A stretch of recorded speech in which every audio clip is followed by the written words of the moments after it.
Let's hear. Liz, come on, take it seriously.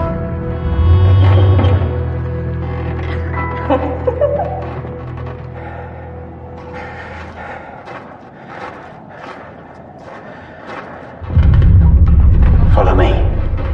Come on. We can't. Connor, where are you taking me?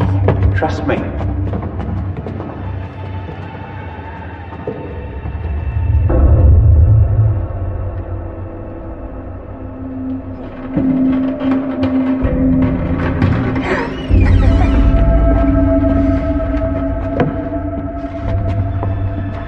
Right, spread out and use your equipment. We're looking for orbs, cold spots, knockings. And if we're lucky, the ghost of the blacksmith's daughter will appear.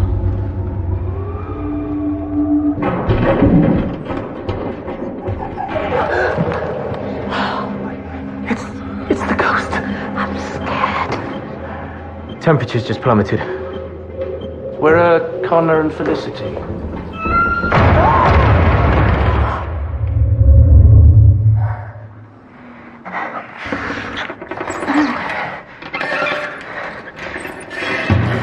Connor. Come on.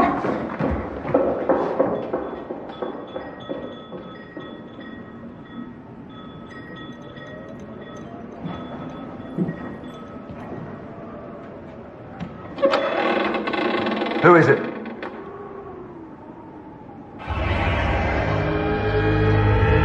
Who's there?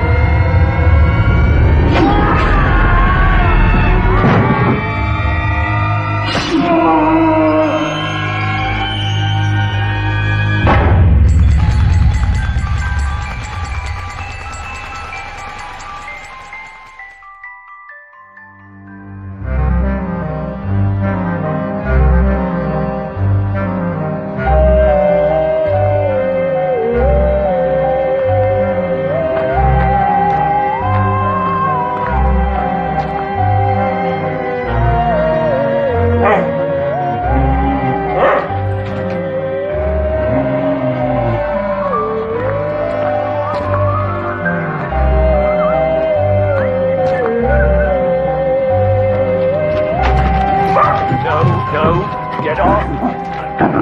Sykesy, leave it.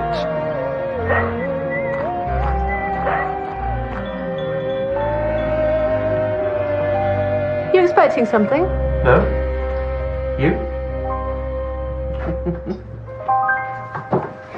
Morning, Bump. There's a card here addressed to Sykes. Yep, Sykes is doing very well this year. He's got more presents than me. I can't think why. Well, it's our last Christmas as a trio. Soon there's not going to be as much lying around, scratching bellies, nibbling treats and falling asleep on the sofa, is there? Things might have to change for Sykes too. Odd that we haven't heard from Jones, don't you think? Oh, not really, he'll be busy. Brighton's a hectic place, and he's a DI now, thanks to you. I know, I just didn't expect him to move on and forget us so quickly. You're missing him. No, I'm not. Barnaby. Sir. Ah, Nelson. I'll see you there. Look forward to meeting you. Something's come up. So is that Nelson as in Horatio Nelson, or Nelson as in Nelson Mandela? Only you've told me nothing about him yet. Charlie Nelson. Oh, good name. Well, be nice to him. Not everyone's Jones.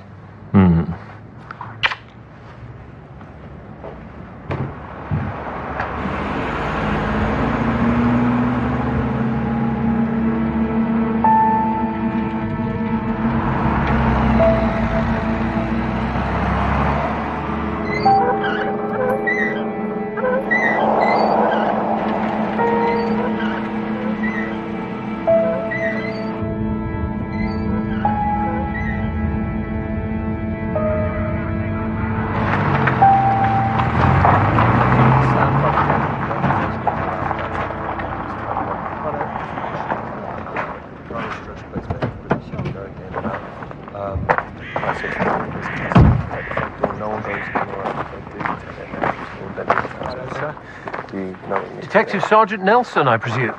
Sir, pleased to meet you. Congratulations. Your first day as a DS and in at the deep end. Welcome to Midsomer.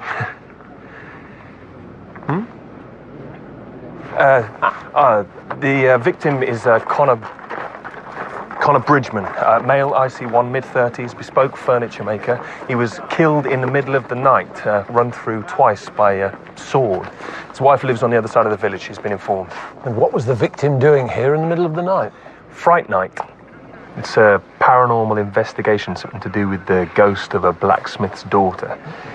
Does that happen a lot around here? Well, not as far as I know. I take it you've confiscated any recordings.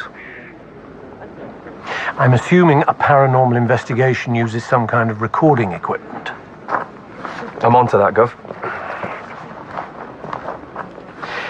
I'm sure this is the start of a successful working relationship, DS Nelson, but it'll go a lot more smoothly if you don't call me Gov. Sir. Right. Shall we? Morning, sir.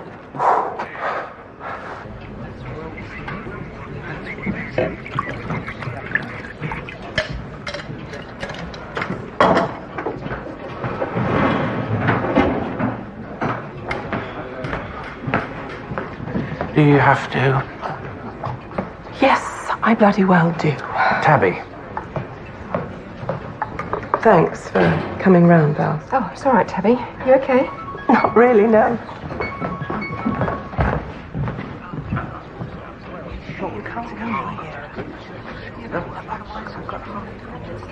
Right, everybody quiet. Listen up. Sir. I'm Detective Chief Inspector Barnaby. Thank you for waiting. I appreciate you must be tired. Just to say that my officers will finish taking statements and then everyone can go home. After that, we'll be in touch as necessary. Oh, excuse me. Brendan Pierce, local historian. You know who did it, don't you? Little Rose Wilton. Her father was ill, so Rose carried a Yule log here to the manor house as a seasonal offering. Sorry, sir. When was this? She was thrown out of here on Christmas Eve 127 years ago. The poor wretch got caught in a snowstorm and crawled to her tragic death. This is her revenge. Well, that's that then. Open and shut case. Hey, it's not a joke, you know. It most certainly isn't, and I can assure you we will consider every possibility. Thank you. Easy, Nelson. A little tact can go a long way round here. Sir.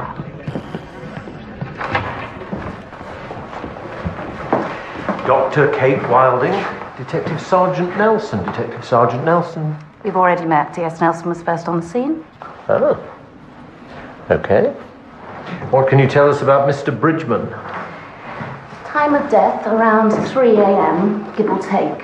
One antique silver sword thrust into the costal cartilage and then another thrust straight into the heart. Done with conviction, if nothing else. No fingerprints. Where did the sword come from? Just through there.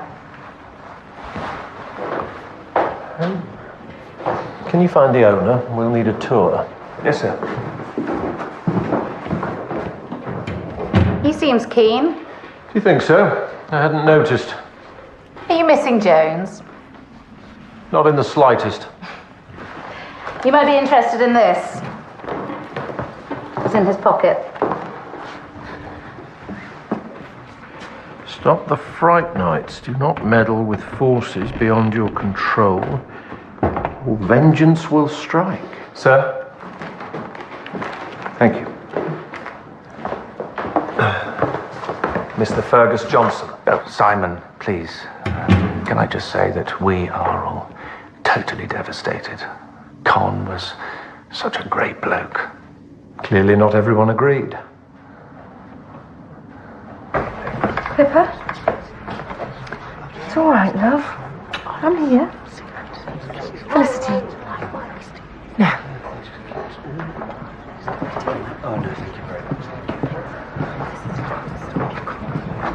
Before he was killed, did you hear anything? thought I heard a rhythmic knocking. Did you? I heard something. Come on, Liz. This is good for the village. It is. It's exciting. Exhausted. So whose idea was the fright night? That's my daughter Pippa's, her and her friend Dev, I really don't know what he's called. They're into all that. It's all part of a wider campaign of events to reclaim the village's long-lost title. Most haunted village in England. Yes, that's the one. Everyone's obsessed with this ghost story.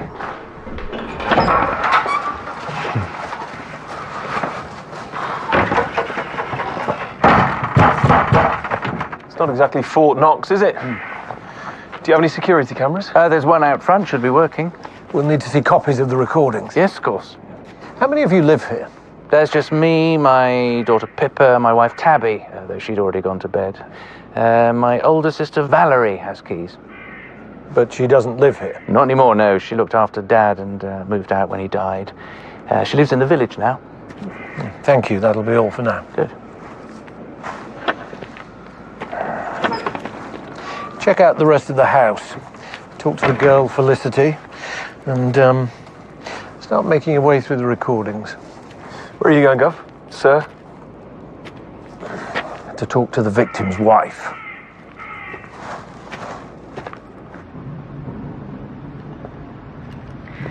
Was he with a woman? Yes. I see. He never could keep it in his trousers. Who was it this time? Felicity Hearn. You know her? She's my singing teacher. Have you any idea who might have wanted to kill your husband? Apart from me, no. Where were you last night? Here. What about other people? Anyone he'd fallen out with recently? Business troubles? Business was good. Take a look.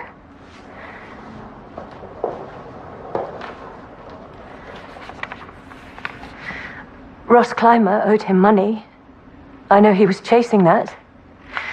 Landlord of the Blacksmith's Arms. Connor did some work for him way back. Simon Fergus Johnson's crossed off this list. Any idea why? Simon approached Connor about refurbishing the manor house and turning it into a hotel. But Simon may have inherited a pile, but he hasn't got 2 pennies to rub together. We have some family money, so Connor offered to buy the manor house off him instead. And was Mr. Fergus Johnson considering selling? Negotiations were ongoing and increasingly fractious. 2 stags rutting.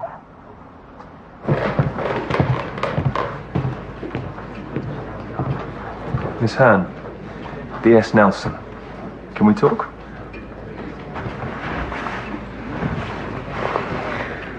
They're all gonna hate me, aren't they? How did you meet Connor? I'm his wife's singing teacher. I accompanied her to a recital and Connor was there. Things developed. But I haven't been here long. So I'm still trying to make friends. This is really gonna help, isn't it? Well, maybe it wasn't the best idea to come to a fright night with someone else's husband. Well, I didn't know he was coming. I told him I was, and he just turned up.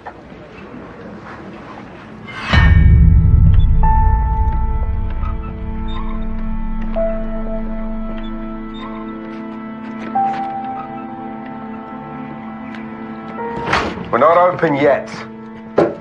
You'll be able to answer some questions then. Mr. Clymer, DCI Barnaby. I see you're hosting a paranormal event as well tonight.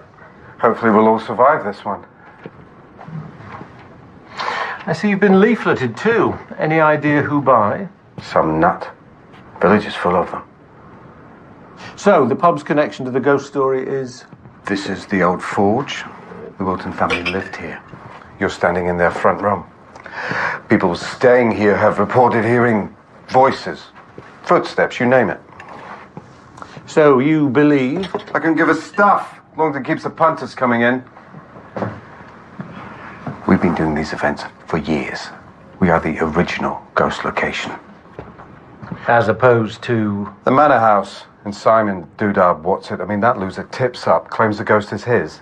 And plans to open a rival business. Exactly. And all because Daddy died.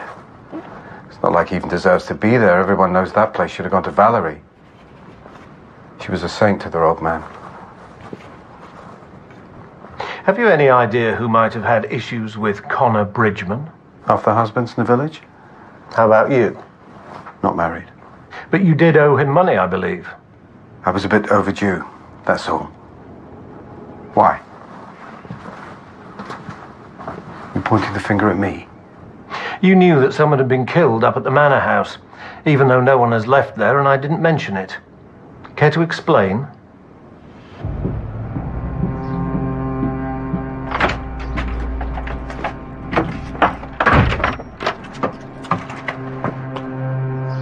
Ollie, Hey, Mel.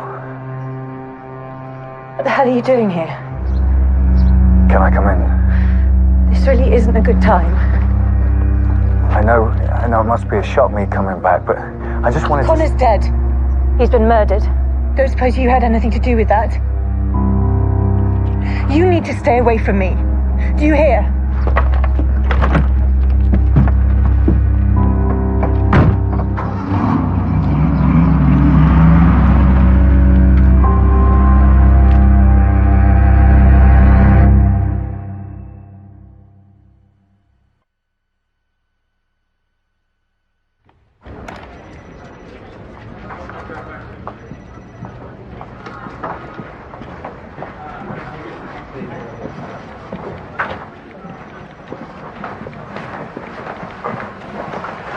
You found your desk then?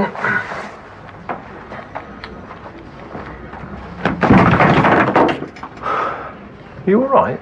Yeah, I'm fine. I just, Well, no, actually. There's something you should hear. I heard a knocking.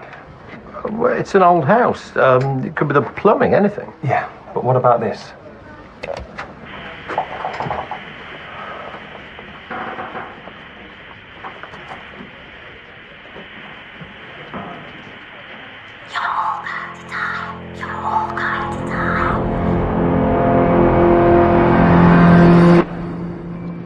Can't we send the tapes to the voice recognition boys? We do have tech people, Nelson, but this is Midsomer, not MI5. Let's think about it for a moment. Assuming that it wasn't a ghost, what does this recording tell us? That someone's faking phenomena. What do the statements give us?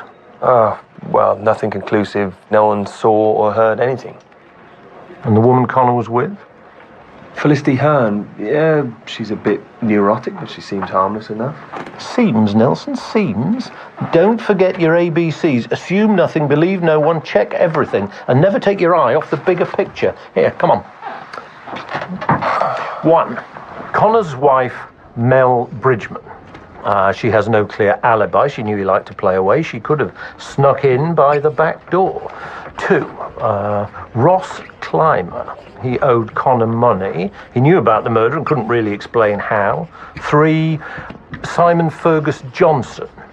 He told us what a great mate Con was, but then it turned out he'd been rowing with him about the potential sale of the manor house. So we bring them in and apply some pressure. Pressure's for masseurs, Nelson. No, you stay here and keep going through the tapes, and let's see if we can find out who is behind these leaflets. I'm going to speak to Valerie Fergus Johnson. Because she had access to the house and knew her way around. Exactly. Oh, and check Tabby Fergus Johnson's phone record. She was on her mobile when we first met her. Ross Clymer knew about the murder somehow. 2 and 2. Anything else? It's on your desk. Having fun? I can barely contain my excitement. Is Nibs treating you all right? I'm not expecting a Christmas card just yet, if that's what you mean. You've got big shoes to fill. Takes time, that's all.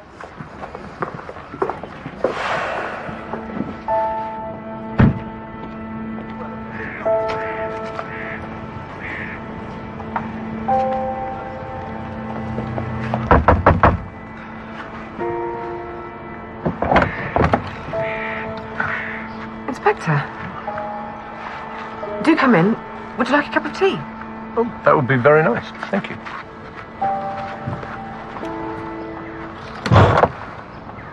You must miss the manor house at this time of year. Oh, really? Pretty lonely with just the three of us. Me and my dad and Pippa in the school holidays.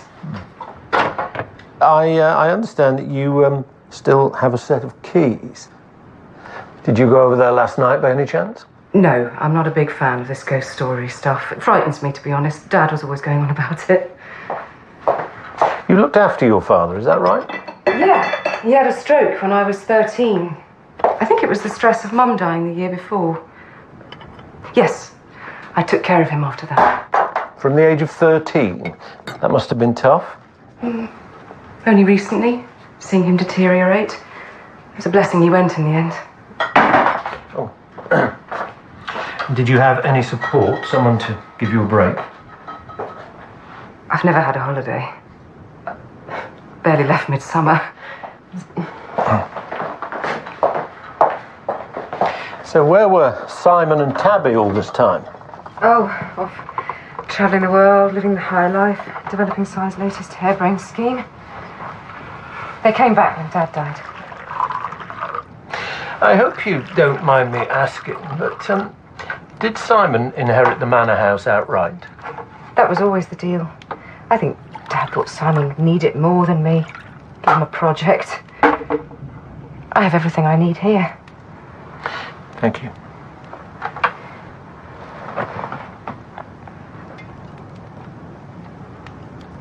How did you get on with Connor Bridgman? Oh, we were never very close, put it that way. Any particular reason? He was quite a ladies' man. Don't think I was his type. Can I ask, the swords at the manor house, where did they come from? They were late Victorian. Dad said they were made by the actual blacksmith who features in a ghost story. Can't you leave me alone? I'm tired. I just want to know where you were last night, because clearly you weren't here. I went for a drive. In the middle of the night, what do you take me for? How long have you got? Just tell me. I'm your husband. God, really? It's so easy to forget sometimes. Yes, clearly. I am here, you know!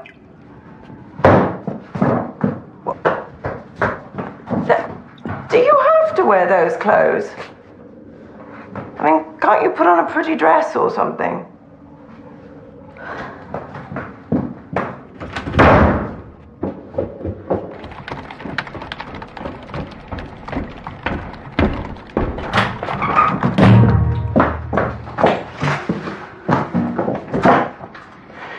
She'll still be all right for tonight, I think. I'm more concerned about the caves on Christmas Eve. I mean, streaming a live event. We can worry about that later. You all right? Parents, that's all. Yeah, yours are barking. Glad it's not just me that thinks that. I'm really pleased you're here, Dev.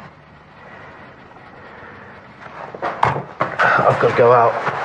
Again? Where? Just uni stuff. I won't be long.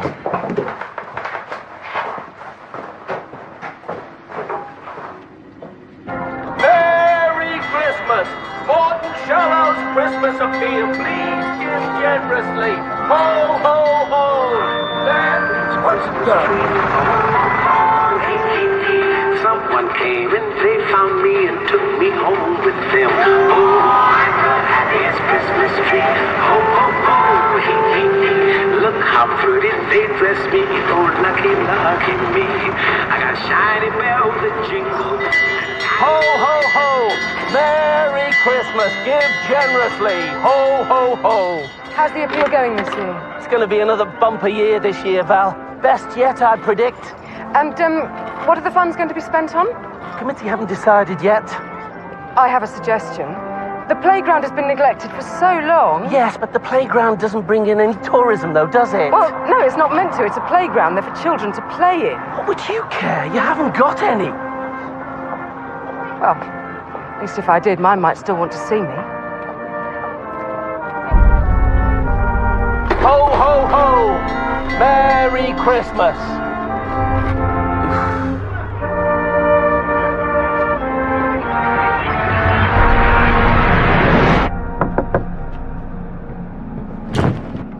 pub's shut. But we agreed to meet. I said pub's shut.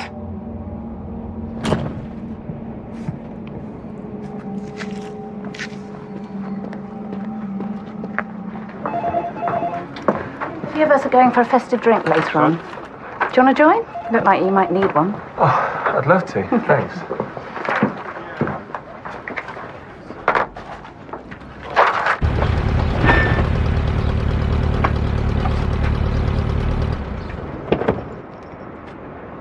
You must be exhausted. Can't sleep when I'm dead. Don't say that, Brendan. These are exciting times, Liberty. Just think of the notoriety that Connor's murder is going to bring to the village. This could be the start of something. That man has just passed away, Brendan. Every cloud lips. Every cloud. No such thing as bad publicity. Hang on. Hang on. These arrived. More brochures. Really? Oh, yes. Proper glossies, these ones. You are spending money that we don't have, and the bank are doing their lot. Belief is the bridge, Libs. Well, just in case it isn't, I don't know if you've noticed, we're not exactly rushed off our feet. Who's going to buy them? How many times you have to speculate to accumulate? Remember the quote? Build it and they will come. Who? Bailiffs?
Mel.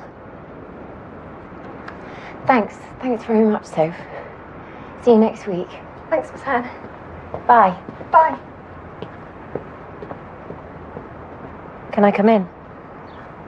Of course. Come through.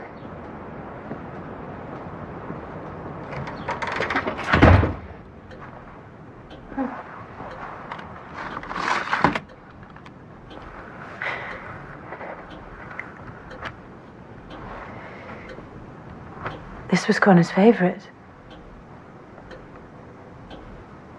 You probably knew that. Oh, Mel, I'm so sorry. I always knew I could never really trust Connor. But you, what were you thinking? I don't know. Did you think I wouldn't find out? I know he was a flirt, but could you not have just resisted? I thought we were friends. How could you do this to me? But you don't deserve any friends.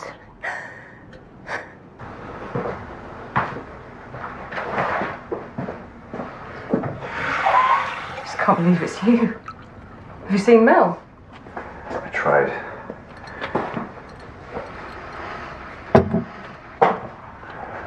You always did make me nervous. I wish.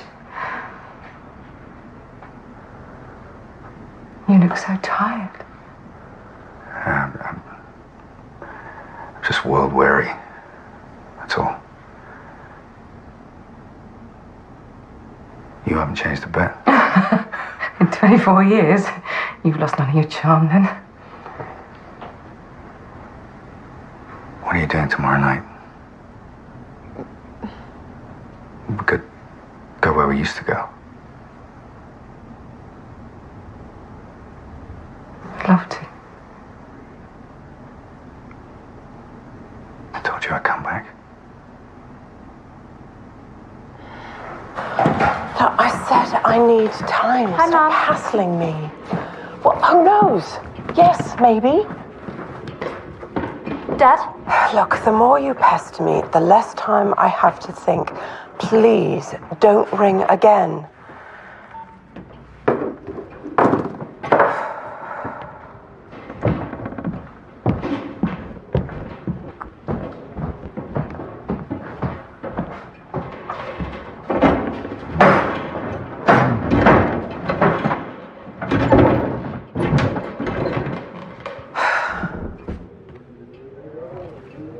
If you want to know who's ringing me, just ask. Ross Clymer. God, even for you. How low can you sink? What are you going to do about it?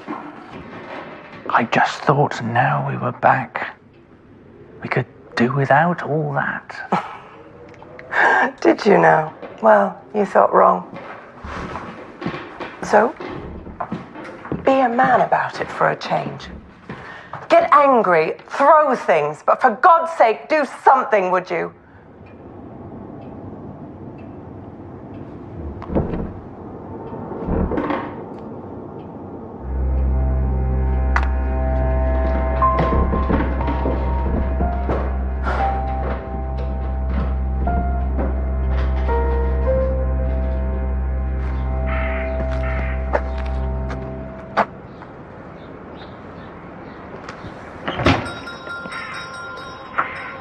Yes, I know we are behind, but couldn't you wait until...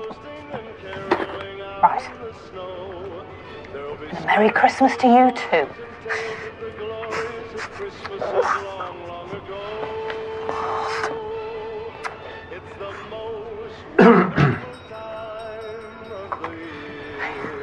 Hello, Inspector. Sorry. Can I help you? I'd like to take this, please. Yes. Are you all right, Mrs. Pierce? Yes, it's fine. Thank you.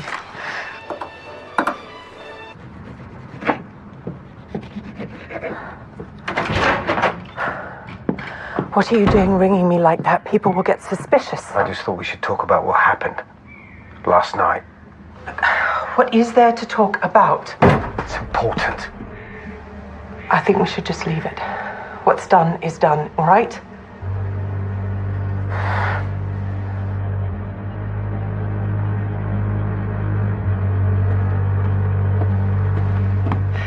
How long has your husband been so involved with the village? About 4 years. Since Debbie flew the nest. Debbie? It's our daughter. She's away in the Far East at the moment. We were hoping she'd come home for Christmas, but she can't. How did Brendan take her leaving? Oh, he was devastated. We both were, but Brendan in particular. It's, Daddy's girl and all that. But also, she was heartbroken at the time. Why was she heartbroken? Connor Bridgman. She'd fallen for his charm and his so-called charisma. Where's your husband now, Mrs. Pierce? He's taking a ghost walk at Devil's Dungeon. The caves on the outside of the village. When she was laughed at, abandoned, ejected from the manor house, little Rose Wilton got caught in a snow... That guy needs to get out more. He's obsessed with that story. I think our murderer is too. Same time of year. Murder weapon allegedly made by the blacksmith himself. It was here that little Rose came for shelter. It was here that she froze to death. Her body never to be found. Local tradition has it that the devil claimed it. Please, do take a look around. At your peril. Yeah. Keen on ghosts, aren't you, Mr. Pierce? Anything that helps promote the village. just that? Or something to do with your daughter as well? Driven away by Connor Bridgman, did you want to get back at him? I don't understand. For breaking your daughter's heart and driving her away, just like the little girl in your ghost story. I'll be honest with you. I never liked him. Never did. He can rot in hell for all I care. Ah, yes. This stone is of particular interest. Right. Okay, well, let me know when you hear anything more. Yeah, thanks. Thanks for your help, mate. Research. Think of it as a Christmas present. Research for what? Tonight's vigil, you're going. Actually, You didn't have anything else planned, did you? No. Where are we at on those leaflets? Progress. I wanted to show you. Here's our leaflet protesting against the Fright Nights. Okay, and? This is a poster I found. Ah, same design, same colours, same fonts. Same type of inkjet printer. I checked. A strong possibility the same person did both. Mel Bridgman.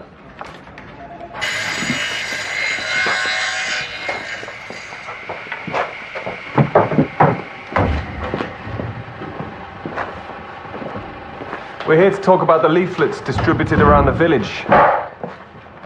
What about them? Did you do them, Mrs. Bridgman?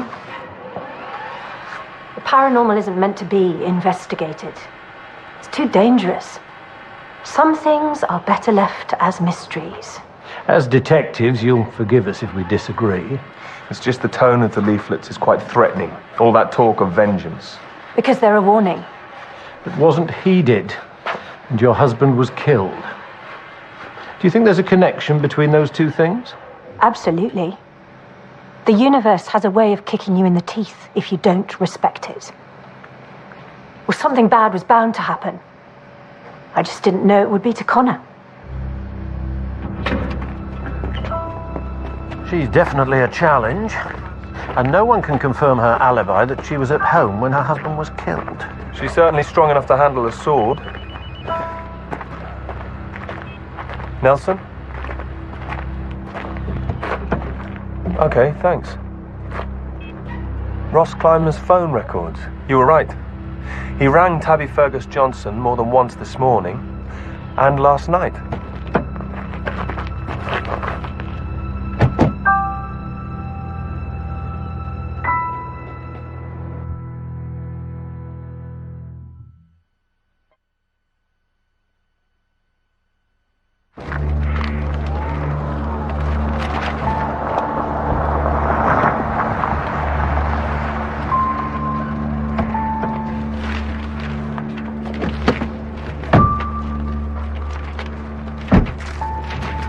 Mr. Fergus Johnson, why didn't you tell us you fell out with Connor Bridgman when he tried to buy this place from you?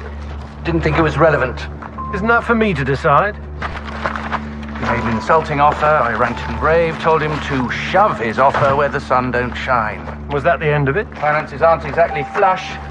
He makes me an offer I can't refuse. I'd be a fool to turn it down. So I guess that won't be happening now. Is there anything else you should have told us? No. And I'm sorry if you've come all this way just to ask me that. We haven't. Come to speak to your wife, actually. What about? I'm not sure that's any of your business. We're not exactly joined at the hip. We're not joined anywhere. Should we go inside?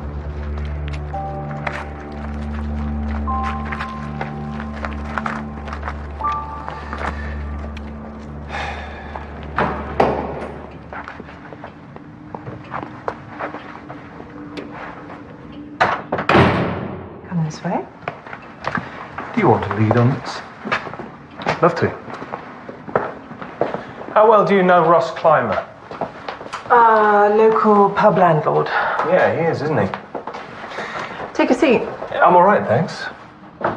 He also rang you about a dozen times overnight and again this morning. About a lunch booking, was it? Well, you seem to know so much. What do you think it was about? I'm making no assumptions. I'm asking you. We had sex once, ages ago. Didn't mean anything, I was bored. What of it? Does your husband know? You'd have to ask him. Might get a rise out of him. Be the first one in years. Oh, come on, we're all grown-ups here. Some of us are. So, Ross Clymer is still ringing you because... Because he had a good time and wanted more. You know what men are like. Did you have sex with Connor Bridgman? You are forward, aren't you? I'm just asking you a question. And the answer's no. Connor seemed to like them younger than me. Is that everything, gentlemen? For now.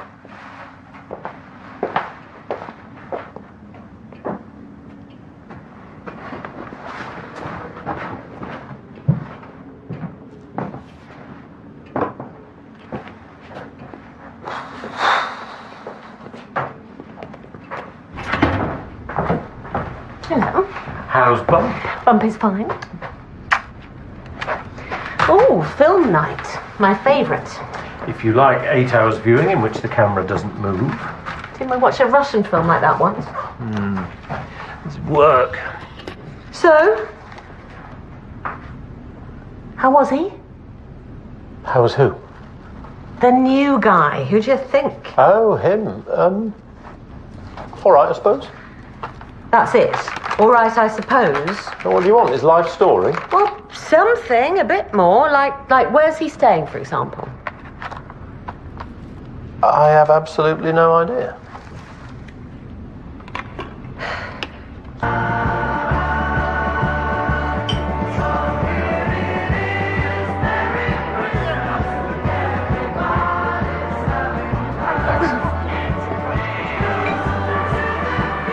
I just don't think we have enough laces. We've got plenty of laces, don't Like we said, seeing as you know the jargon, I'll welcome everyone, then introduce you, okay?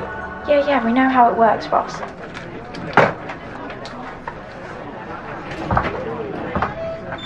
You here for the vigil?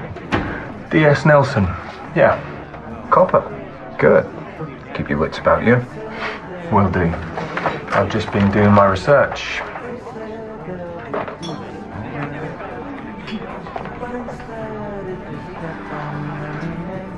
What do you want?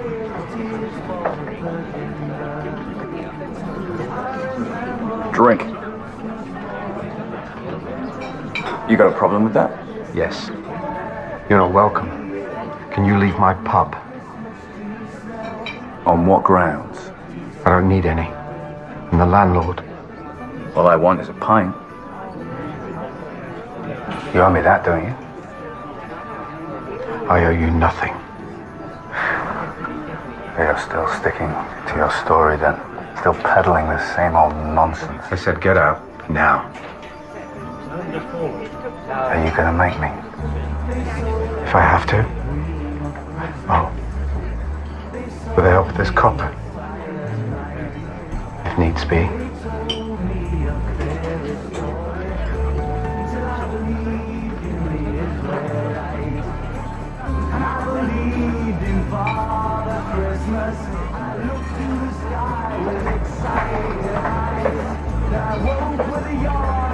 What was that about?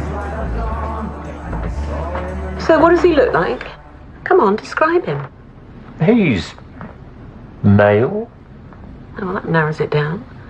You must be the envy of the force when it comes to identifying criminals. Talking of identifying people, Bump Barnaby will not look good on a birth certificate. I don't know. I quite like a bit of alliteration.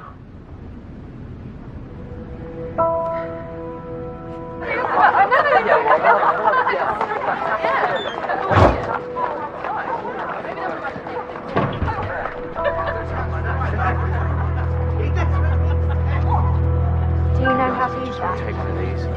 It's going to be like exactly Press that. here, and then Just that. leave that. Do you want this one? Okay. You're going to take it seriously tonight? Yes.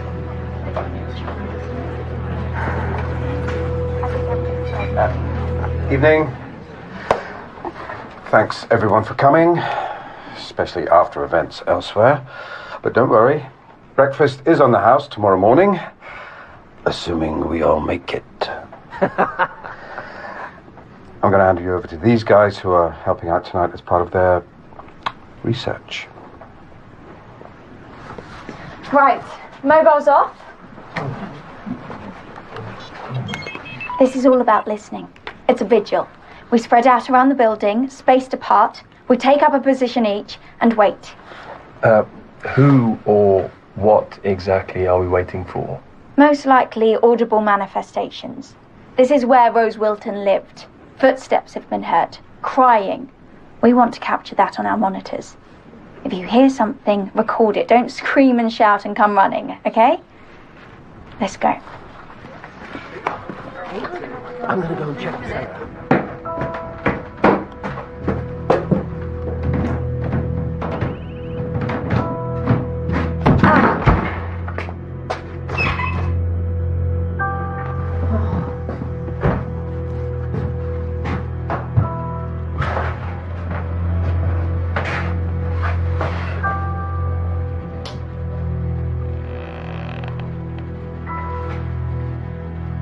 Okay, everyone! Lights off time! 3, 2, 1.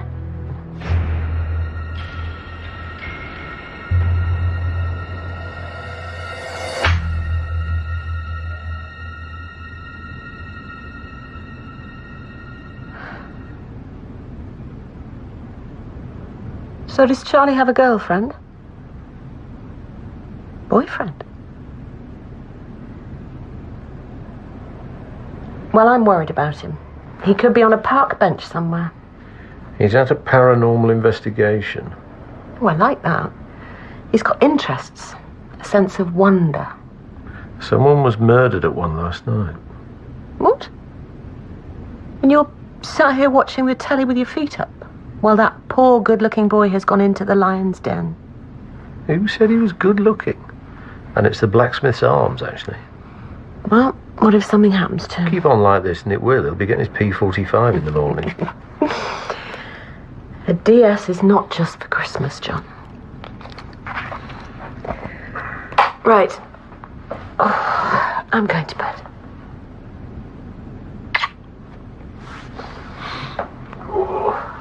Thank you.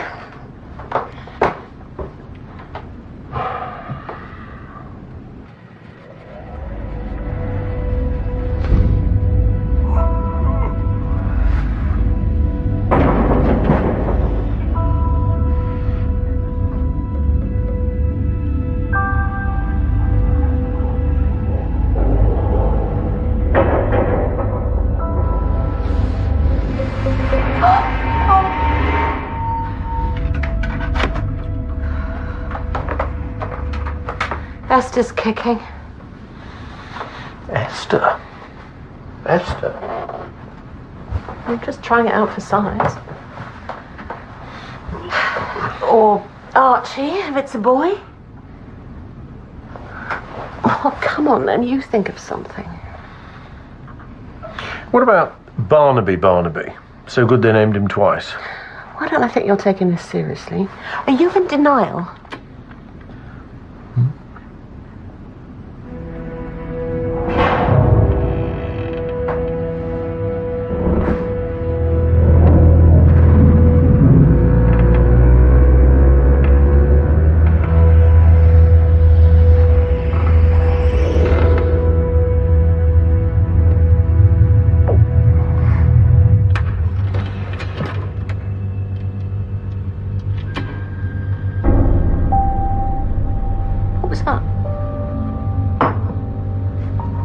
John, was that a Jeep?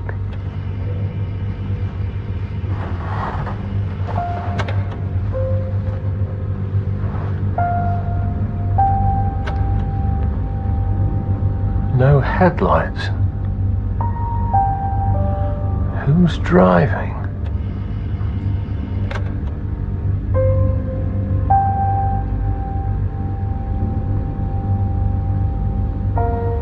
Tabby. So she wasn't asleep.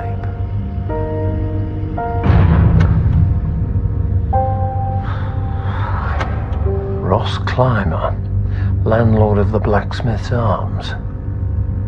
Walking walking towards the manor house before a murder took place. Blacksmith's Arms? Well, isn't that where Charlie is?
Felicity?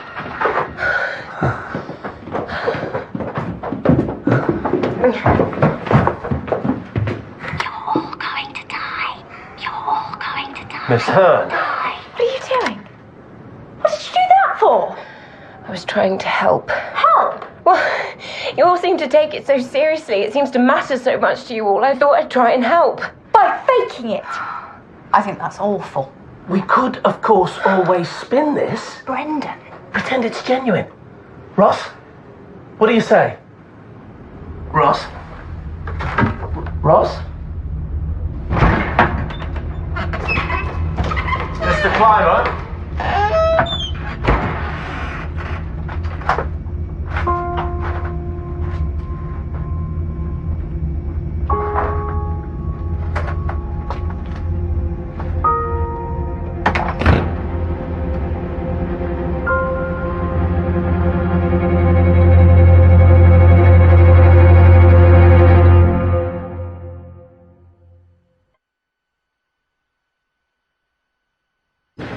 Blunt force trauma to the rear of the head, triggering a massive subdermal hematoma and multiple skull fractures. Single blow is consistent with the blood-stained hammer we found at the scene. The blacksmith's hammer. Left-hander, right-hander? Impossible to tell. My reckoning is the freezer door was open, the victim was then struck from behind, and all but falls or was pushed inside. Freezer door shut, handle wiped. How long had he been in there when we found him? Not that long. That's what I don't get. Why bother to shut the freezer door? To echo the ghost story, I suspect. A body left freezing.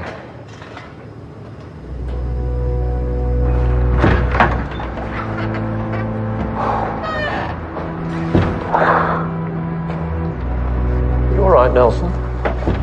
No, I'm not. I was there. I should have stopped it. How? It was dark. You were dealing with a whole other situation. You did nothing wrong. Nothing I wouldn't have done. Even so, Ross Clymer was killed right under my nose.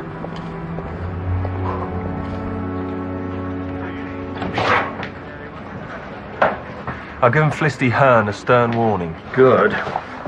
Did you hear anything else at the Fright Night? Nothing.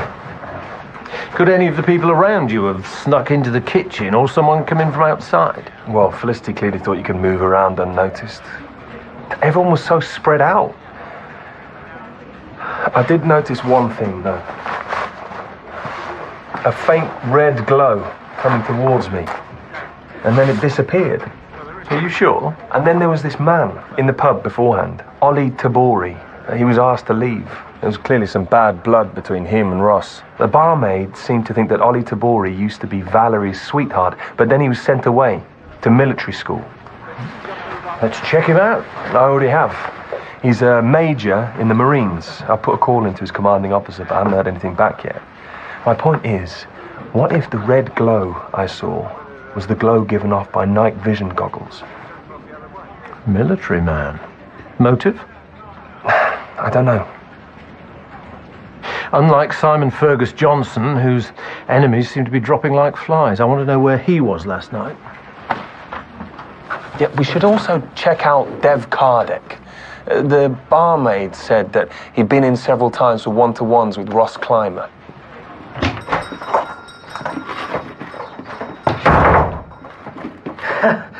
Doing well for Christmas cards this year. Oh, they're not Christmas cards. They're threats for legal action. I don't think we can carry on, Bran. Of course we can, Liberty. Everything will be fine. No, it won't. It won't be fine. It never is. Oh, Brenda, can't you see? You're just tired. I am not tired. It's you. You're in denial. It's Christmas, Brendan. It's Christmas. We've got no money for food. There's been 2 murders. God, I miss our Debbie. Don't be a last-minute rush. We'll be fine.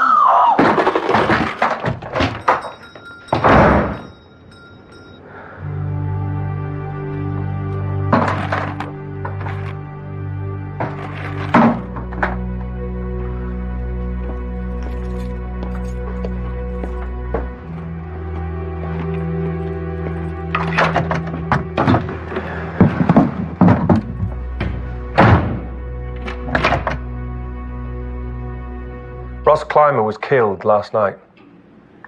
Well, that's that then. We'll need to know both of your movements from midnight onwards.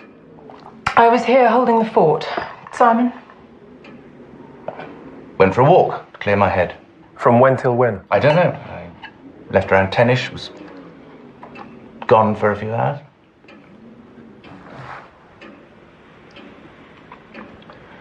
Right, we had a row. About? Ross. It was about Ross.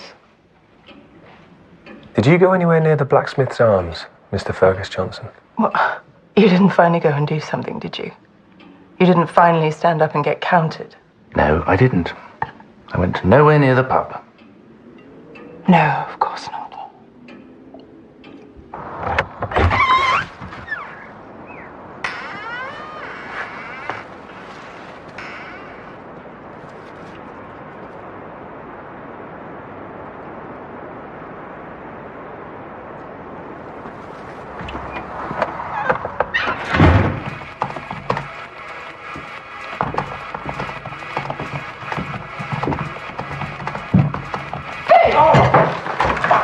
What are you doing? I'm working. So why won't you show me your PhD then? Maybe I can. I don't want anyone reading it until it's finished. Come on, it's only me. Pippa!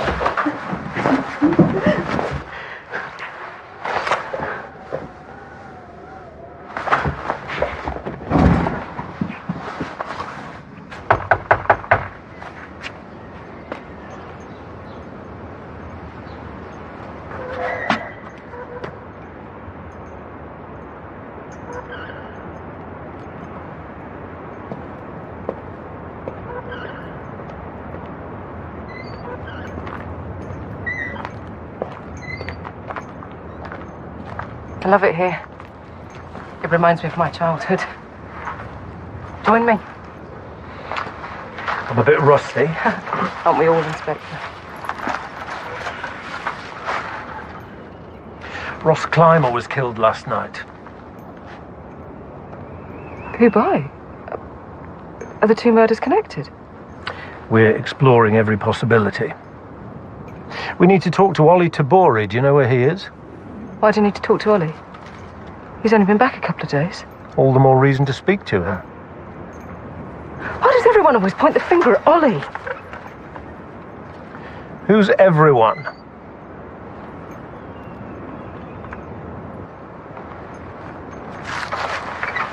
How well did Ollie know Ross Clymer and Connor Bridgman?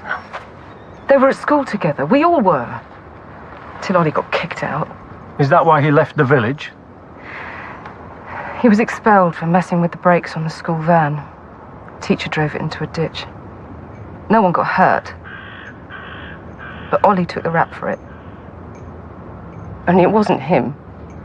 It was Connor and Ross. Thick as thieves, those two were.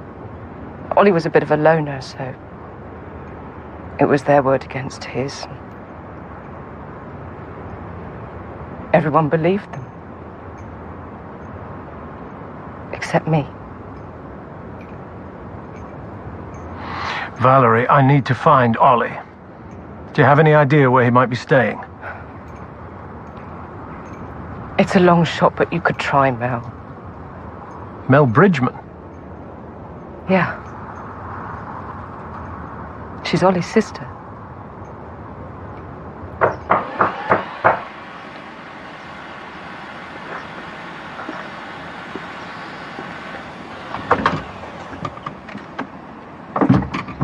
Those things that are meant to remain a mystery, Mrs. Bridgman, do they include Ollie Tabori being your brother? Biologically, we may be brother and sister, but we don't speak. Why? Ollie and Connor never got on. Because of what happened at school? Ollie hated the fact that I started seeing Connor. I hated the rift he caused in the family. And that feud lasted all this time? Ollie did try to make contact, but Connor didn't want any part of it. He tipped up yesterday. What did you do? I told him where to go. Do you think your brother could have killed your husband? I don't know.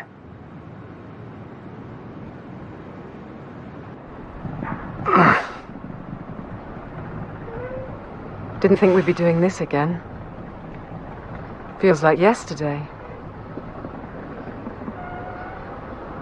How long you staying? I don't know. So, how does it work? Are you between postings, or...? Do you mind if we don't talk about it? Sorry.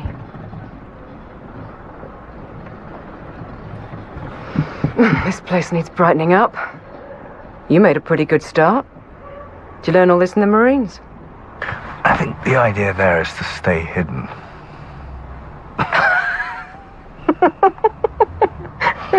Sorry. It's fine. It's fine. I was never much of a soldier anyway. You're a hero. I'm not a hero.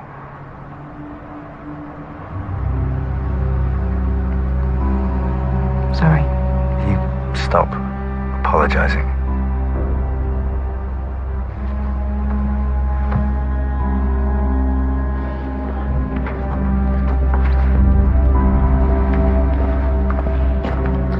I don't understand. Where is Ollie Tabori staying?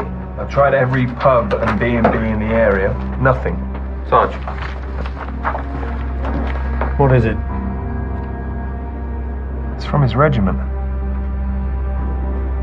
Ollie Tabori suffers from post-traumatic stress disorder and went AWOL 3 days ago. They think he might be dangerous.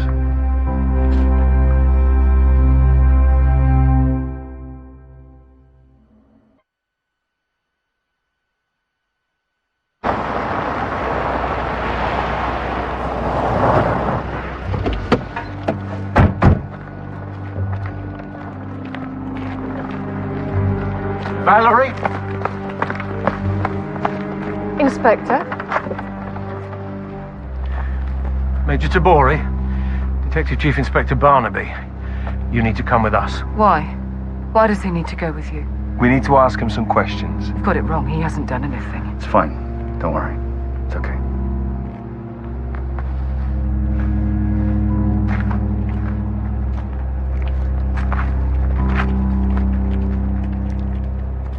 Why don't you explain to me what right you think you've got to hold me against my will? I don't think you have a clue.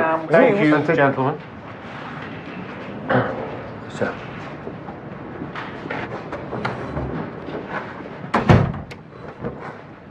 Nelson?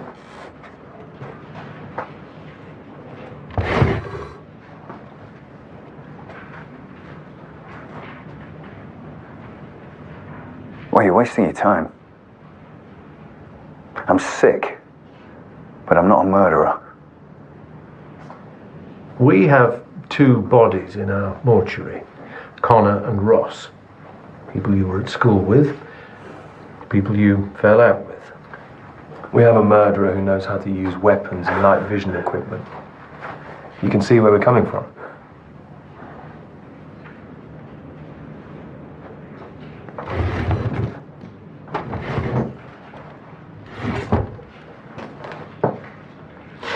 When exactly did you arrive back in the village?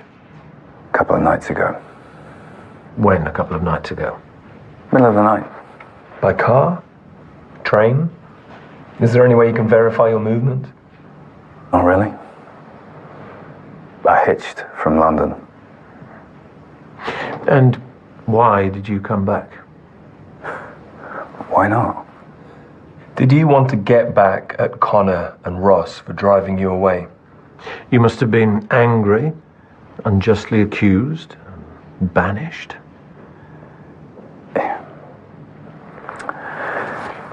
Leaving this village was the best thing that ever happened to me. I didn't end up making furniture or running the local pub. I didn't kill anyone. At least not here anyway.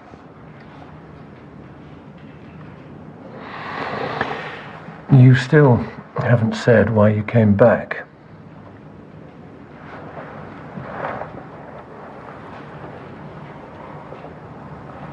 Peace. Normality. Valerie.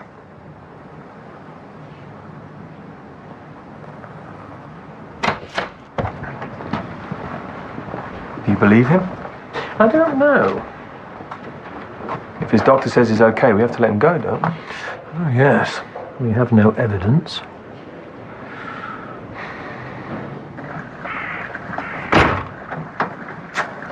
We're trying to clear the place out, Pippa, not clutter it up. Dad, it's Christmas!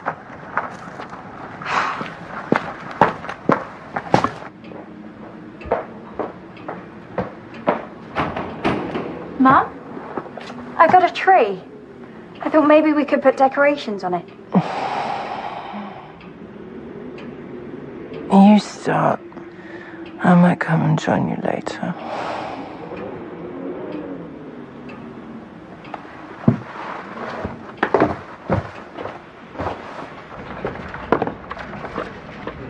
Mince pies for breakfast. It's nearly Christmas.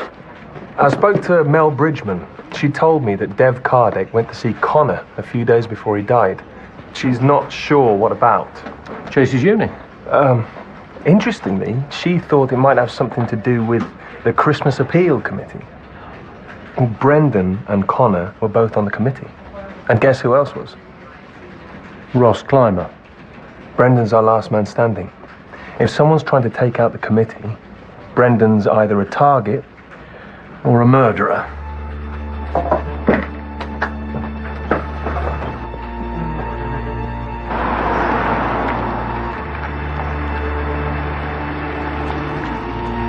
Brendan? Bren!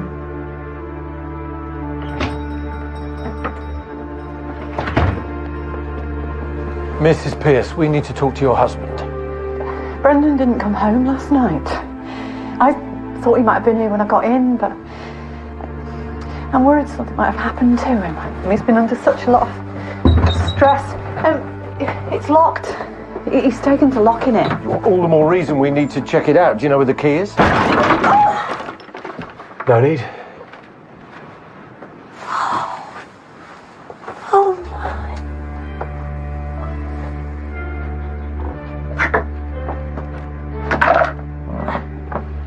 Where's the money?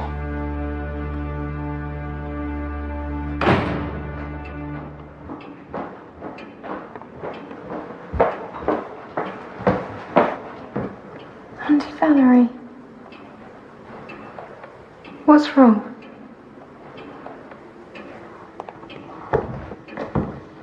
I miss you. I miss Grandad. I miss you too. Why don't you move back in? I'd love to, but I've got my own place. Please? I can't. Things are changing for me right now. Ollie Tabori's back. We're making plans. Perhaps get to see the world finally. Of course. All right. Want to help me with these, though? Try and stop me. Right. Okay, thanks for your help. Bye. The bank said Brendan cashed it all in first thing this morning. To get it into the appeal account. To change it for the largest denominations possible. He left with the money.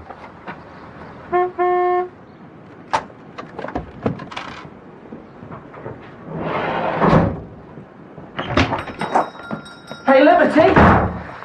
Guess what? Ta-da! I won some money! Gosh! Where do you think you're going? Somewhere hot by the look of it. Brendan.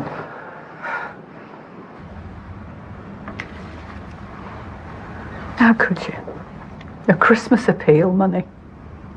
Well, what were you doing? Were you running away? Going around the world? Not on my own. Well, who with then? You! It's always been for you. I've given years to this village, but it's you I love. So now you decided it was payback and stole the Christmas money? For Liberty. Mr. Pierce, the other two committee members. And now? Both dead? I couldn't believe it. Every cloud, eh? That's why I thought I could get away with it. I just wanted enough to visit our daughter. That's all. I want to take my wife to see our daughter. That's not so bad, is it?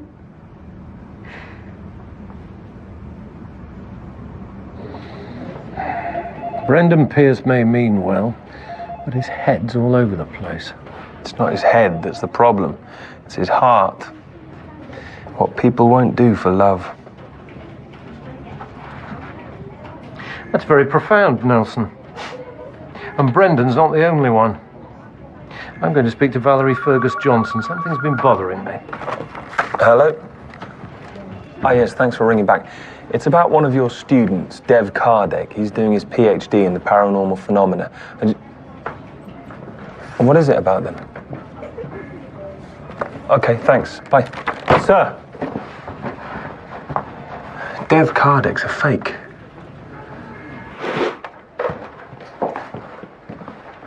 You doing another event? It's Christmas Eve. We're hoping Rose will come through, so we're streaming live from the caves. Mr. Kardec, I'm going to need to take a look at your computer. You can't. It's private. You haven't been entirely honest with us. With any of us, have you? Do you want to tell Pippa, or should I? Tell me what? The real title of your PhD. I don't know what you're talking about.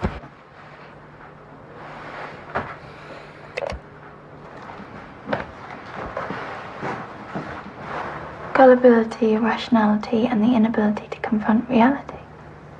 A test case psychological study. What's that supposed to mean? It's just slightly different, that's all. It's no big deal. No big deal. You were using me as a guinea pig. I'm your case study. Look, Pippa. Come on, you can't seriously think all that paranormal stuff is anything but a fantasy. Pippa! She's completely delusional. Look, what I want to know is what were you doing visiting Connor Bridgman and Ross Clymer? Interviewing them.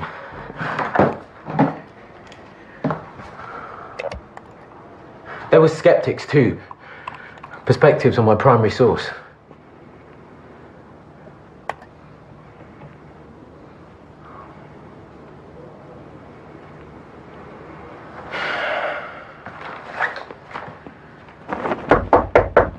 Open!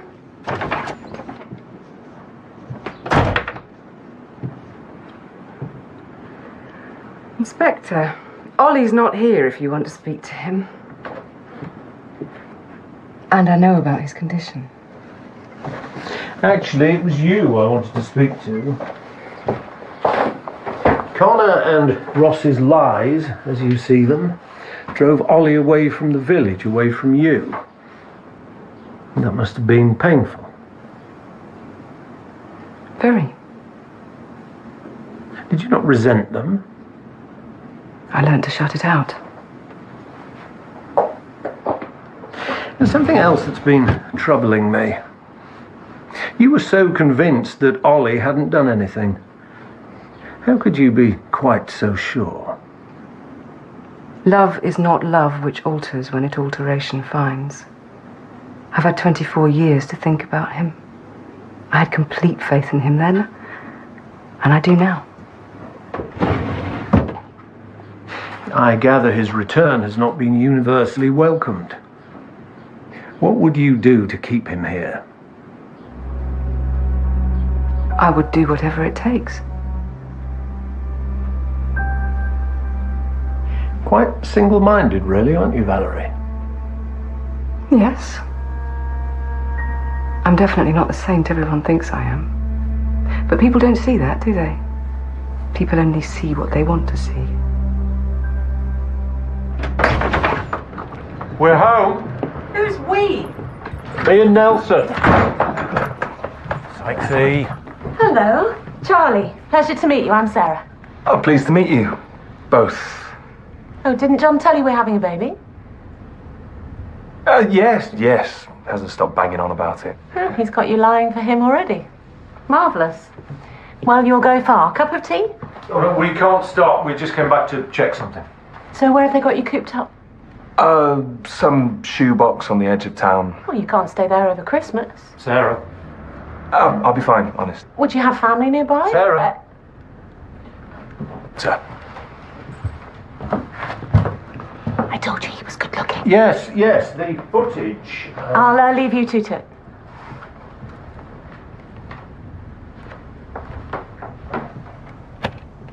Okay, this is what I wanted to show you. It was something that Valerie said. People only see what they want to see. When I saw Ross Clymer headed towards the manor house, I thought that he was heading to kill Connor. I'm with you so far. So I made my way over to the Blacksmith's Arms, concerned that you might be in danger. What was he doing at the manor house? Oh, hang on. He's on the phone. To Tabby. That would match his phone records. Where's he off to now? Keep going.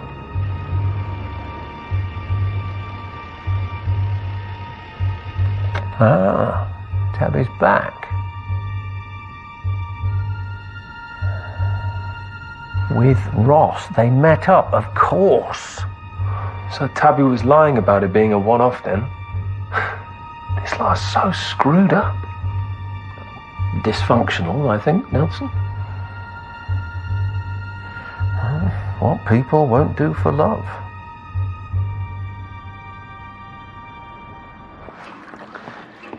Mrs. Fergus Johnson. Don't you ever knock? Not always. You lied to us about your relationship with Ross Clymer. You were with him during the first fright night. No idea what you're talking about. You were caught on the security camera with Ross. It wasn't just a one-off, was it? Ross kept asking me to go away with him. I was tempted. Did you love him? Oh, I don't really do love. It's more that I hate it here. I hate everything about this place. So you would have been happy if Simon had sold the house to Connor? Delighted. Place has always given me the creeps. All that weird ghost stuff. The old man was full of it and Pippa lapped it up. Did you happen to notice when Pippa's interest in the paranormal started? She was talking about it at his funeral. Where's Pippa now? Why are you asking me? Because you're her mother. She was always closer to Valerie. But Valerie's got her own life now. Well, good for her. Ollie Tabori, the knight in shining armour who's going to come and whisk her away from all of us.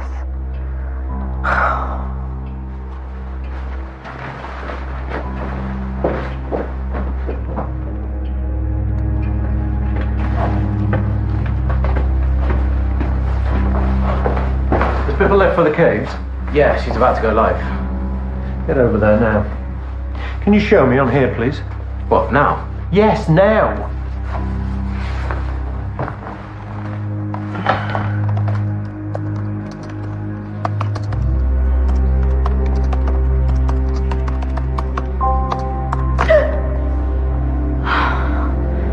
Don't do that. You scared me.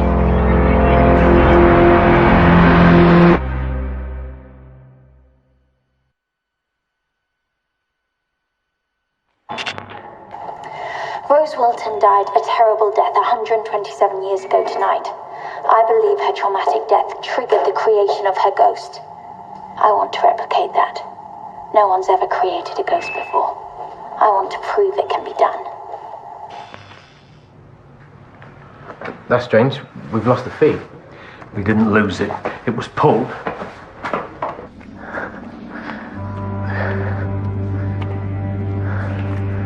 Aren't you going to be streaming this live? Not anymore. Right. So Val said you needed a hand with the transmission. Well, I don't. I told her that to get you here.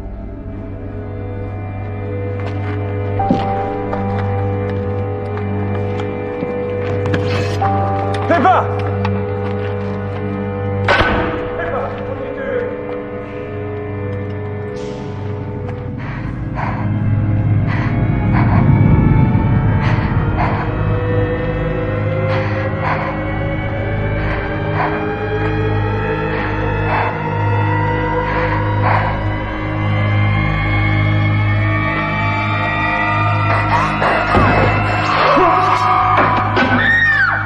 Easy, Pippa. You're killing Ollie isn't going to solve this. This is about home, isn't it? This is about the manor house. You killed Connor because he wanted to buy it. It's the one place I feel I belong. With your family. All together at last, your father, mother, and you. And that's why you killed Ross too, wasn't it? He was trying to take Mum away. Like he is with Valerie. I think she deserves to be happy too. What about me? Pippa, you never lose Valerie. She loves you too much. I just want the chance to be normal. Ollie! Ollie!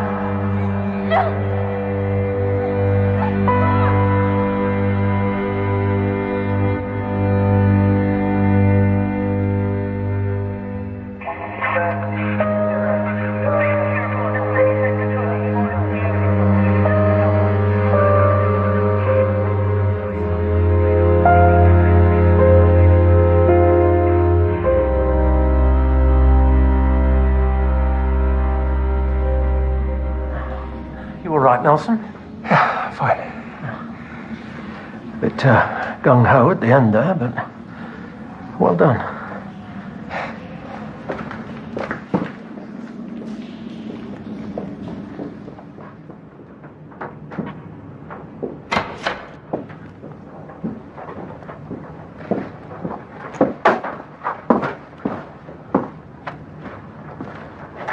Feel like home yet?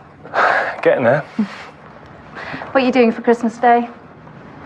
Christmas lunch at the hotel. Turkey and all the trimmings. Hats as well. It's quite reasonable, really. And that will be a table for? Me? Well, I guess one. You can't open a cracker on your own. Of course I can. That way, I'm guaranteed to get the toy inside. How long have you booked into this hotel for? Till I find somewhere else. I was meant to be looking, but things got kind of busy. It tends to do that round here. Look, I've got a spare box room, if you want.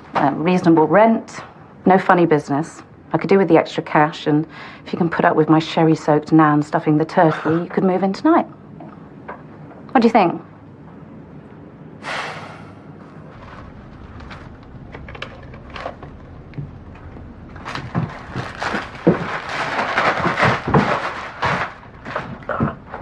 Here's to us all. Happy Christmas. Happy Christmas. Oh, by the way, Sherlock, that card for Sykes, postmark's Brighton. Oh, why didn't you say? Sykes, here's wishing all four of you a very Merry Christmas. Oh. Say hello to the old man and tell him he taught me more than he'll ever know. Ben. P.S. If the baby's a boy and they want to call him Ben, that's fine by me. A bit of alliteration. And you can catch the brand new series of Midsomer Murders starting January the 8th at 8 o'clock. Well, the Granthams head to London and to Buckingham Palace so Rose can be presented to the King. Make your Christmas Day a royal affair with Downton Abbey at 8:30 right here on ITV. Stay with us for the news, which is up next.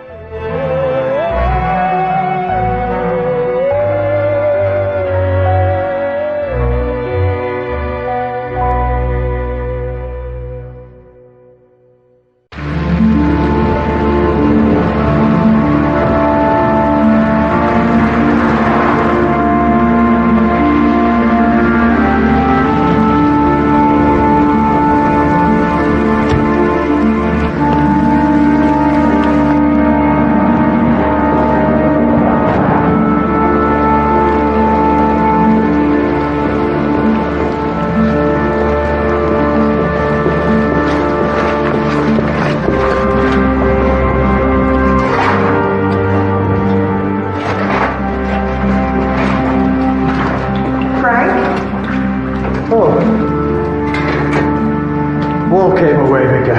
Is it serious? Hole's not the problem.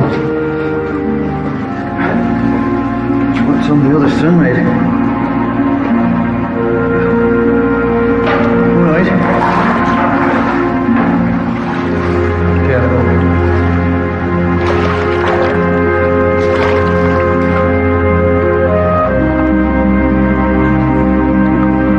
Take a look at the wall.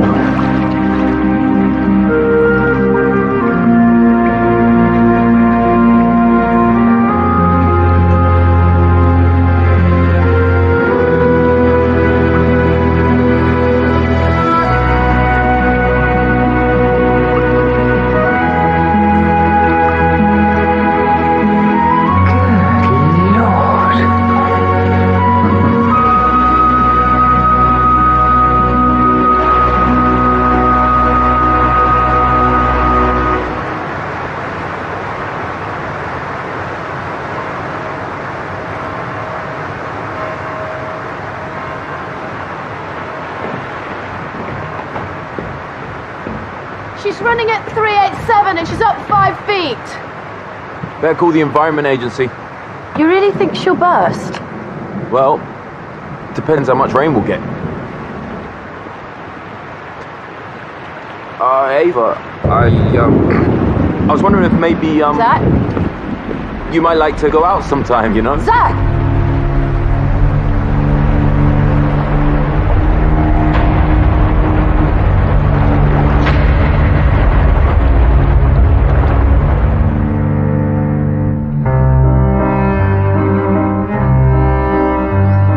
Just, I thought, with you being a scientist, the place would be ordered, precise, at least vaguely clean. Only boring people have clean houses. You're confusing boring with normal. All right, as your landlady, I give you my permission to tidy the place up. Do I get a rent reduction? Depends how good a job you do.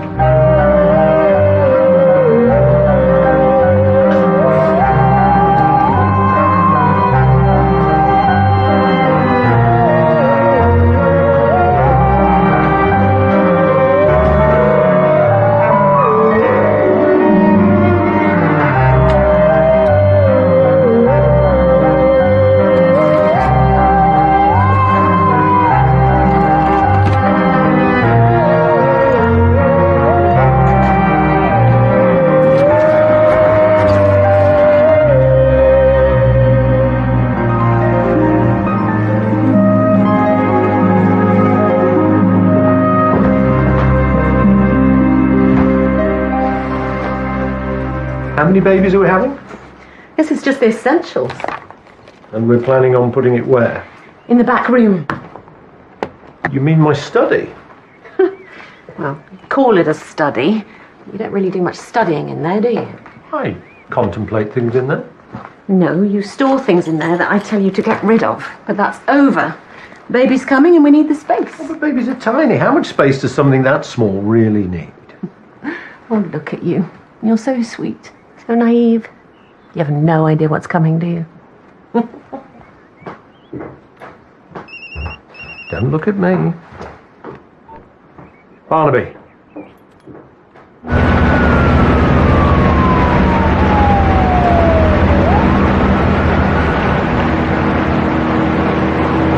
So we have an unidentified female found caught in the weir by our 2 river officers.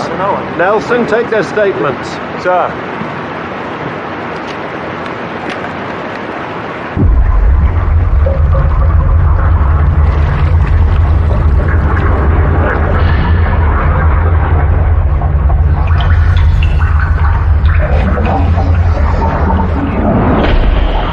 Right, let's see what we have. She's female, good physical shape. Got abrasions on her arm and legs. Post-mortem injuries, probably sustained by the body bouncing off the rocks further upriver. She's wearing what appears to be a cloth mask, fastened at the back with an unusual knot. Can you get a picture? No.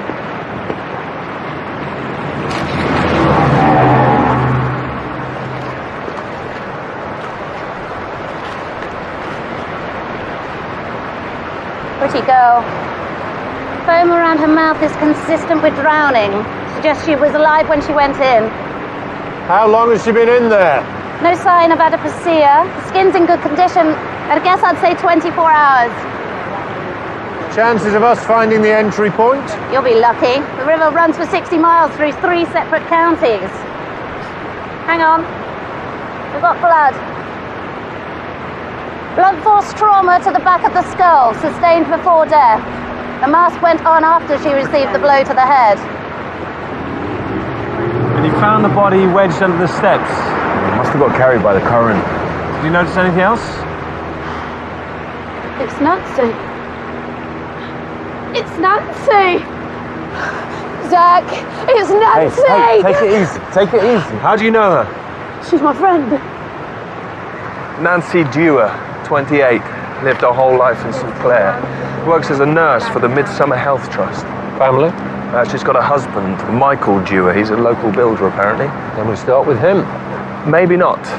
It seems Nancy left him 3 months ago for an art historian called Hamilton. They've been renting a house in a village. How did the husband take that? Not well. Then we definitely start with him.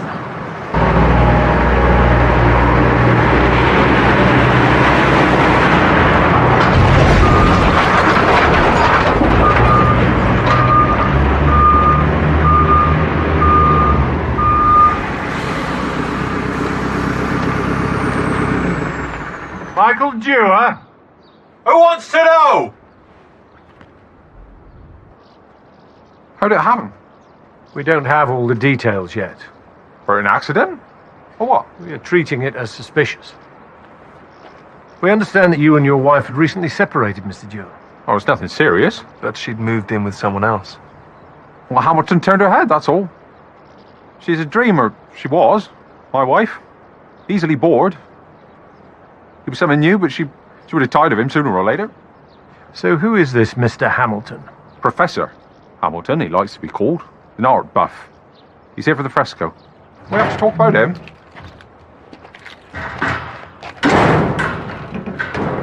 Everything all right, Michael? What's going on? Nancy's dead. What? I found her in the river. Sorry, sir. You are? Frank Dewar. I'm Michael's dad. Sorry, son. Oh. Where were you both last night? Kind of a question's that? A relatively simple one. It's just routine, Mr. Dewar. We need to be able to count people out. I were at home.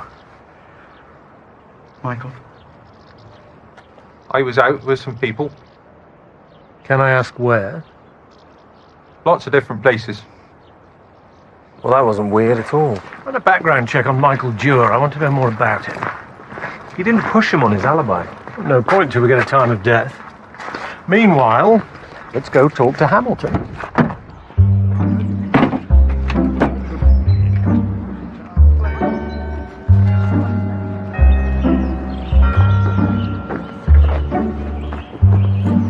Well, what do you think, son? It's beautiful, Dad. Hey, less of the sarcasm. This is important, this is. It's the first thing the customer sees. It's got to have impact. Now, come on, then. You're the one with the art degree. Give me some tips. Yeah, unfortunately, Dad, I was off the day they did veg displays. Why are you being so chippy? I've got to go to work. This is work, son. Ewan!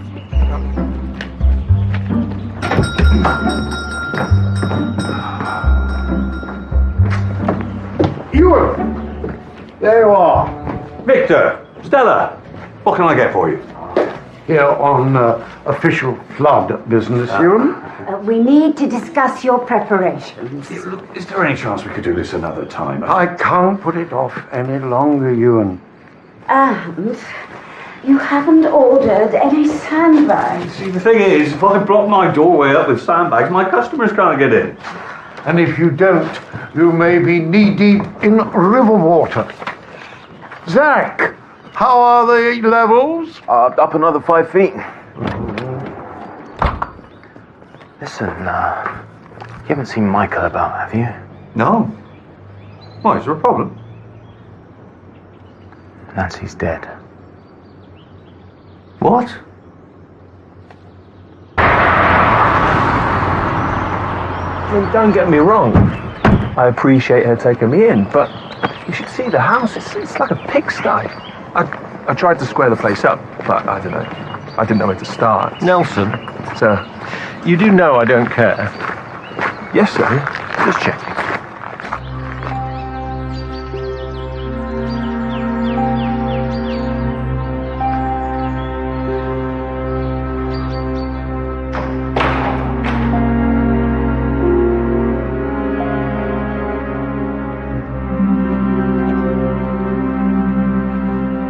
Being in churches gives me the creeps.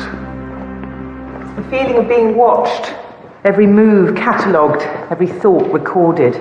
Nothing escapes him.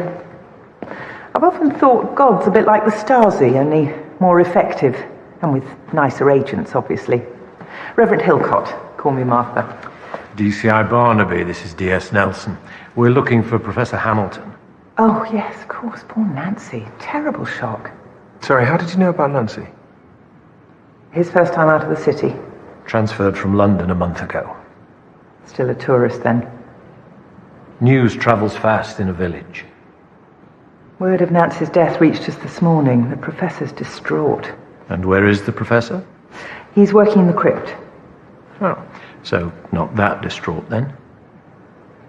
We all grieve in our own way.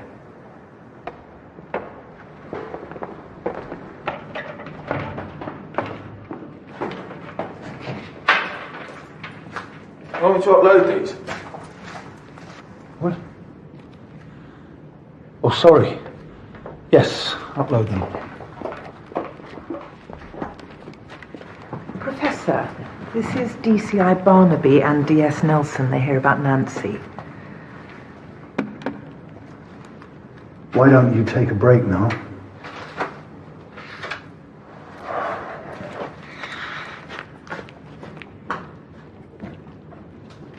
You're restoring the fresco? Restoration is a long way away. Right now, we're just trying to stop the rot. We need to record every detail before the intonaco deteriorates further. It's the river, you see? The water seeps through the foundation, speeds up the decay. But we're all working very hard to find a more permanent solution. I'm sorry. You wanted to talk about Nancy. How long had you known her? I came here around 6 months ago. Nancy moved in about 3 months later. A whirlwind romance, then? Something like that. When did you last see her? Yesterday morning, around 8. You weren't concerned when she didn't come home last night? Nancy works across the whole county. It's not unusual for her to stay over at a hotel when she's working late. Did Nancy have a car for work? Yes. Yellow, hatchback, Fiat, I think. Can you think of anyone who might want to hurt Nancy? No. What about her husband? How did he react to your relationship with her? Michael wasn't best pleased. Sir, you might want to see this. Excuse me.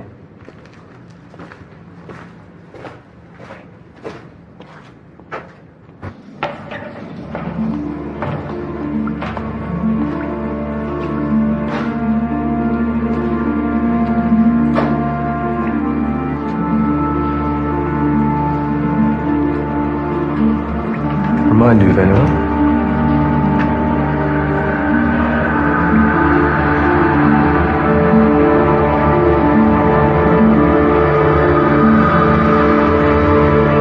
Do you know he went for a run this morning at 6 o'clock? 6 o'clock. Is that a fact? And guess what he has for breakfast? I've no idea. Green tea. The man's a freak. You're telling me. Okay, ballooned lungs confirmed suffocation in water. She drowned. That's about the size of it. What about time of death? Comparing her liver temperature with the temperature of the river, I'd say the night before she was found. The head wound? The skull had collapsed into the occipital lobe in an uneven depression.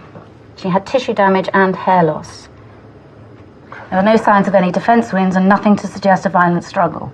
She was taken by surprise, More than likely. The force of the blow would have probably rendered her unconscious. giving the killer time to fit the mask. We found blood, hair and tissue on the inside, all of it belonging to Nancy. What about prints? Your killer was careful. Analysis of the material showed it to be sisal-based. Burlap, to be exact.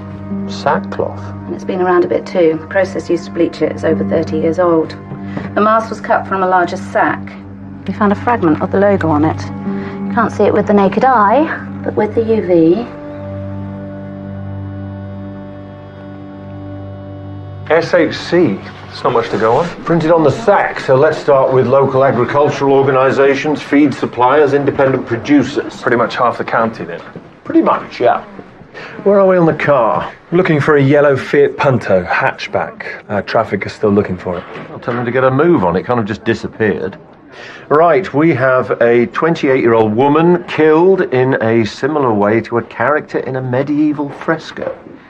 What do we know about this? Discovered 6 months ago. Apparently it's big news in the field of church art.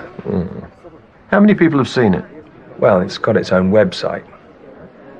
Anything on Hamilton? Respected academic, expert in the field of medieval art. Spent most of his working life in various churches around Europe. What about the murder site? Nancy was local, so I've gone with a 5-mile radius around the village. These are potential entry points. I was planning on checking them out. Then you'd best get on to it.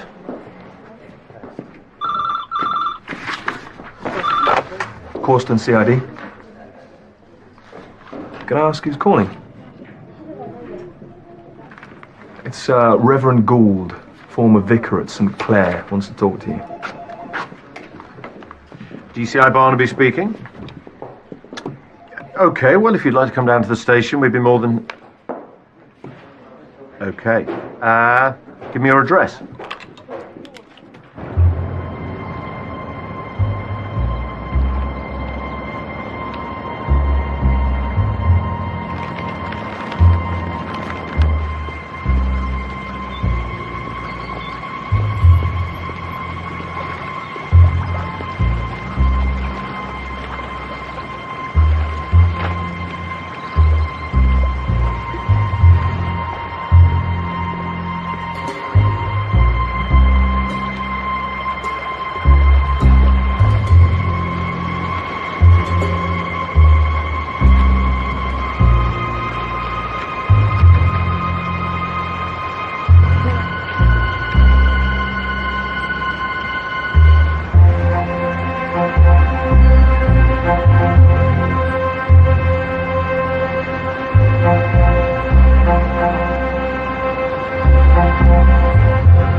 Gould!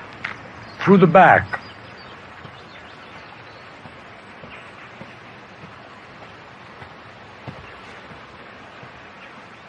Are you the detective? DCI Barnaby. It's quite a view you have here. I barely noticed it until I retired. And how long were you at St. Clair's? All in, about 25 years. I knew Nancy when she was a girl. She was wild even back then. She liked to tear around the village, drinking with the boys from the travellers' camp. Some called it high spirits. But the truth is, the girl was shameless. Still no reason for her to die. Someone obviously thinks it was.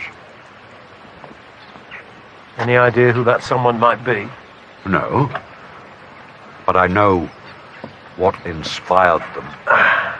Ah, there it is, that weary sigh. You think the old man's lost it? Some fire and brimstone preacher blabbering on about God punishing the sinners. What, you think this was a coincidence? Nancy dying like that? Just like that fresco they're all wetting themselves over? Things like that are covered up for a reason. Dad? What are you doing here? I called him. Everything all right? Everything's fine. The detective and I were just chatting about Nancy. Ava and Nancy used to be friends. Not that she has much time for friends. Too busy looking after this old wreck. Stop feeling sorry for yourself. Do you have children? My wife and I are expecting our first. Your first? A new dad, eh? This must be an interesting time for you. It's very exciting. Ha! You're scared stiff. And if not, you have no business being a father.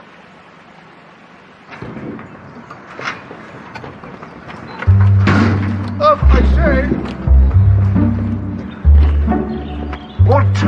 What news from the River Authority? Don't worry, Victor. We'll let you know well before it happens. It's just I need some info for my presentation. What presentation? The council meeting. What, tonight? The vicar's asked me for a status report. Sorry. That can be a bit intense. He's not well. Is it serious? Leukemia. Diagnosed last year. He's had a bit of chemo, but they reckon he needs a bone marrow transplant. Have you found a donor? You looking at her? That's just the test confirm I'm the match. What was Nancy like then? Good fun. Could be reckless. What about her and Michael Dewar? Well, I don't blame her for leaving Michael. His drinking was a problem. Do you think he might have harmed her?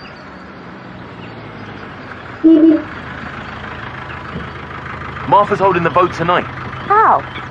It wasn't supposed to be till the end of the month. Yeah, well, she's called a special meeting because of the floods. She'll slip it in. Hey, don't worry. Me and Frank will be there. We'll sort her out. All right? Everything okay? No, not really. Nelson, what have you got for me?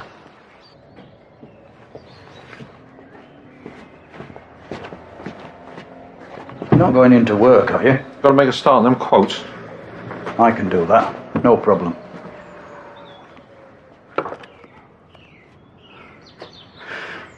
You've got to think how it looks. How what looks?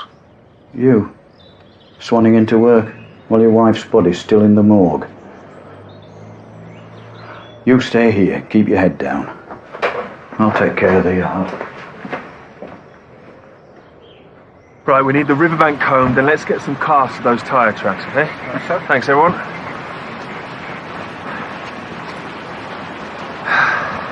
Fancied a dip, did you? Wild swimming, it's all the rage. You think this is where she went in? I found her rucksack in the shallows. Okay, Nelson, in your own time. Tyre tracks. One set leading from the road. They stop here and then turn back the way they came. So, unless the car drove off by itself, we can assume Nancy wasn't alone. Or maybe she came with someone, or this was a pre-arranged meeting. Either way, she knew them. Anything in the rucksack?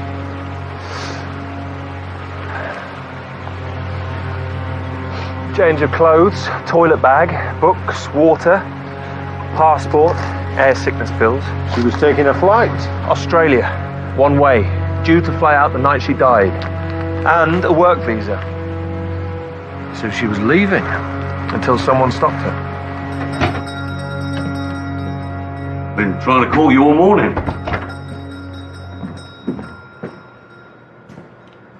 Look, I'm really sorry about Nancy. She didn't deserve this. Bottle of vodka. If there's anything you need, you just ask. I need a bottle of vodka. You don't have to go through this on your own. We are here for you.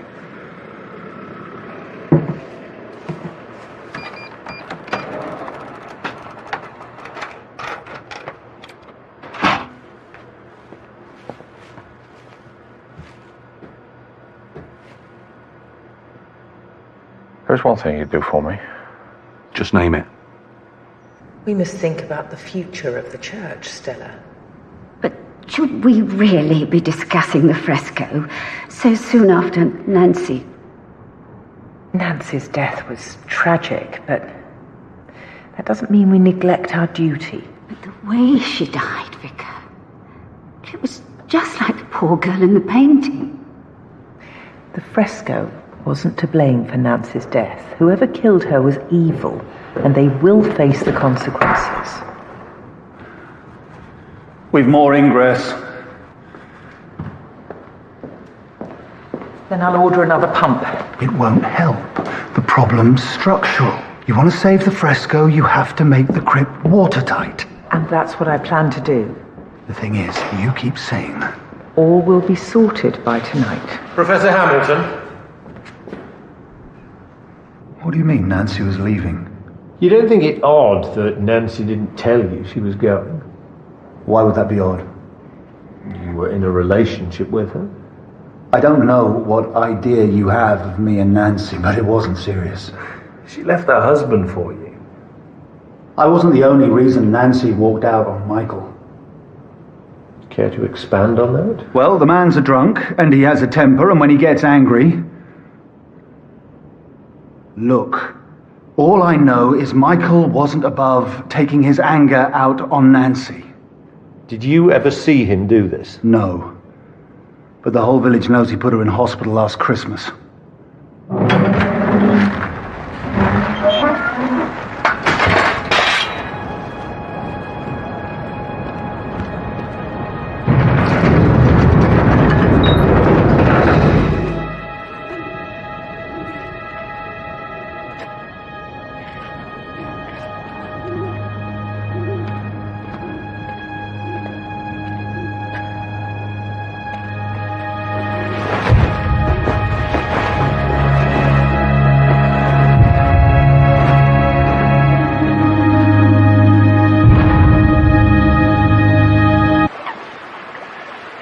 I shall miss all this when we go. We're not going anywhere. Martha will have her way no matter what. Her sort always do. Don't worry, I can handle Martha. You're such a fierce one. Same as your mother. You look so much like her. The first time I saw her, I was standing outside the shelter and she was coming up the road. The prettiest girl in Shoreditch. And do you know what? You knew right then she was the girl for you.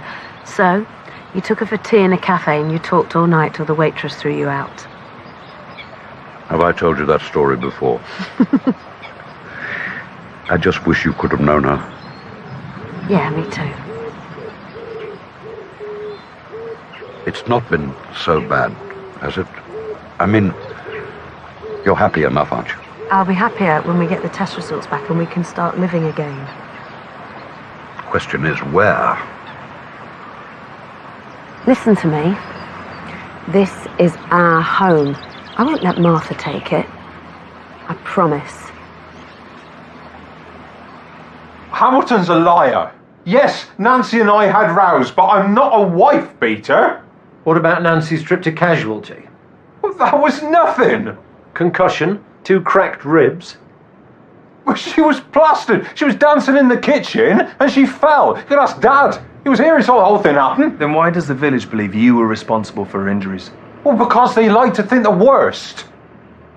And Nancy wouldn't have gone out of her way to put them straight. Oh, so now Nancy's a liar? No, she's an attention seeker. She was never happy unless everyone was talking about her. Where were you the night Nancy died?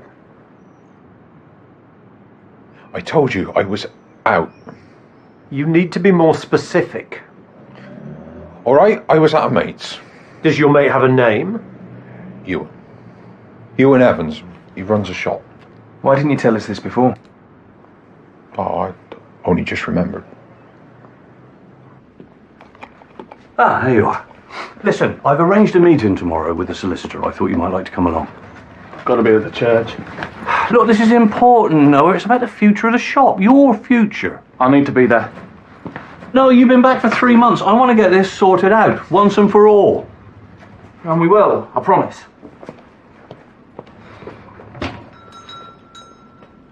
Oh, you dozy sod. No,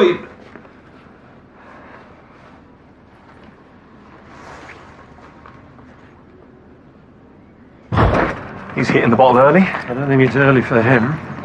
Go and speak to Ewan Evans. See if he backs up Michael's story. What about you? This time I had a word with Frank Dewar. Find out what he really thinks of his son.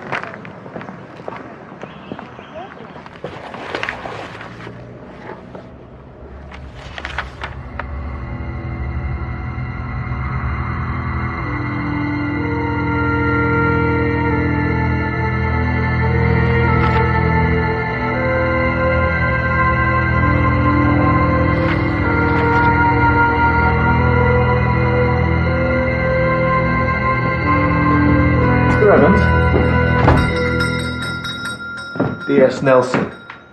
You busy at the moment? No.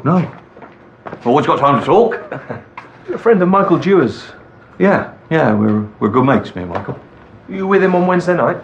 Wednesday just gone? That's the one, yeah. Yeah. Actually, as a matter of fact, me and Michael did get together on Wednesday night, yeah. Couple of drinks, was it? Always is with Michael. And what pub did you go to? Who said we went to the pub? Oh, I'm sorry. You said a couple of drinks, I just assumed. No. We were upstairs in the flat. All night? Well, it was pretty late when he left.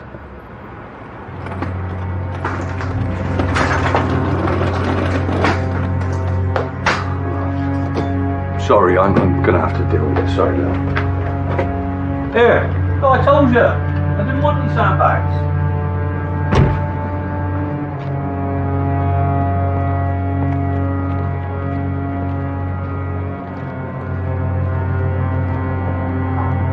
Mr. Dewar?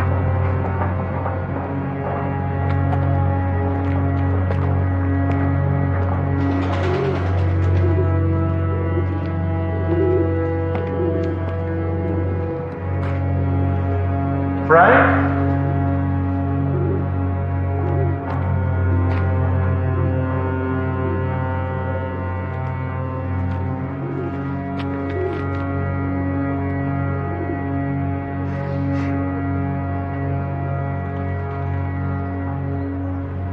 I want to know where you got it. It's no big deal, Dad. No big deal?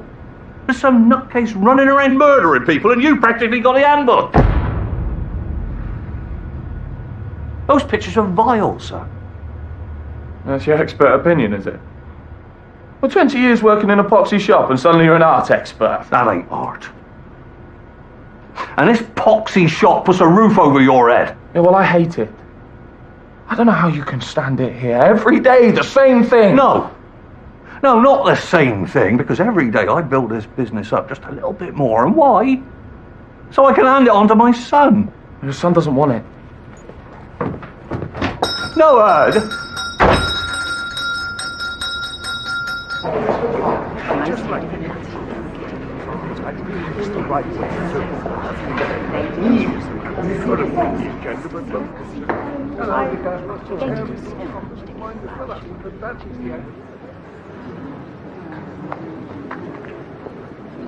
We need to wait for Frank.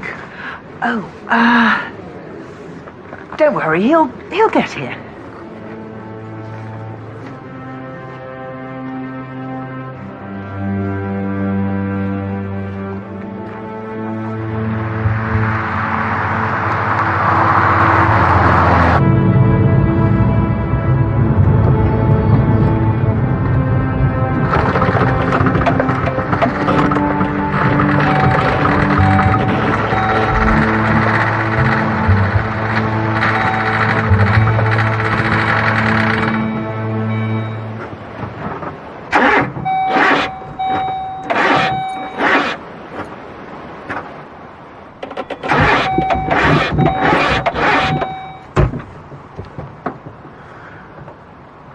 As soon as we get the nod from Zach that she's burst, the flood volunteer force will be mobilized.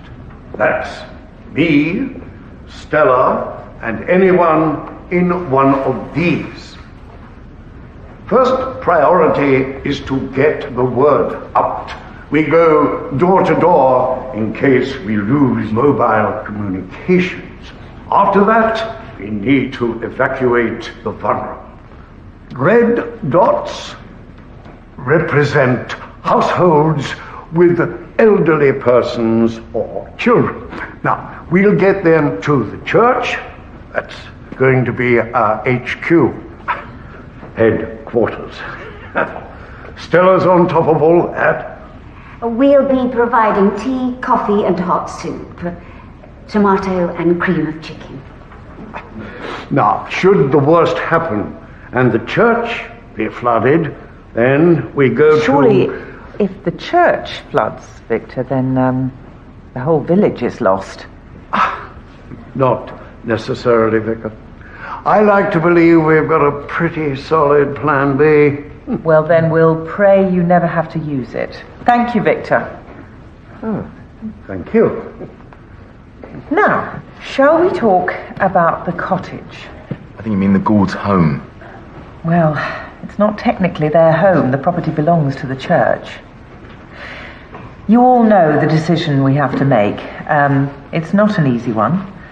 But the sale of the cottage will give us the funds to start the necessary building work. Sorry, Vicar, but isn't there any other way of raising the money? I'm afraid not.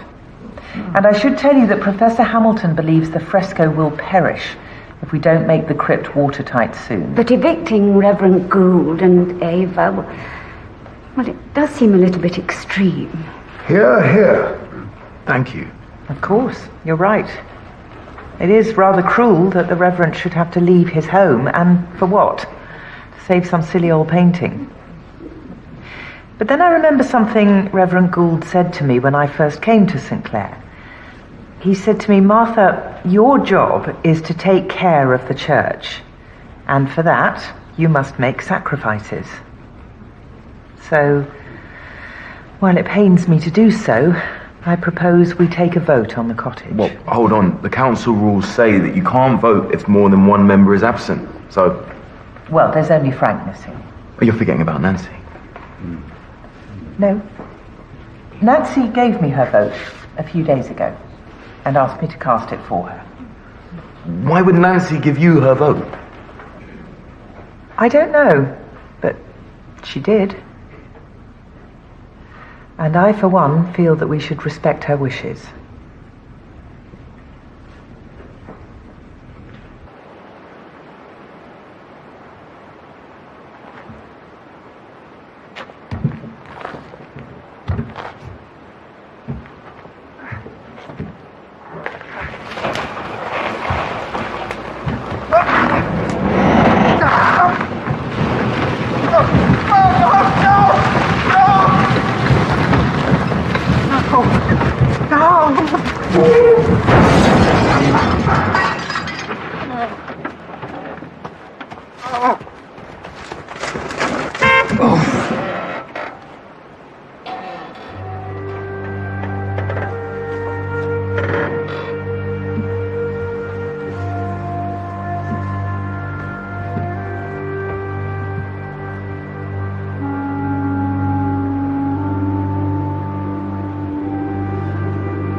happy now?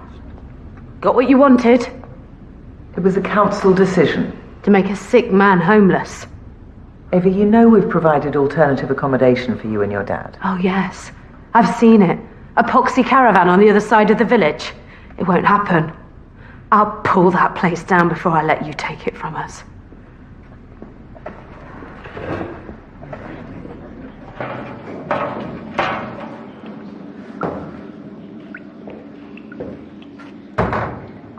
I thought we should celebrate.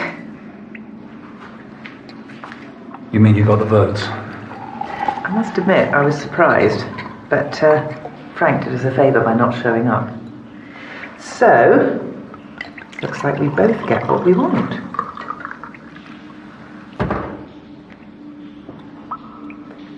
Isn't it beautiful? All that misery and suffering almost makes me tingle. People are going to flock to see this. And they'll pay for the privilege, too. This is about preservation, Martha. Absolutely. Preservation's paramount. But once that happens, we have a duty to share its beauty with the world.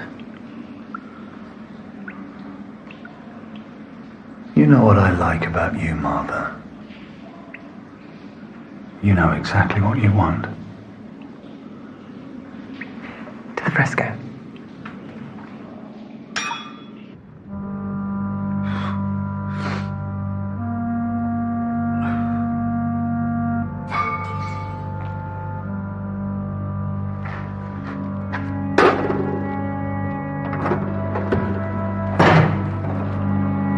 Hello?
Uh-huh. Yeah, quite comfortable, are we? Basket. It's in the kitchen.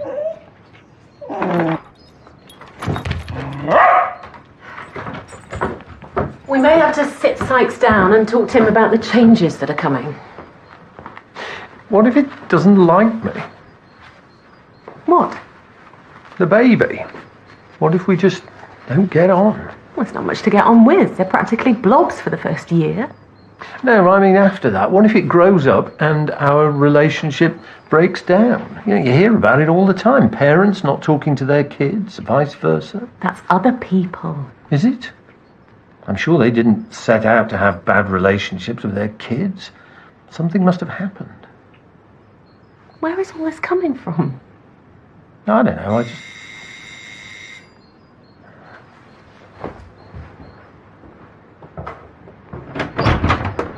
Nancy's car turned up. We find anything in it? Let's go and speak to Frank Dewar. That's going to be difficult.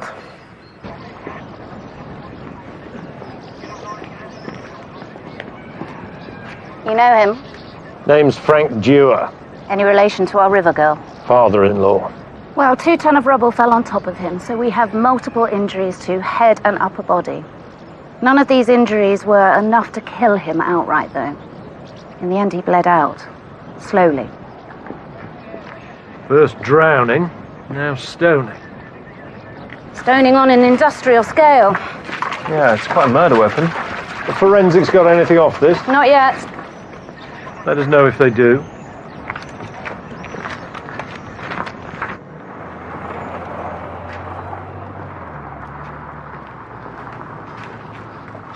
Talk about a relic. VHS. Is there a tape still in there? No such luck. Let's take them back to the station. Andy, do you mind? Sarge? Looks like Frank Dewar was struggling. He's borrowed a lot of money, too.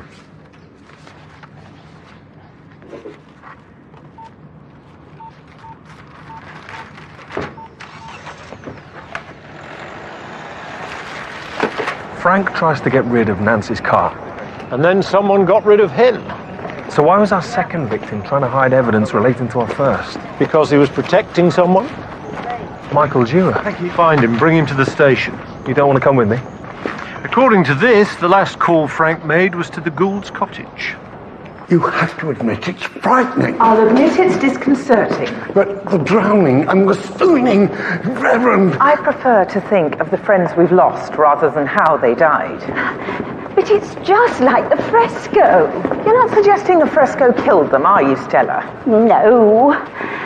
But it might be best if we... If what? Cover it up again. You know, the thing about fear is, it's actually a choice. We can choose to be afraid, or we can choose to be strong. Now, choosing to be afraid is easy. We just surrender and let the fear overwhelm us. Choosing to be strong is more difficult, unless we have support. And I know we can face these terrible times if we just stand together. Absolutely.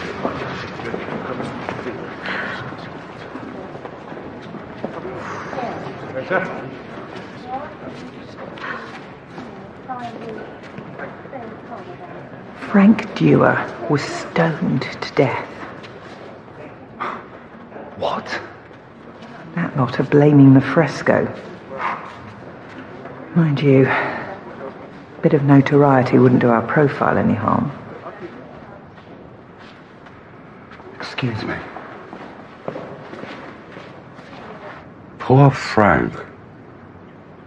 He was a weak man, and he had his troubles.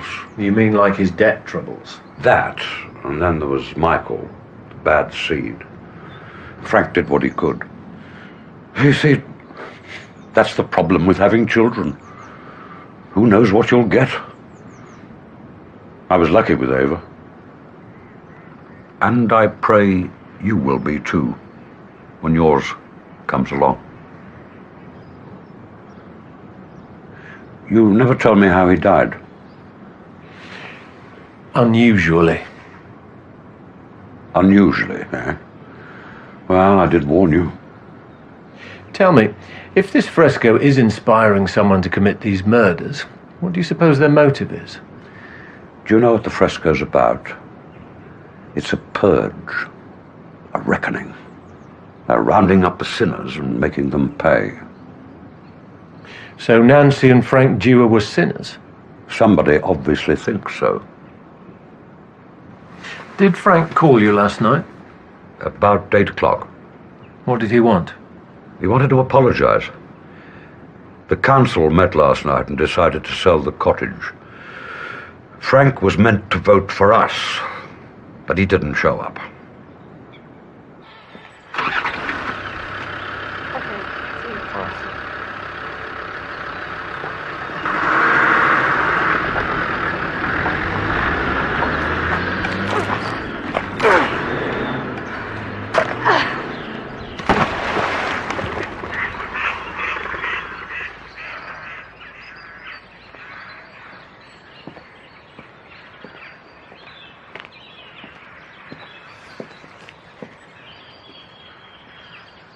Your dad says you're being evicted.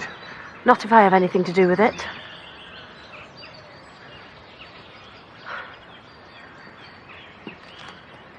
Dad brought me here when I was 6 months old.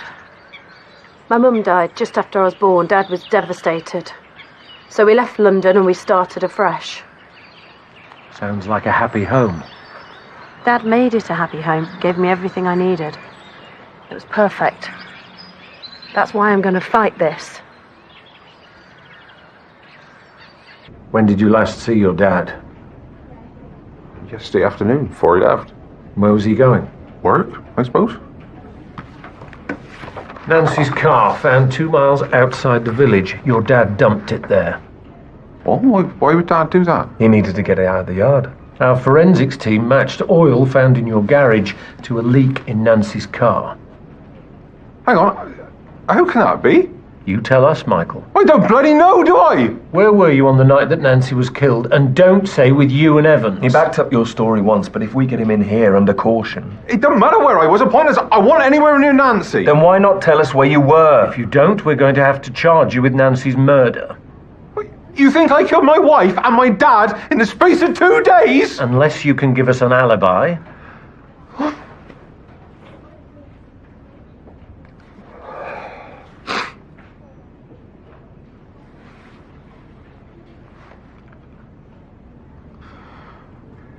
Right.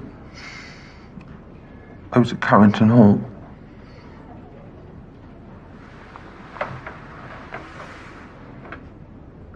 The rehab clinic. I went there to try out. And it only took a day, did it? Oh, of course not. Don't be so stupid. I wanted to get myself together, get my life back. Maybe even get Nancy back. So, I booked myself in, had a nice chat with the therapist, signed all the papers. They went off to look for a room. And I walked straight out of there. It lasted all of 2 hours. Where did you go? Nearest pub. What was it called? The Bull. They don't remember me. They had to carry me out. Why didn't you tell us this before? You think I want to admit I can't go half a day without a drink? I'm a failure. Everyone thinks I'm a loser. My dad did. My wife did. All my mates. I didn't say where I was because I didn't want to give them another chance to write me off.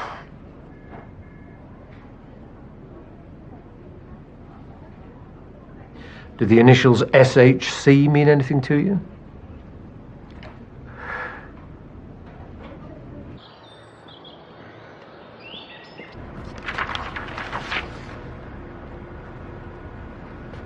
I just don't know what to think.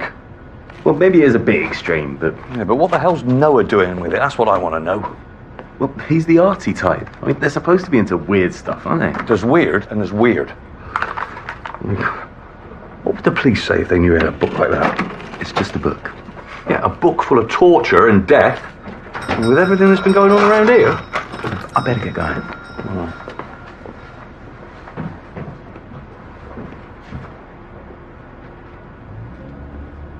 Something I can get you, Professor?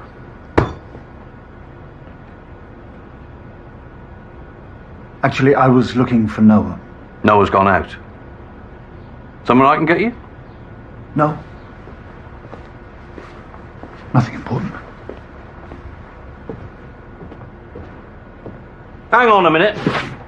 Hey, Professor! Hold on a minute! I said wait! This is yours, isn't it? What do you think you're playing at, giving Noah something like this, eh? My son didn't need this filth. And what would you know about what your son needs, Mr. Evans? He's my boy. Give me that. Just stay away from Noah, you hear me?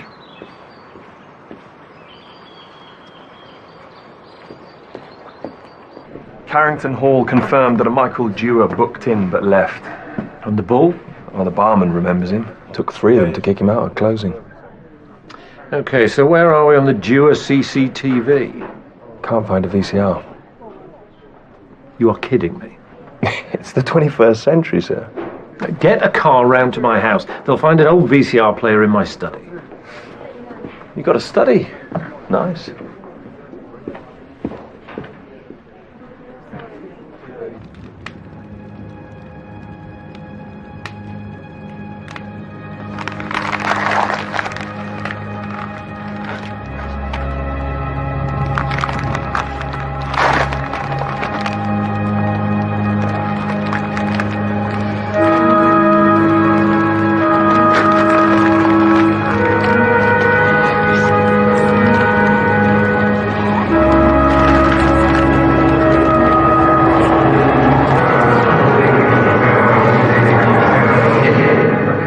So, no tape from the Dewar's yard from the night Frank was killed. Killer probably took it. Yeah, fair bet. But we did find the tape for the night Nancy was killed. Okay, so it's all quiet until 21:37, when this happens. That's Nancy's car. And that's Nancy Dewar.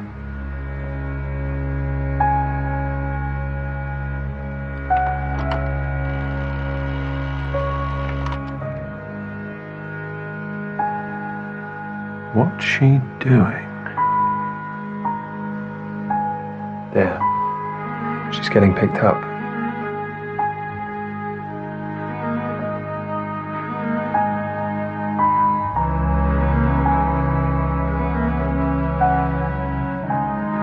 By Zach Lime.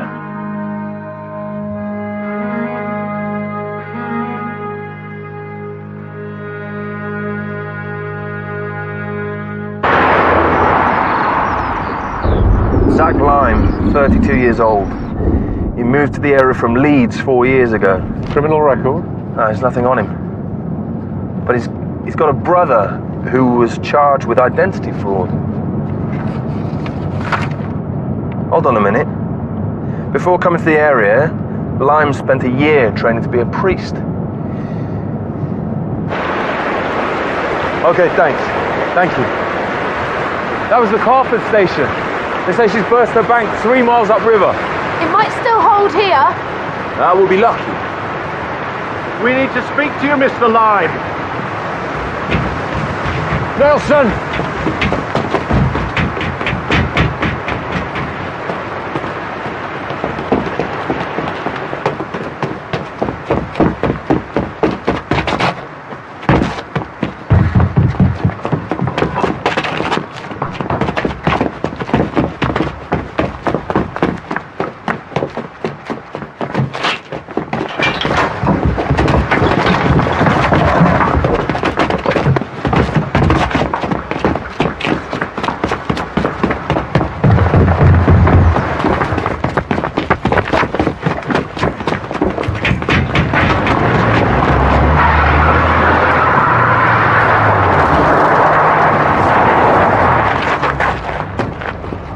We really do need to speak to you.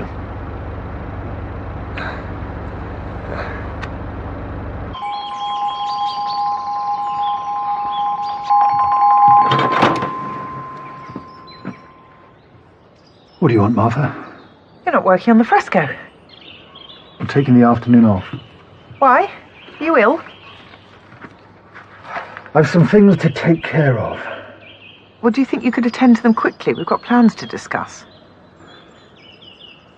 I'll see what I can do. Anything from Lime's house? Nothing to link him directly to the murders, but we managed to retrieve some erased files from a memory stick we found discarded in his bin. Hospital records? Patient details, confidential stuff. Someone with the right contacts could make money out of this information. Someone like Zach Lime's brother. Okay, wait. I had nothing to do with Nancy's death. Look, Nancy came to me. Okay, she said she was leaving. She needed money. Told me she could get her hands on some patient's information. Asked if I could find anyone who'd buy them. Why did she come to you? I don't know. Why'd you lot pull me over once a month for no reason?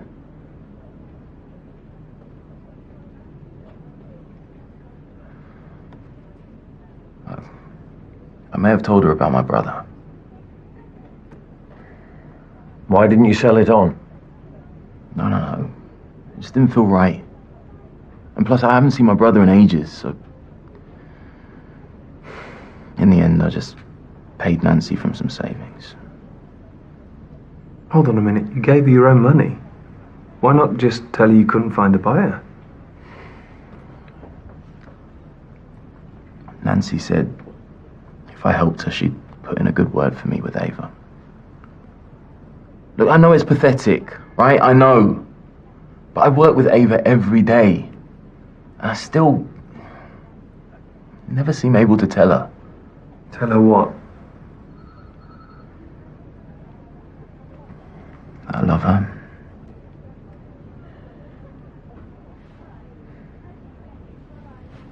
Okay. So, why did Nancy leave her car at the Dewars building yard? Well, she wanted Michael to sell it. And I was supposed to tell him to send the money on. So why did she leave in your van?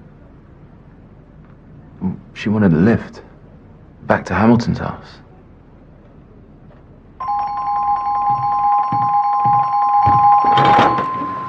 Mind if we come in? What the hell's going on? That's exactly what we were going to ask you, Professor. Why didn't you tell us that you saw Nancy Dewar on the night she was killed? Because I didn't see her. We have a witness who said he dropped Nancy back here around 10 o'clock. Look, I don't know what your witness has told you, but I didn't see Nancy that night, and that's the truth. And why should we believe you? Because I was with him. Noah, put some clothes on. And why should I? Well, Philip and I were here all night. Nancy never came home. Is this true? We were discussing the fresco. In bed. All right, Noah, that's enough. We've got nothing to be ashamed of. I said that's enough.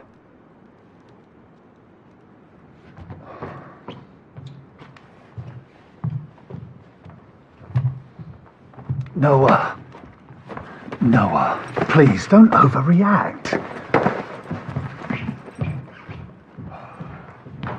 Noah! Noah, I didn't mean it!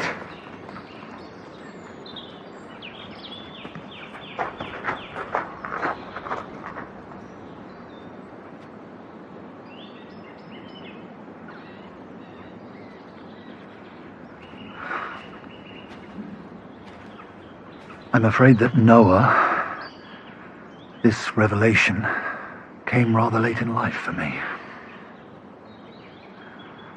I'm still struggling to come to terms with it. Did Nancy know? Poor Nancy. I think she thought we'd fall in love and run away together. She just found me at the wrong time.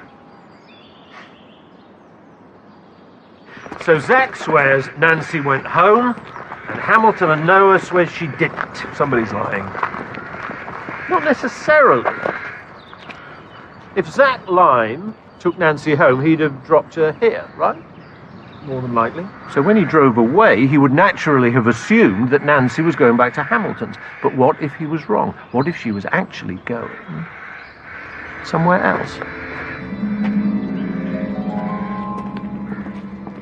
Yes, now you come to mention it, Nancy did pay me a visit that night. You didn't think to mention it? Well, I get a lot of visitors. Why did she come to see you? She was leaving the village. I think she dropped in to say goodbye. That's it? Nothing else? There was a bit of business with the parish council we had to tie up. What sort of business? Minor issues I barely remember. Why don't you try to remember? Nancy and I had a private arrangement. Go on. Well, I'd like to, of course, but Nancy was keen to keep it between ourselves, and I feel I should respect that. Okay. Nelson, arrest her. What? Okay, fine, right, you've made your point. The council was in deadlock. I needed a majority to sell the cottage. Nancy needed money, so I saw an opportunity to help my cause. You bought her vote. To speed up the process. I know I would have convinced her to see it my way in the end. So she came here for money, then what? And then she left. Where did she go? I assumed to the airport.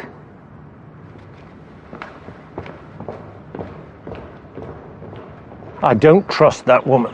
Unfortunately, we can't prove anything other than she met with Nancy. On the night she was killed, Nancy was going around the village collecting any money that she was owed. Calling in the debts before she left. Which means we need to find out whether she was due to collect from anyone else.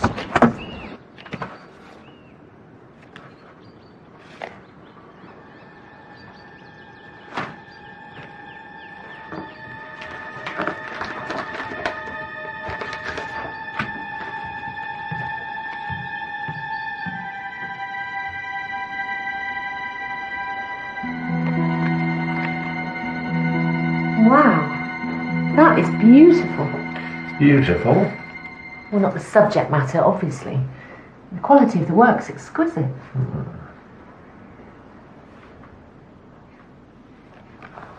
What's this? Your mum sent it to me. Wow. I'd forgotten about this. This is cup final day. Dad got us tickets. You both look very happy. We weren't so happy when we got beaten, but yeah, it was still a great day. What do you remember about it? Not much. Just a happy memory. Sunny. Dad was off work. Just me and him.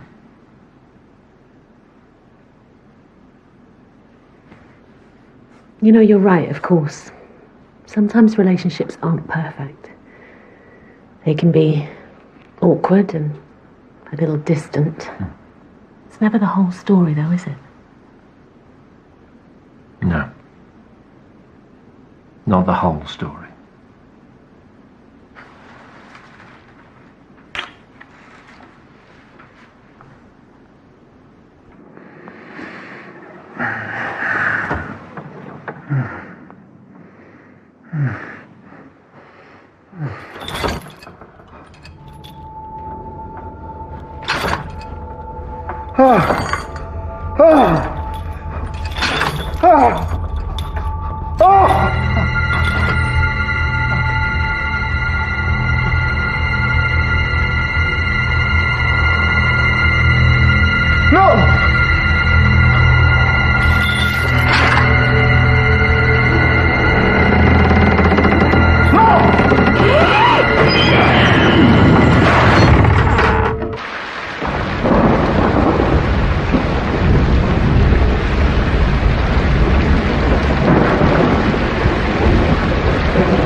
The body. Let's take a look. Puts me in mind of Mousetrap. All we need is a little man diving into a plastic tub. Looking at an acute penetrating trauma, obviously. The shaft punched a hole in his lower abdomen. Came out the other side. No doubt taking a few of his major organs as it went.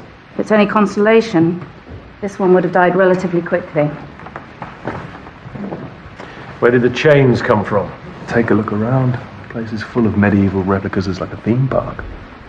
Impalement. At least it's different. The thing is, sir, there is no impalement on the fresco. In fact, it's one of the few gory deaths that are missing. I think it's the, breaking on the wheel. Right. I see what you mean. Got all that? Fine. Thank you. I understand you found the body. Rather gruesome discovery. He didn't show up at the crypt, so I called round to see if he was okay. Did you notice anything? I'm afraid I was a bit too distracted by the dead body to play detective. A nuisance him dying now. A nuisance?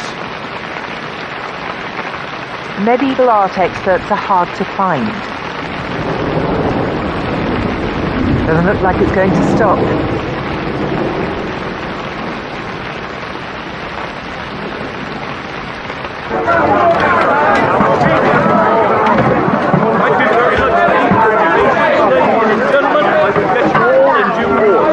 Now make sure you're stocked up on canned goods. We have plenty in stock at the moment. Take your time, ladies and gentlemen. Get full. DC son. Noah! He's through there, okay? Now, where were we?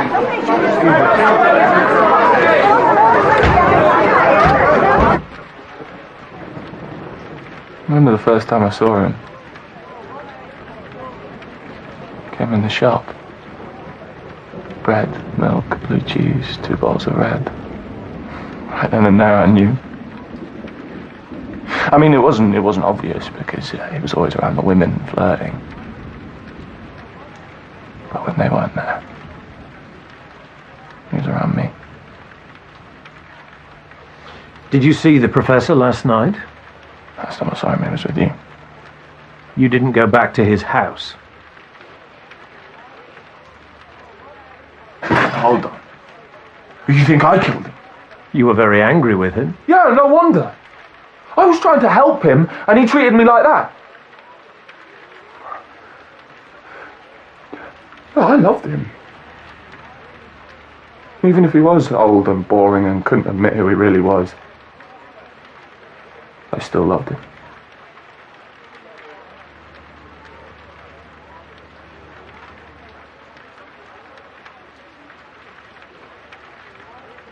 Did he die like the fresco? I'm afraid he did. You know, whoever's doing this, they know their audience. What makes you say that? They're a superstitious lot around here. They'll lap this stuff up.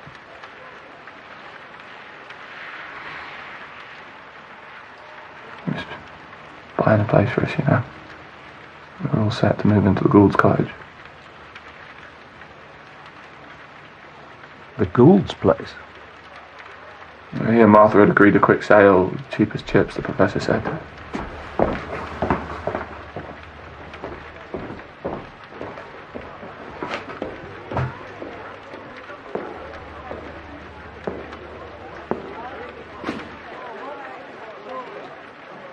Catch any of that, did you? I caught the important bits.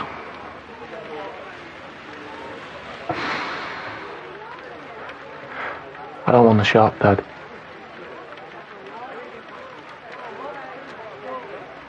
I would like to stay for a while.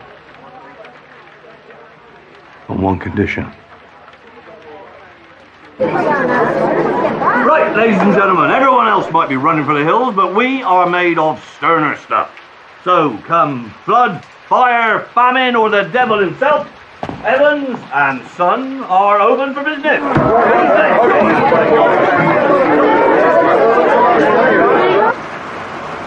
I'm not leaving over a drop of rain. It's the river I'm worried about. I doubt it'll wash the house away. Better to be safe than sorry. I'm not going to that place. Dad, it's your church. Not anymore. Belongs to her now. The congregation doesn't. They're still your people. Still your flock. Some have stayed loyal, I suppose. Exactly, and right now they're in crisis and in need of some spiritual comfort. I know what you're doing. Good for you. Now let's go.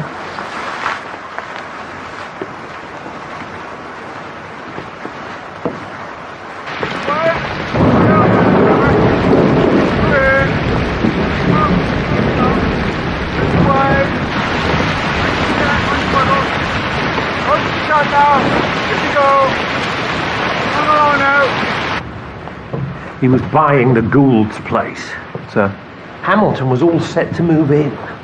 This has got nothing to do with God or sinners or religion. This is all about something far more mundane. Property. All our victims were involved in the deal surrounding the cottage. Ava? Get over there now.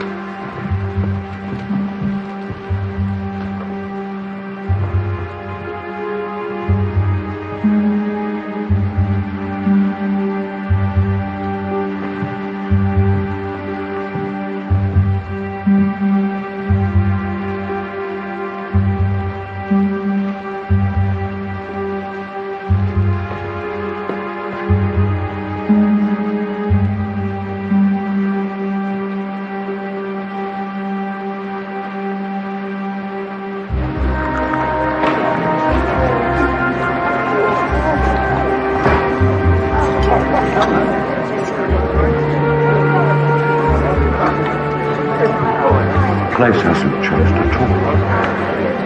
I'll get us tea.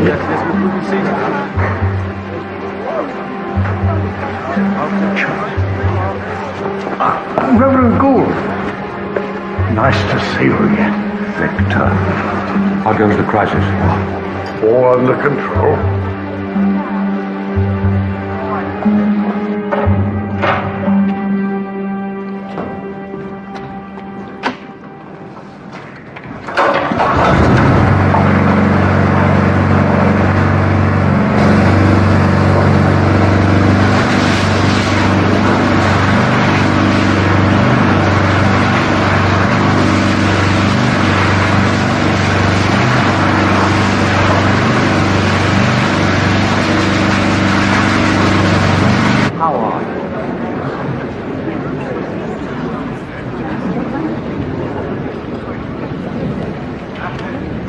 This lot could do with some music.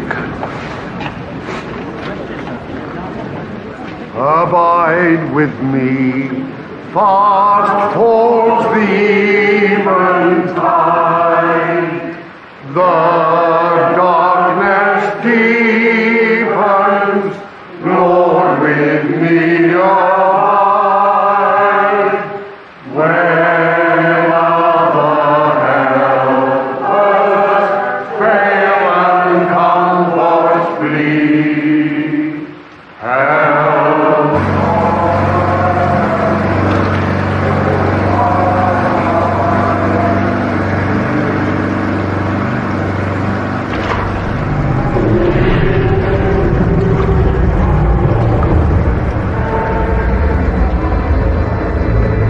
What the hell are you doing?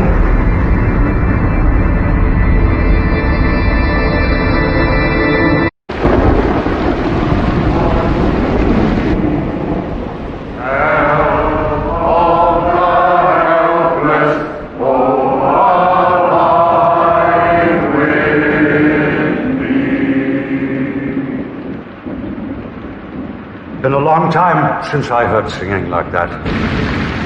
And I've missed it. And though this is a dark time for our village, there is light in here. The light of our people. No, thanks. You think you can come into my church and destroy something I've worked for? Not your church, God's church.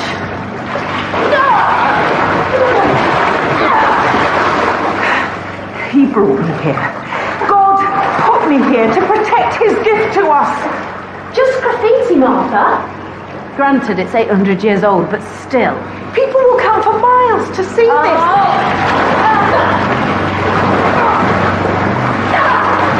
So, that's it. The reason that you threw my dad out of his home, so you could build a tourist attraction. A place of pilgrimage. Exit through the gift shop. There's no talking to you, is there? You can't see that I'm trying to do something to help this village.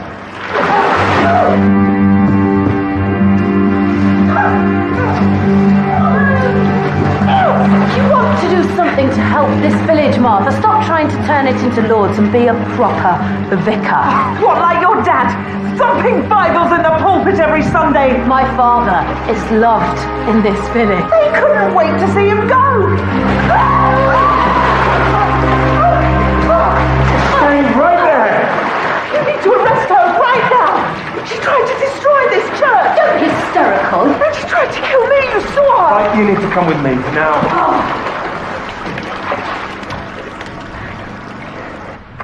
Kate, I need you over here. I need the internet on this. Do I look like IT? Please, just do it. And then search for SHC with this postcode.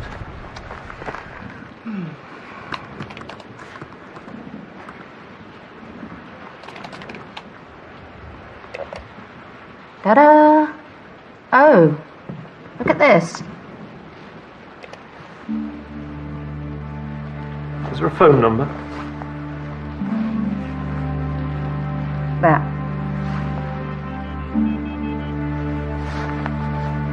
Hello, Detective Chief Inspector Barnaby, Midsomer Constabulary. Who am I speaking to? And why have these tragedies come to our village? Who's to blame? Is it God? No. We're to blame. We're guilty. I didn't try to kill anyone. We can talk about this at the station. I just wanted to wreck the fresco. Oh, so you admit it then? Guilty of forgetting him. And we're in this mess because of people like her. A woman with no humility. A woman who lacks compassion. A woman who values profit above God himself. Rather than follow her, we should condemn her. Let he who hath not sinned, Reverend. I don't like heckling, Mr. Barnaby. And I don't like murder, Reverend. Should we do this in private? I have nothing to fear in God's house. And what about Shoreditch Homeless Centre? Have you anything to fear there? Or from a young woman by the name of Tina Bell? It was all such a long time ago, you might be forgiven for thinking that your secret was safe. But then along came Nancy Dewar. You see, whatever else you thought about Nancy, she was a nurse, and a good one. So, when you became ill and you needed your tests, Nancy went out of her way to get your results as quickly as possible. She was surprised by what she found. When she left on the night she died, she had one last thing to do. To tell her friend Ava the truth. What truth? Ava, go home, right now. What's he talking about, Dad? But Nancy found you instead. You couldn't have her exposing you, so you killed her. You dressed it up to look like the fresco.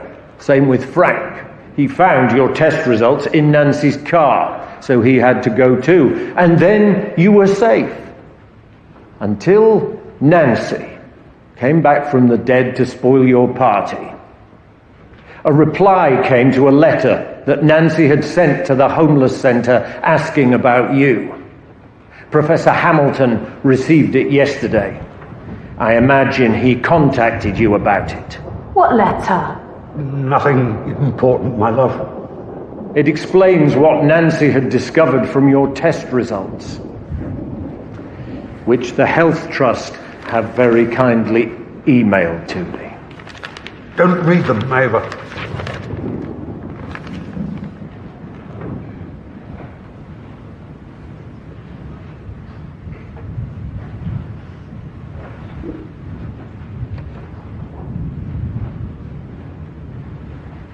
I don't understand. It says we're not related. Of course we are. I'm your father.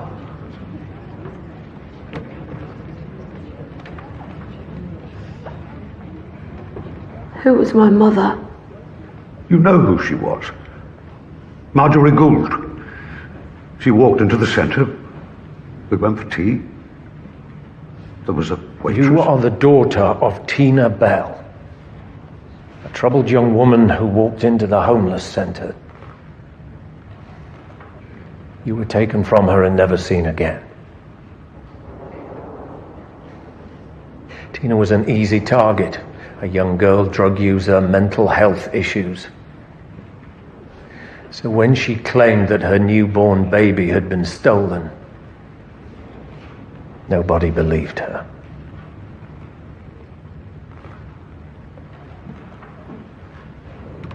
What happened to her?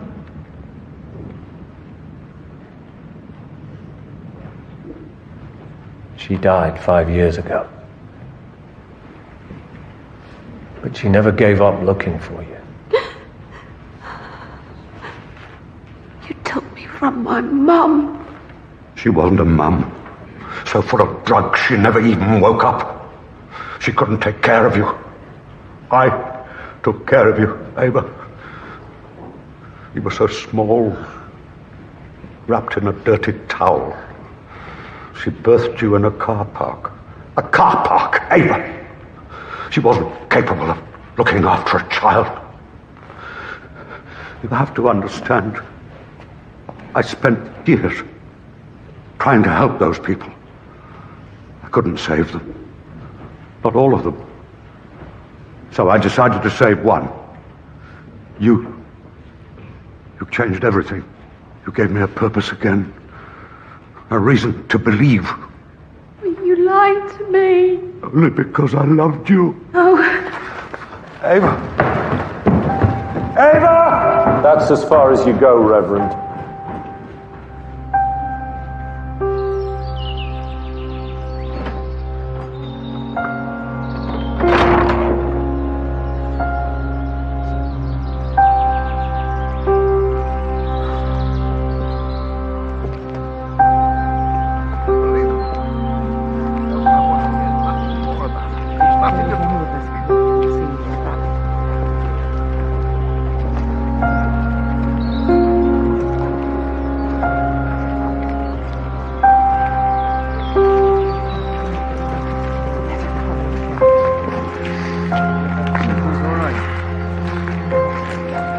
Three people dead just so he could keep on pretending to be Ava's dad.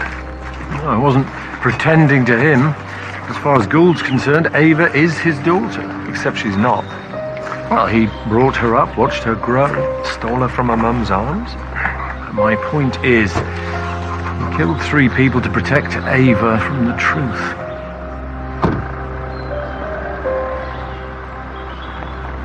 Sounds like you feel sorry for him. No. I feel sorry for Tina Bell.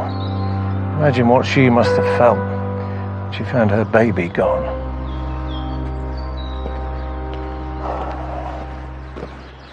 So the flood didn't come then? I had noticed that. By the way, guess what I found under Kate's sofa yesterday? Nelson. Sir. I still don't care.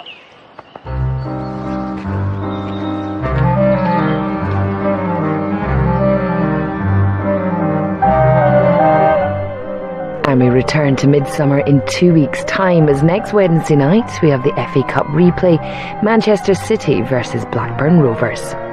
The Bletchley Circle.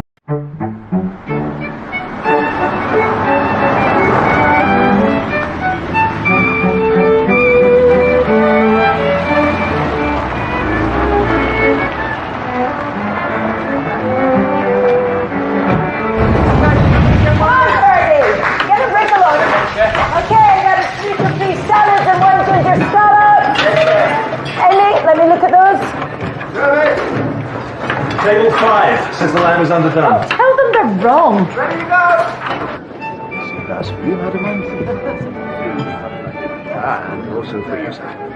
That comes up. Excuse me, sir. Sir? Where is my ravioli? Fresh up and pomegranate salads coming up. Check on chef. Check on chef.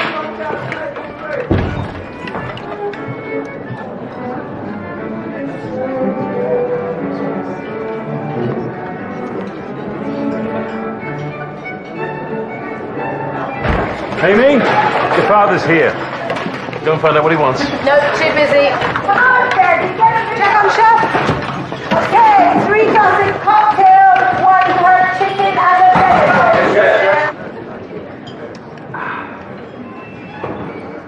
a Good evening, Martin.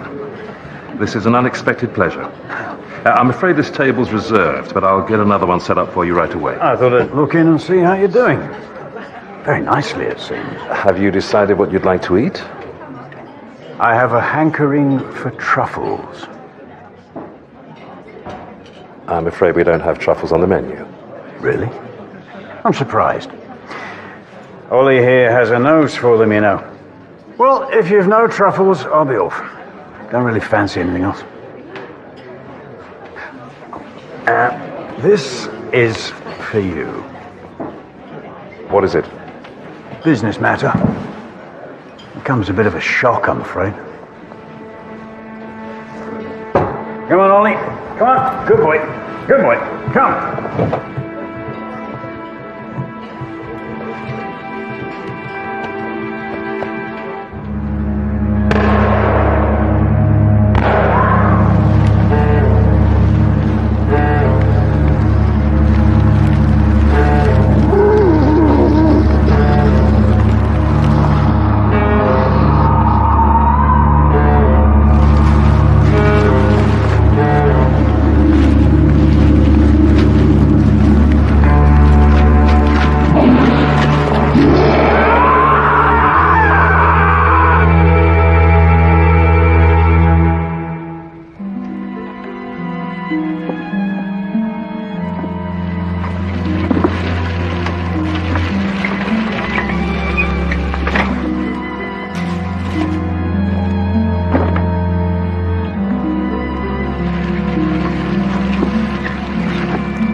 Martin Strickland's land. So? Don't be such a wimp and come and help me.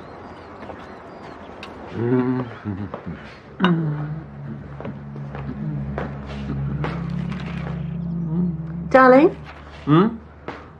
could you pass me that cushion?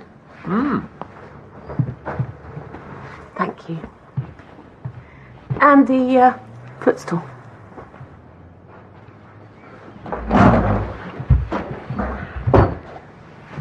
What happened to I'm not ill? Ah, so you were listening. Fair enough. I will try to stop fussing. Hey, boy, do you like your new bowl? Apparently not. He hardly ate anything yesterday either. Maybe he's ordered a takeaway.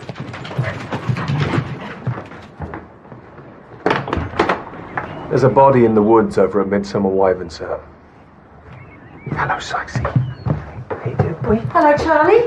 How is your lovely landlady? Already at the crime scene. You were up bright and early. I thought you were on maternity leave. My first day today, and You're I'm meant to be taking it easy. Yes, darling, of course. Keep an eye on her, Sykes, and eat your breakfast. He's off his food. See you.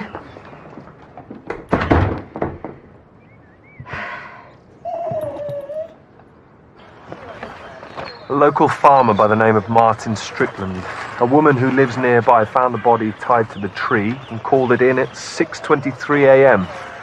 At 7:05, there was another call, anonymous, from a phone box in Corston. The victim's wallet and mobile were still in his pockets.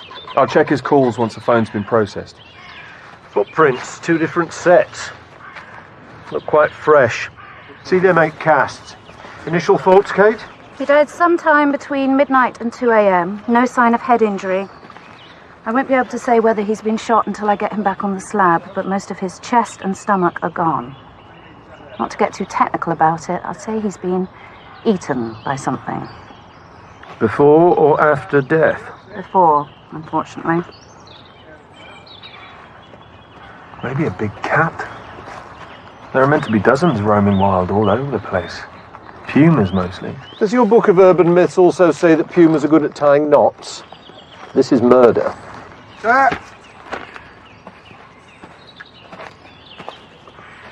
Come on, guys. Half an hour till service. Okay, where's my crayfish? 5 minutes, chef. Ready. How long for that lettuce? Well, you said be thorough. Nick? It's split. No, it's not. Start again. Shall I do the roulette, chef, since Nick's going to be behind? Yes. Thank you, Amy. Morning all. It's your friendly local butcher with all the choicest cuts and juiciest gossip. Stephanie, Let's see what you've got. Are you sure this beef's been hung for long enough? Strung it up myself 28 days ago. It's not the belted Galloway I asked for, though, is it? Boss said to tell you we won't be able to get his hands on any of that until next week at the earliest.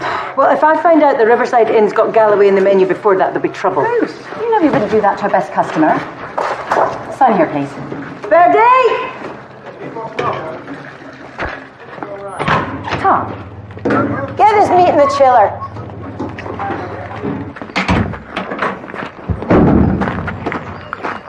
Did she believe you about the beef? Yeah, but I can't keep this up much longer, Johnny. Last time, I promise. Thanks, Stephanie. You're a star.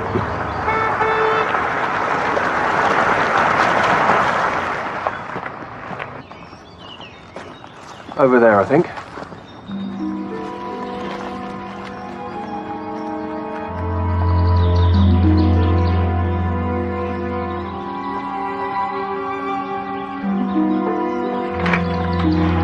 Yes?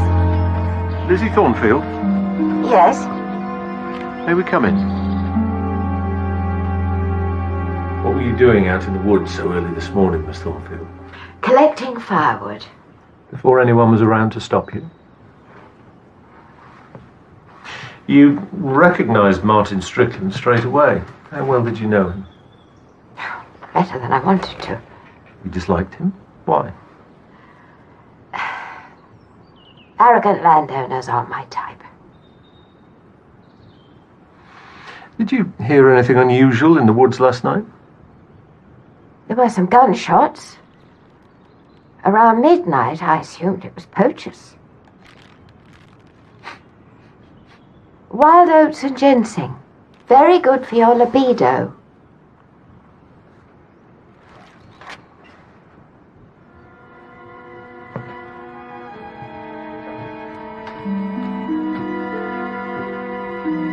You want me to come with you to see Mrs. Strickland?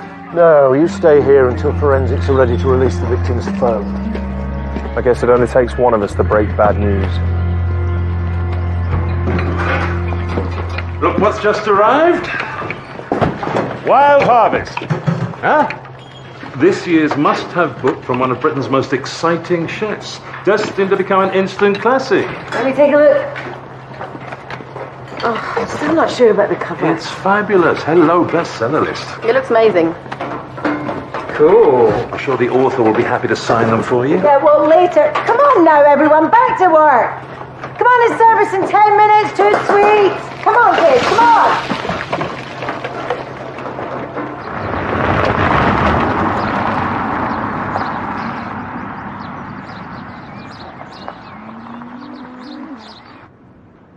An animal attack? That doesn't make sense. We're still trying to establish exactly what happened, but I'm afraid there's not much doubt that your husband was murdered. Do you have any idea what he might have been doing out in the woods so late at night? I would say taking Ollie for a walk, but he brought him back about 10. And then went out again. Didn't that strike you as odd? Not particularly. We have problems with poachers, and it's only a couple of nights since the truffles were stolen. Truffles? About £10,000 worth, Martin said, all dug up overnight. Did he report it? I assume so. And this morning, weren't you alarmed when you realized your husband hadn't come home? I didn't realize. Although, come to think of it, Ollie was whining to go out. Martin very often slept in the spare room. We keep very different hours, and he snores. He used to snore. Had Mr. Strickland fallen out with anyone lately? Probably. He usually had. There was something going on with the restaurant people, I believe. Which restaurant would that be? Wyvern House used to be the family home once upon a time. We still own the freehold. What was the dispute about? I really don't know. Do you have any children, Mrs. Strickland? No. Martin does have a daughter from his first marriage. She works at Wyvern House, as it happens. I suppose I really ought to call the poor girl.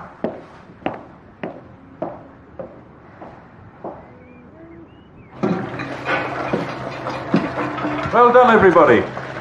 Really well done.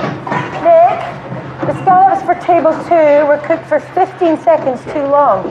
Amy, you mangled a perfectly good partridge breast and your creme anglaise was running. But generally, excellent work. Sorry.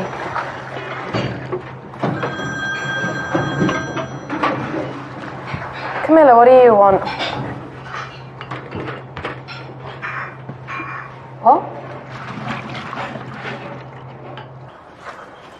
Now let me know when you trace the number. Thanks. What's up, Charlie boy? Martin Strickland's last phone call was to an agricultural supplies company. So, he's a farmer. The call was placed at 11:13 at night.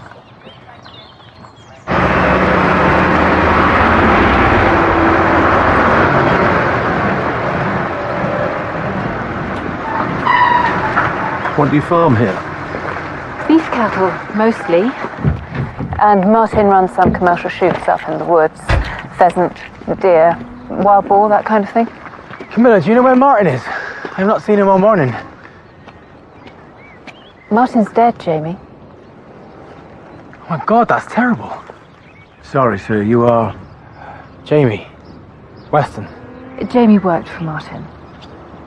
Well, for me now, I suppose. Excuse me. Nelson? Sir, Strickland's phone lists his last call as an agricultural supplies company. But it turns out the number actually belongs to an Angela Linklater, landlady of the village pub. Make mine a half.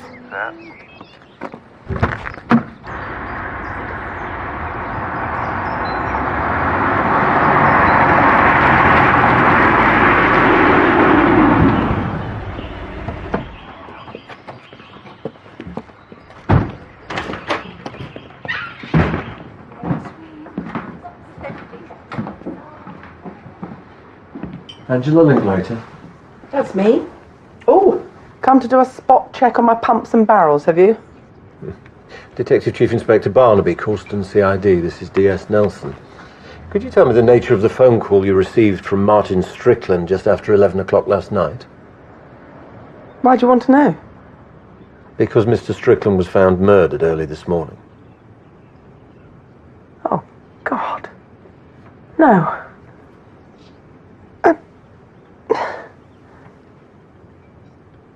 The phone call? He just rang to say goodnight. Sorry. I take it your relationship with Mr. Strickland was a close one. Nothing serious, but we'd been seeing each other for a while.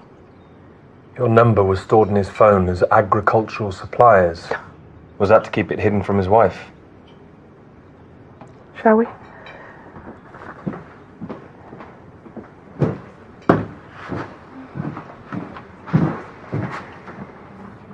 I didn't know he'd done that, but I suppose so, yes.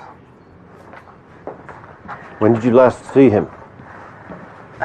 He came in for a drink last night around 9. He wanted to spend the night, but I was shattered, so I said no. How often did he stay at yours? A couple of times a week. So surely Mrs. Strickland must have suspected something. Of course she did. She came in here a couple of months ago and told me to stay away from her husband or she'd be back with a shotgun. What did you say? I told her she needed to talk to her husband before she started shooting people. And do you know if she did? Talk to her husband, that is. I doubt it. The last thing Camilla wanted was a divorce. I mean, where would she keep her horse? Sorry. Do you mind telling us your movements last night after Mr. Strickland left? I was in the bar till 11, then clearing up. Martin called, I suppose, hoping I'd changed my mind. And then I went to bed. You live on the premises? Alone? With my son. Was he at home last night?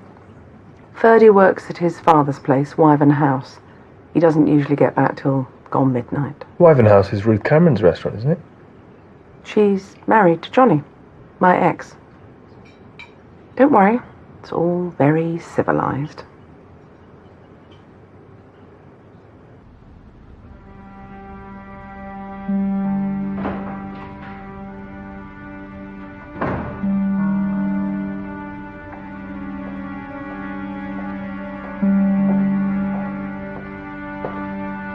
Are we safe now, do you think?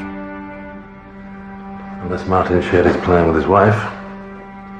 A dreadful thing to happen, of course. Though it couldn't have happened to a nastier man. No. Johnny? If you know something you're not telling me.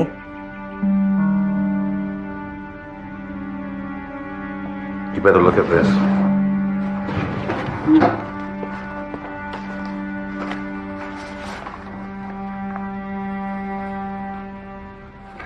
He died of multiple penetrating injuries, but no sign of gunshot or knife wounds. The torso's a mess. Bite marks and saliva everywhere. Nasty. He'd ingested a hefty dose of valerian as well as a fair bit of alcohol. Valerian? A natural sleeping remedy. But here's the really strange part. The torso was smeared with a viscous substance before the attack. I've sent samples off for testing, but I am pretty sure it's truffle oil. That's crazy. They use pigs to hunt for truffles on the continent, don't they? Yes, they do. You think Martin Strickland was eaten by a pig? Not a pig. An ancient relative. A wild boar. Camilla Strickland said there are some in the woods.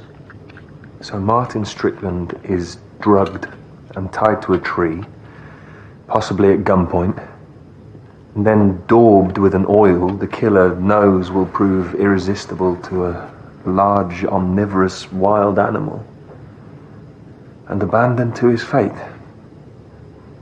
Hard to think of a more horrible way to die.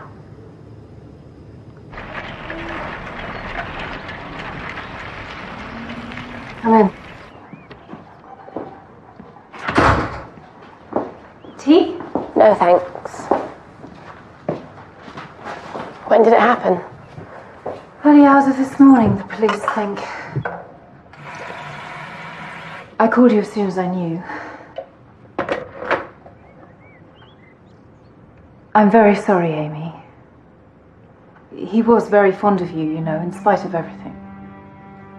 Yes. And of course, you will always be welcome here. Oh dear, you don't know, do you? Know what? Dad left everything to me.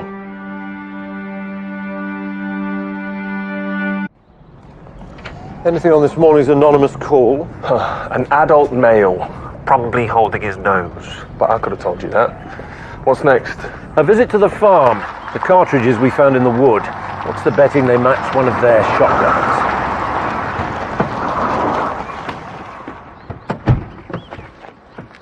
Head over and start the search at Jamie Weston's cottage. Take Phillips with you. I'll go and see. You two?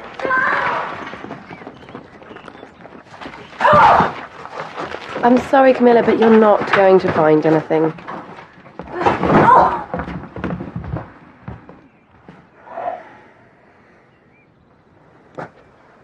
Are you Amy Strickland? Yes, are you the police? Why don't you go and have a chat with Detective Sergeant Nelson?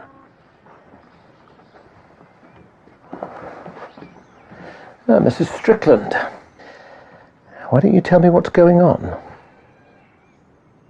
Why didn't you go and speak to your father when he came into the restaurant last night? I wish I had now, of course, but I was busy. Were you and he close? Very, when I was a little girl. And again when my mother died. And he married Camilla. And that put a strain on your relationship? Yes, but I think he was starting to realise that she was only interested in his money. Sorry, I probably shouldn't have said that.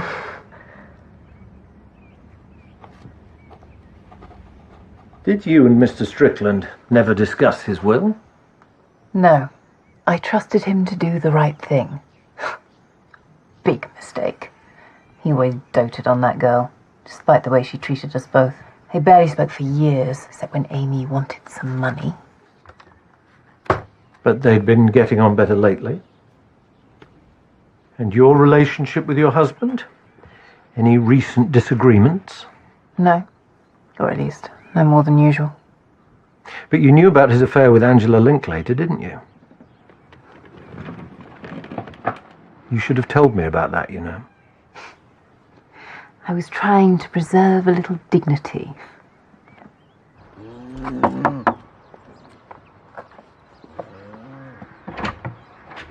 James Weston, we have a warrant to search these premises.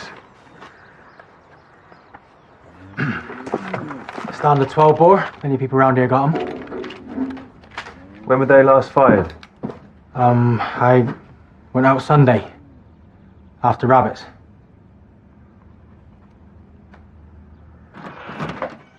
Nothing seems to be missing. If you say so. I thought you said he was eaten, not shot. Several shotgun cartridges were found near the body. Is there another key to this cupboard besides the one we found on your husband's keyring? I really have no idea.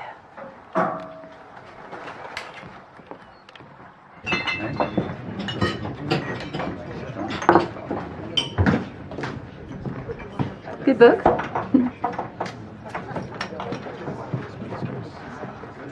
You don't catch me reading books about meat in my free time, do you?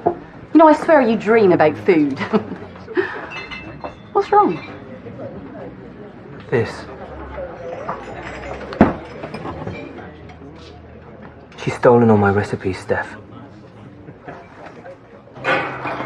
Amy, we didn't expect you back today. I didn't want to leave you in the lurch. You're mad. I was taking a week off. I'm sure. 30.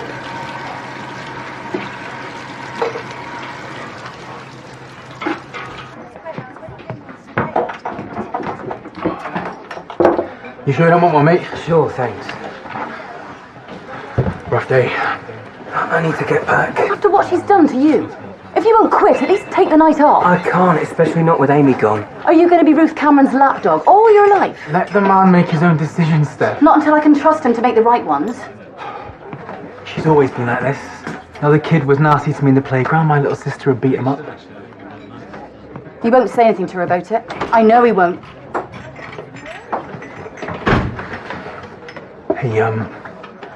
The police came. He took the shotguns.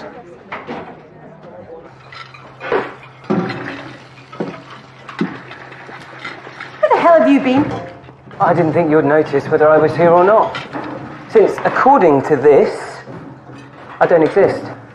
What's wrong? Oh, nothing important. Just the fact that most of the recipes in here are actually mine. Terrine of 3 wild roots with juniper berries. I made that first. The juniper berries were my idea. Blackberry dumplings with lavender and rosewater ice. My beloved granny's recipe. I'm not your granny. You can't talk to Ruth like that. Stay out of this, Amy. Game pie with whiskey jelly. I often make this at home for a relaxed lunch with friends. You don't have any friends. You have an inflated idea of your own importance, Nick. These are my recipes, Ruth. Dishes I devised, worked on and perfected, and you've stolen them from me. I taught you everything you know, and don't you forget it. I have acknowledged your contribution. Oh, grateful thanks to my husband Johnny and my wonderful team at Wyvern House. I'm overwhelmed. How many books do you think your name would sell? How many people would come to Wyvern House to eat Nick Ivor's food? There is only one star in this kitchen, and it is me, not you. And if you don't like it, you can get out.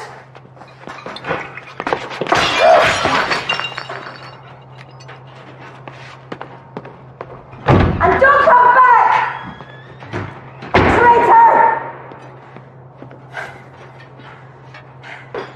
Ferdy, give me a broom. No, don't touch it.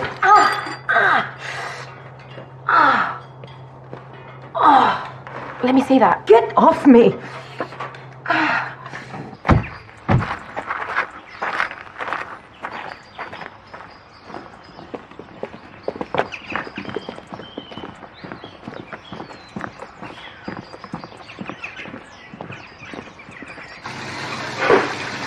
You can't let Nick get away with this. I know you two go back a long way, but he's dangerous.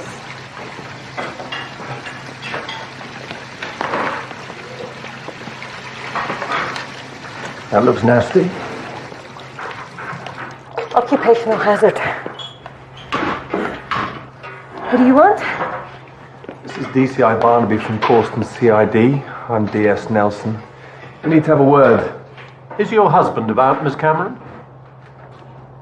I understand Mr. Strickland owned Wyvern House and you leased the building from him. That's right. And you've been here now? Just over 2 years. How was your relationship with Mr. Strickland?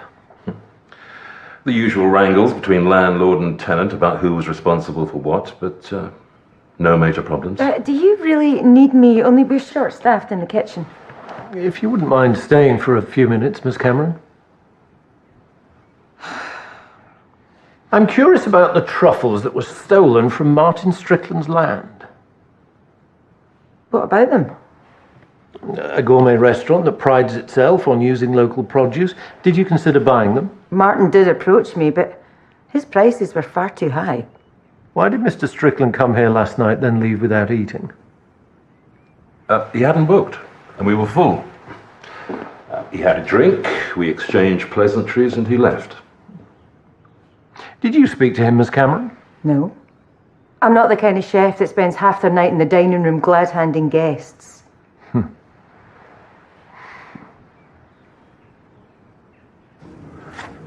What time did you finish work yesterday? About 12:30. Were you the last person to leave? Apart from Ruth and my dad, I had to do all the clearing up. And what did you do then? I went home, played zombie cannibal for a bit and went to bed. I haven't tried zombie cannibal yet. Is it any good?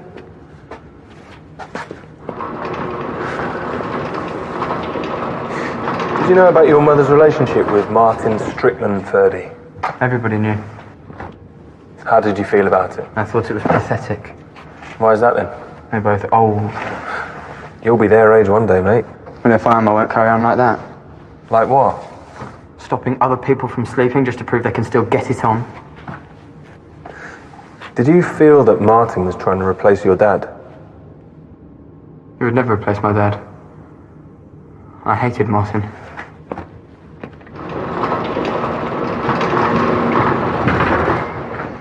Well, he might have a cushy number working for his dad, but Ferdy Linklater's got a fiery temper. Have you let a suspect get under your skin? You think he's a suspect? Everyone's a suspect at this stage. None of the women in Martin Strickland's life seem to care very much that he's dead. Check them all out. And see what you can find in Strickland's paperwork that relates to Wyvern House. There's something Johnny Linklater isn't telling us. He's been sinking gin and tonics like there's no tomorrow. Yeah, I know, Stephanie, but somebody's got to get him home. Okay, but I want him out within the next half an hour.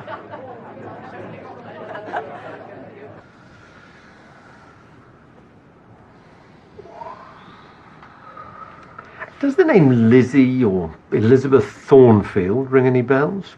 Sort of person who might have been on a magazine cover a long time ago. There was a Beth Thornfield who was a model in the late 60s, maybe. I'm impressed you remember. I don't remember. I taught a module on British popular culture in the 1960s to the A-level history group last year. So my childhood is history now. How interesting. I'll take you for a walk later. He's been for 3 already today. He's still not eaten anything, though. Even I gave him his favourite. Maybe we should take him to the vet.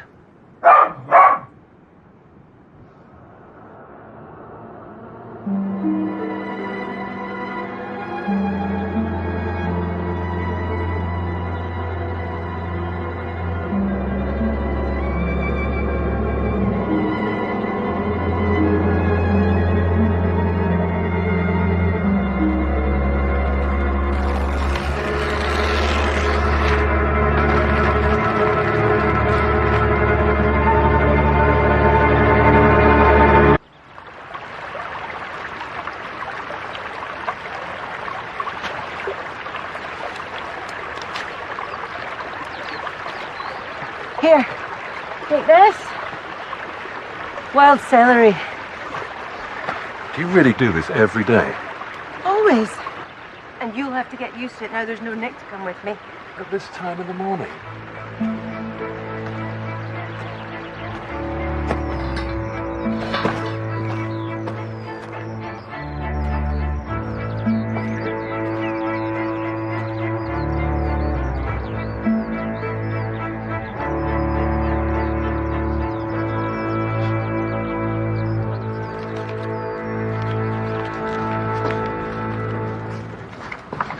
Ah, sir. I've been going through Martin Strickland's stuff. 2 days before he died, he had a meeting in Corston with N.I. Any idea who N.I. is? My money's on the sous chef at Wyvern House, Nick Ivor. And another thing, a mocked-up press release for new Wyvern House. Proprietor, Martin Strickland. Back to the restaurant? Not yet. First, we're going on a truffle hunt.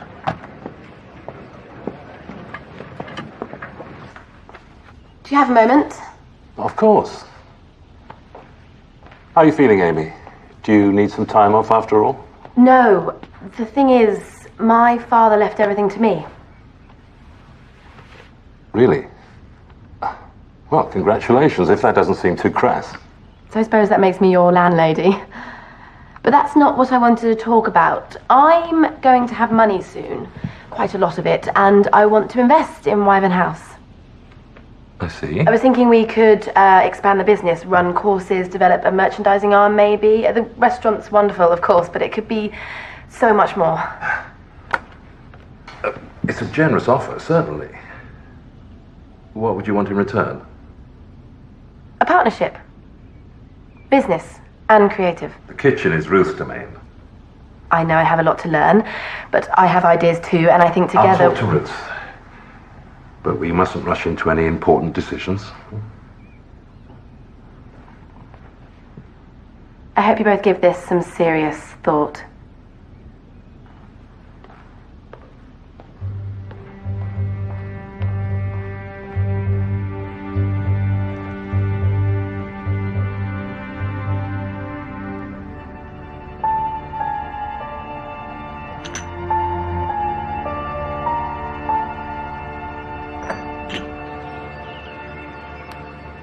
That there is where the truffles were growing. £10,000 worth, Mrs. Strickland said. So Martin claimed, which is madness if you ask me. I mean, they're just mushrooms, basically, aren't they? What's that doing there? Looks like a bat box, but that's funny, I never noticed that before. Nelson? How long have you worked on the farm, Mr. Weston? Just over 4 years. And how did you get on with Martin Strickland? Bit of a control freak, but he was okay. As long as you didn't let him get to you. Lizzie Thornfield didn't like him much, did she? No, well, the pair of them, they had history. What happened? Her dog got caught in a trap Martin had set for the foxes. Poor thing had to be put down. Of course, Lizzie came round to the farm, called Martin every name under the sun, said... Said what? Nothing important. She threatened revenge. It were just talk. It's a security camera.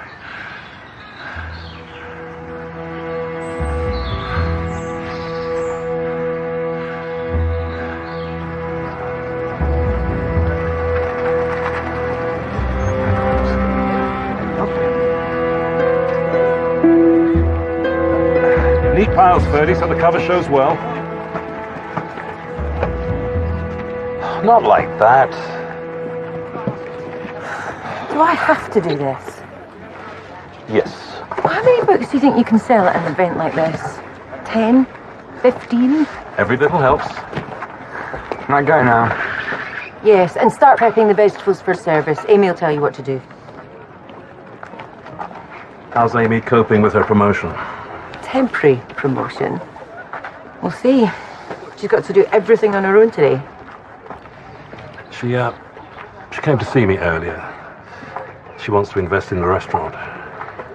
In return for a partnership. Business and creative. Who does she think she is? Jumped up little madam! I thought that would be your reaction.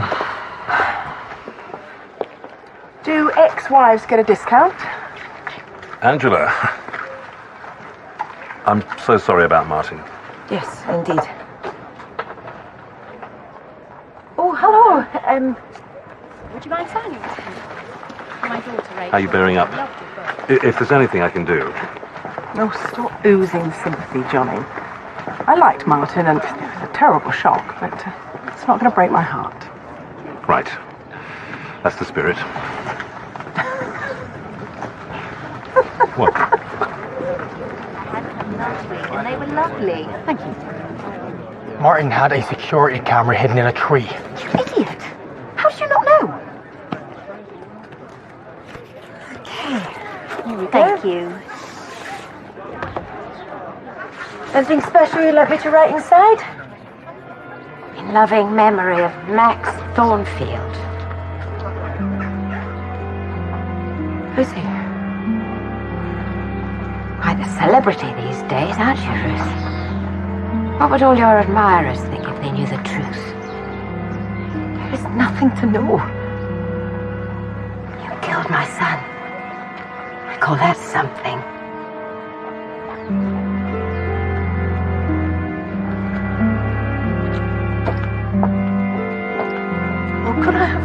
for my Dennis, please? Dennis? Yes, Hi, everything okay? Hello, darling. Yes, taking it nice and easy. You really don't need to ring me quite so often. I'm fine. Actually, I was calling to check on Sykes. Is he eating anything yet? Oh, no, I'm afraid not. I took him to the vets. There's nothing physically wrong with him. The vet seems to think he might be depressed. Depressed? I know, I'm really worried about him. I'll try not to worry. We'll work it out. Oh, by the way, you got me thinking about Beth Thornfield, so I looked her up. She was a real glamour girl, mixed with pop stars, lived the high life. And then she gave it all up in her 20s when she had a child. Oh, thank you for that. Now, stop whatever it is you're really doing and put your feet up.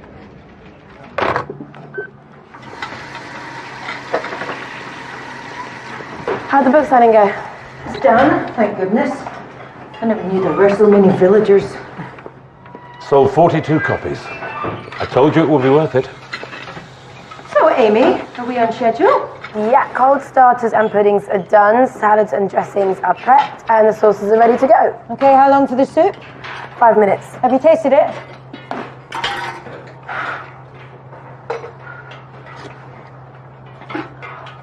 Did you follow the recipe exactly? Yes. Well, there shouldn't be a problem.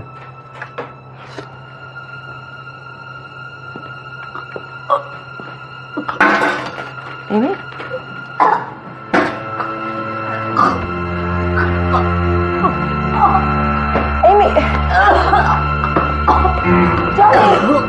Somebody, do something.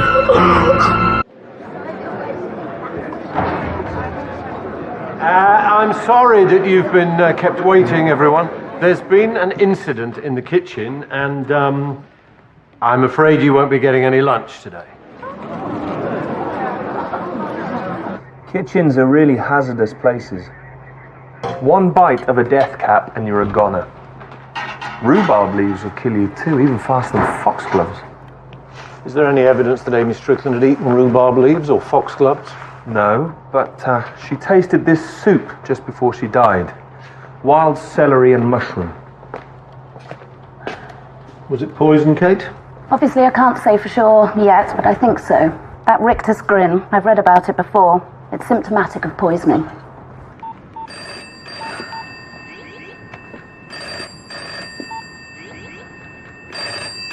Oh, can't you answer that, for God's sake? It'll just be another bloody journalist.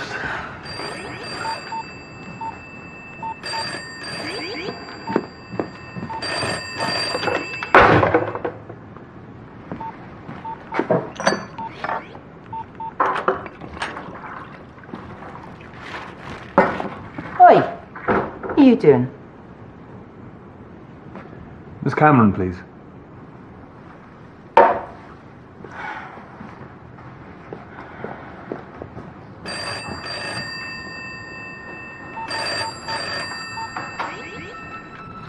Field mushrooms, Agaricus campestris. They're quite similar to Amanita verosa, the destroying angel.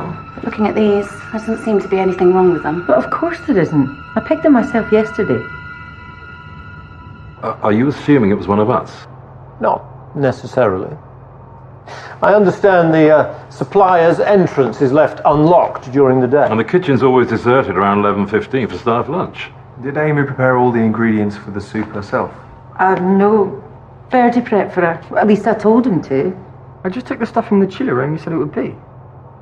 Did the mushrooms all look the same to you? Some of them weren't darker than others, for instance, or bigger. No, they all look the same. And the other ingredients? Chop some stalks. Wild celery. I picked it myself this morning from the riverbank. Otherwise, onion and sweet potato from the store and chicken stock. Would Amy have left the pot unattended at any stage? Probably. It doesn't need constant watching. And we're so short-staffed. I fired my sous chef yesterday. Nick Ivor? Why did you do that? Professional differences. Is this the wild celery that was left over? Let me take a look at that. That's not the plant I picked this morning.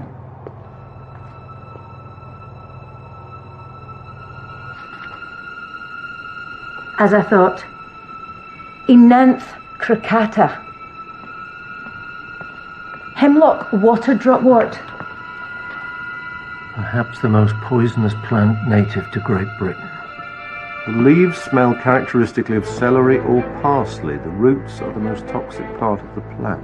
The roots are pale yellow and composed of 5 or more fleshy tubers. They are also known by the name dead man's fingers.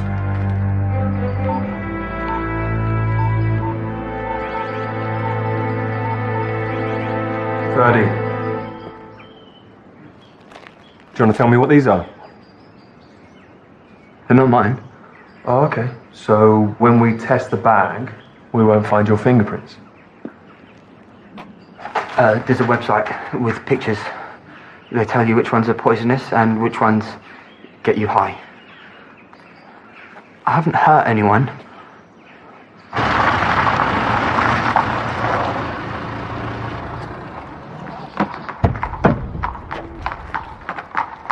Mrs. Strickland.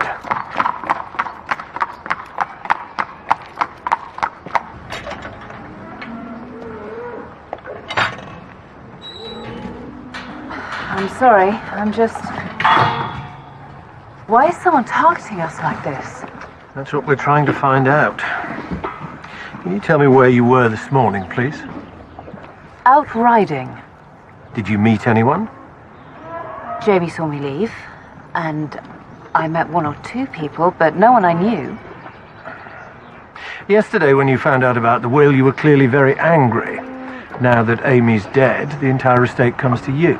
Did you know that? Yes, and what of it? I haven't been to Wyvern House since my wedding anniversary over a year ago. I disliked my stepdaughter, and you're right, I was absolutely furious about the will. But that doesn't mean I killed Amy. Thanks, Cheers.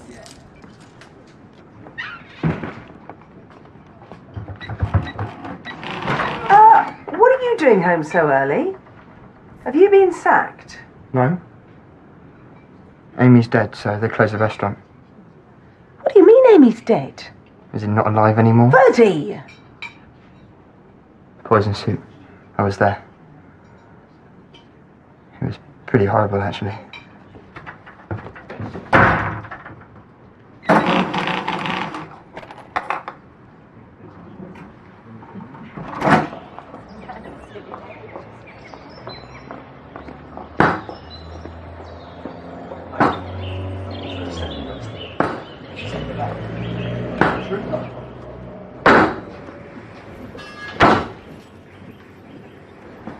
Got any nice marrow bones? Only I know a dog who'd really appreciate one. And D.S. Nelson. I was looking for Nick Ivor. Maybe he's still in the flat. I haven't seen him since this morning. What time was that? Just after 8. He was still asleep. He had quite a lot to drink last night. My brother and I had to fetch him home from the pub. Upset at being fired, was he? He's worked for Ruth since he was a teenager. What time did he get home the night before last? Do you remember? About 11, as usual. Maybe a bit earlier. And where is your flat? I'll show you. I can't believe Amy's dead. I mean, was this something to do with her dad? We don't know yet.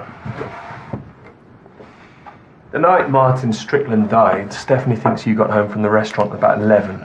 Is that right? Nick? Yeah, that's right. And you say you haven't been out at all today? No. Were you and Amy friends? Not really. Amy didn't like taking orders from Ruth, let alone me. But when you work in a kitchen with somebody, you have to get along. Amy would have been looking to move up into your job then. I'm sure she was, but she'd have been disappointed. She wasn't ready to be a sous chef. Ruth knew that. Is Ruth okay? You're concerned about her feelings, even though she just sacked you. And me and Ruth go back a long way. She didn't just give me a job. She took me in when I was having a really bad time. And whatever she's done since, I owe her. Midsomer Wyvern must feel like the back of beyond. It's a long way from Hackney. 2 days before he died, Martin Strickland was due to meet someone with the initials NI at a cafe in Corston. Would that have been you?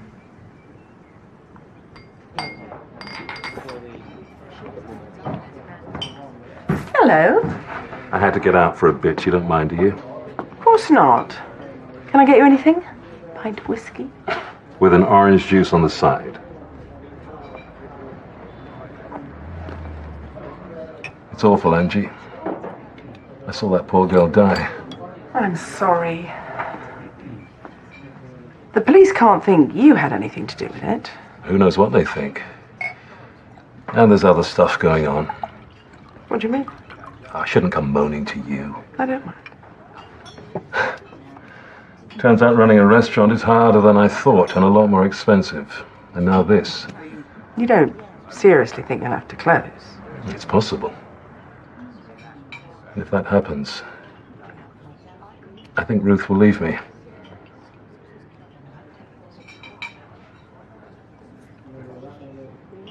Still, got to keep soldiering on. Detective Sergeant Nelson called earlier. Has Ferdy told you about the magic mushrooms? I thought Hemlock acted slowly. Didn't Socrates converse with his executioners as the poison paralyzed his body from the feet up? That was poison hemlock, different family. Hemlock water drop water is an umbellifer. It contains high levels of an anthotoxin, which acts on the central nervous system, causing seizures and respiratory failure. Easy to find in the wild? It likes damp environments, meadows, riverbanks. I've asked for an environmental report, but I'd be surprised if none were found growing within a 5-mile radius of Midsomer Wyvern. Nick Ivor would have had plenty of time to nip into the larder while everyone was at lunch, but his girlfriend's given him an alibi for the night of Martin's murder. Who's the girlfriend? A butcher called Stephanie Weston, Jamie Weston's sister. I hope you got something nice for supper after you finished interviewing her. Yeah, lamb cutlets. I thought we could do it with some Fascinating though your domestic arrangements are. What did you find out about Nick Ivor's meeting with Martin Strickland? Well, Nick says Martin offered him the top spot at Wyvern House, but he said no. Which we can't prove or disprove now that Strickland's dead. Unusual though, wouldn't it? To murder someone because they offered you a job.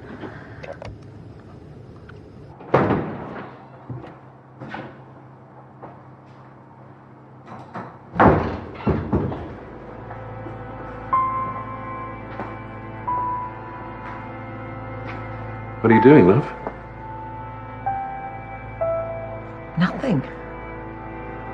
When are we going to reopen, Johnny? If I can't cook, I am going to go mad. Where did you get that? A dinosaur pit? Well, it's a gift from Nelson. Oh, well, that was kind of him. I've been doing some research, and I think that Sykes is exhibiting classic signs of anxiety in the face of family change. Well, we can't exactly turn back now, can we? We'll just have to show him that he is still a valued member of this family. Oh, is that the new one? Any good? Excellent, as long as you've got 5 hours a day to devote to cooking your dinner.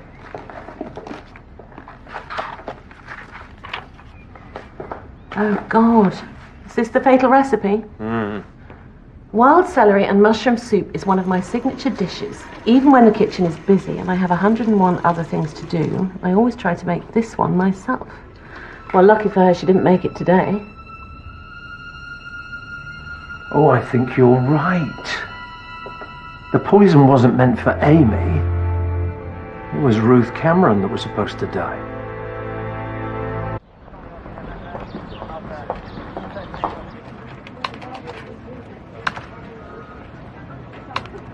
If you're right about Ruth being the intended victim, the killer's going to try again. That's what I'm afraid of.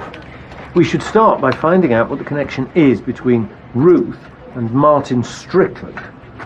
The obvious one is the restaurant, but there might be others. Also, we need to know whether Wyvern House is in financial trouble. Check everything. I'll get on it. Is this still Strickland's laptop you're trying to get into? The CCTV footage must be in here. You don't think it's time you handed it over to the tech guys? They'll take forever. I'll get there. I'm in. The truffles were stolen on the night of the 10th, weren't they? That's right.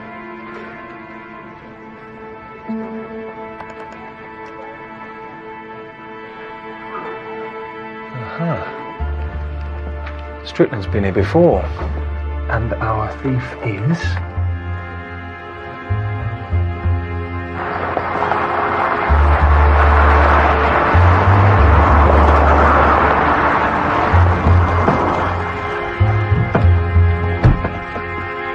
Phillips, you come with us. Rest and stay here, yeah? And a hidden camera.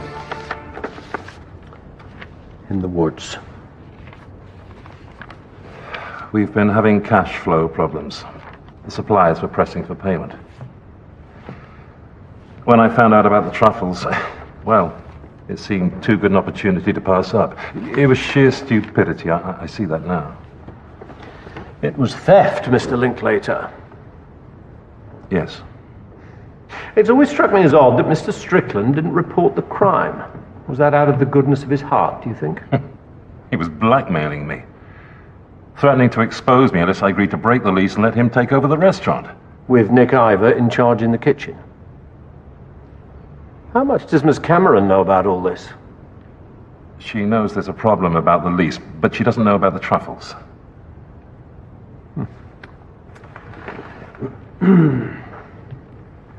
You and Miss Cameron married, what, 3 years ago? How long had you known each other then?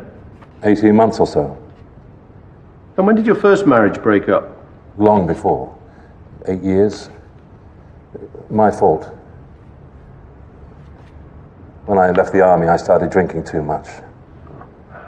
And now? I haven't touched a drop in more than 4 years. Is this a second marriage for Miss Cameron, too? No. Married to the job until she met me. The scarring on your wife's left arm, how did she get that? Car crash 20 years ago. Drunken boyfriend at the wheel. He died. Ruth was lucky to get out alive. Miss Cameron is vital to the success of Wyvern House, isn't she? Without her, there'd be no restaurant. It's as simple as that. There's a large insurance policy on her life, presumably. Sergeant Nelson, I'd like you to arrest Mr. Linklater and take him down to the station. Charge him with theft. Get a statement from him.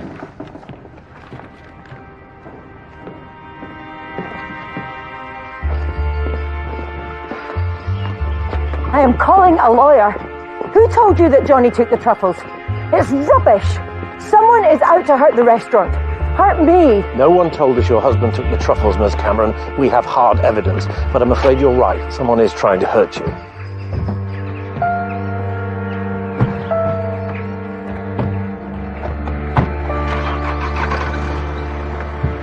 Fatal car crash, about 1992.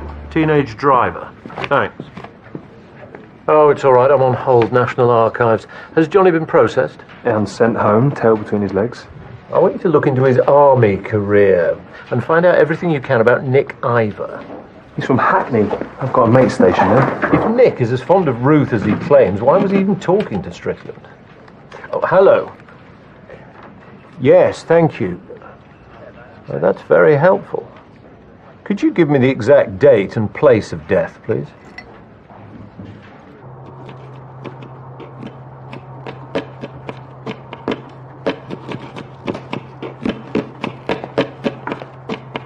Have an idea. A new variation of watercress mousseline. I can't quite get the consistency right. I think I have to reduce the Ruth, mixture stop a little it. bit. Stop what? Jabbering on about watercress and mousse when Mousseline, not mousse. For God's sake, we might be about to lose everything. And whose fault is that? Mine, I know. I can't tell you how sorry I am, but you're not helping. You're a thief. I'm not a thief. I stole Strickland's bloody truffles because I was desperate. The Latham's bill was overdue and I did a deal with them. You run your side of things so brilliantly. Never falter, never ask for help. I didn't want to admit what a fool I'd been. So you're a coward, too. If we lose Wyvern House because of you, Johnny...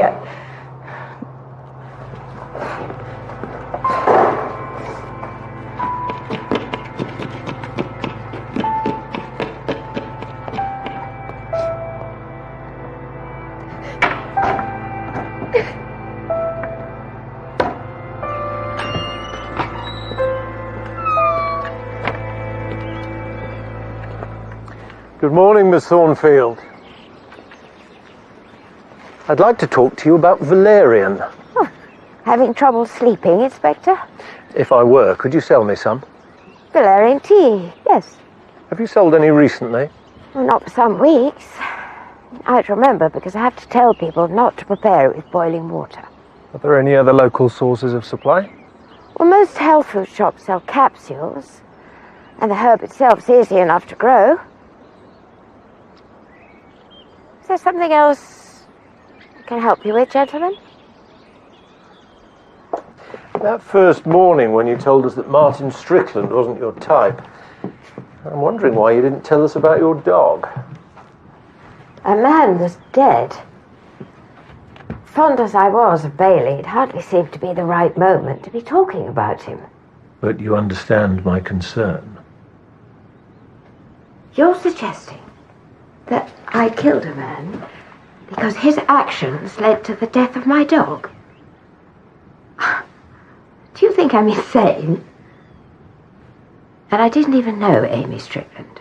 But you know Ruth Cameron. What of it? It's not Ruth who's dead. Perhaps it was meant to be. I see. How much do you know about what happened to my son?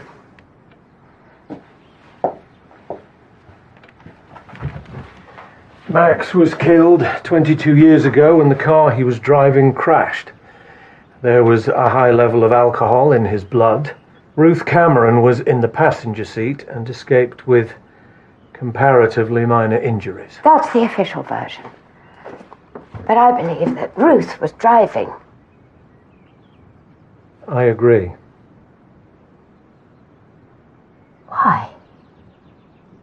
When the car hit the tree, the impact was on the left, the passenger side. It doesn't make sense that the driver died, but the only damage to the passenger was an injured left arm.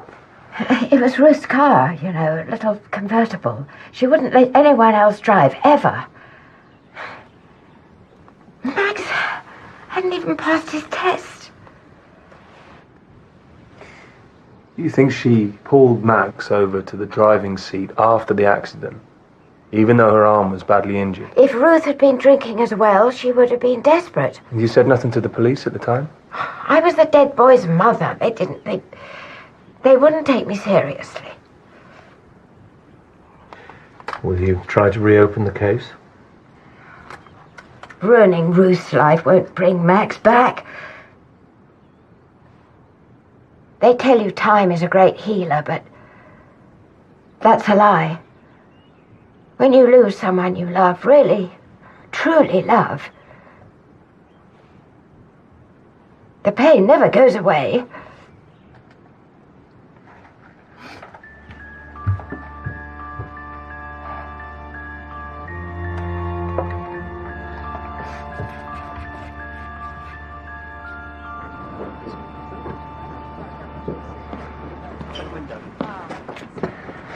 You all set for tonight? Yes, but we need to be very careful.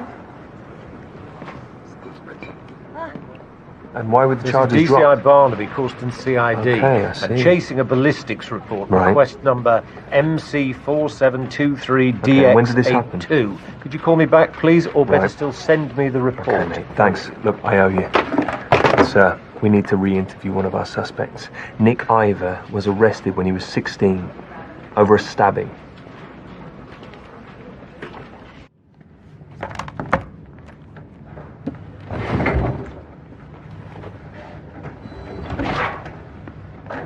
Thank you for coming in, Mr. Ivor. Did I have a choice?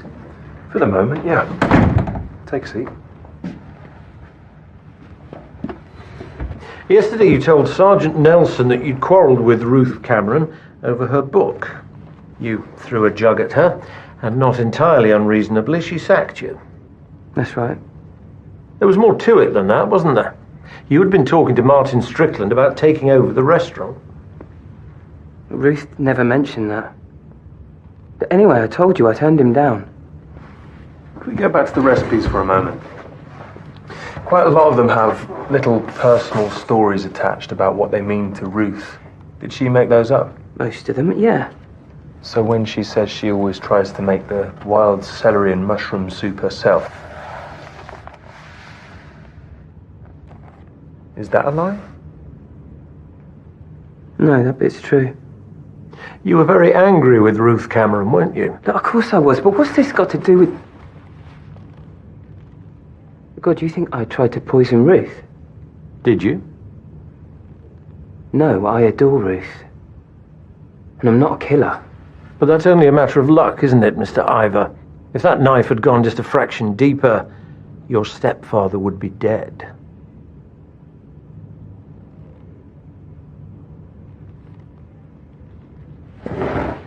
I was 16. My stepfather never liked me and I hated him. And one day he was going on, telling me only sissies like cooking, calling me terrible names, and I lost it and I went for him. Unfortunately, I had a kitchen knife in my hand at the time.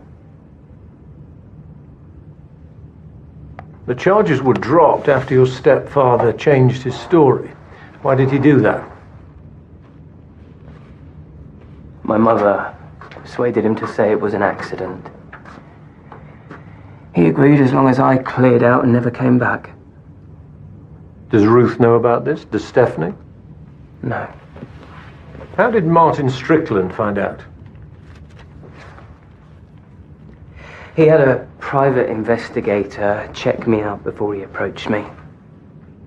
Routine business precaution, he said. Was he threatening to tell people the true story if you didn't? Yes. A motive for murder, wouldn't you say? Yeah, and he'd have deserved it. But I didn't kill him or Amy. And I'd never hurt Ruth.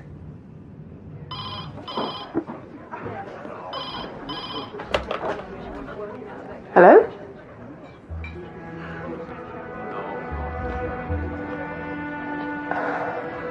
Calm down. I can't understand what you're saying. Wait there. I'm coming.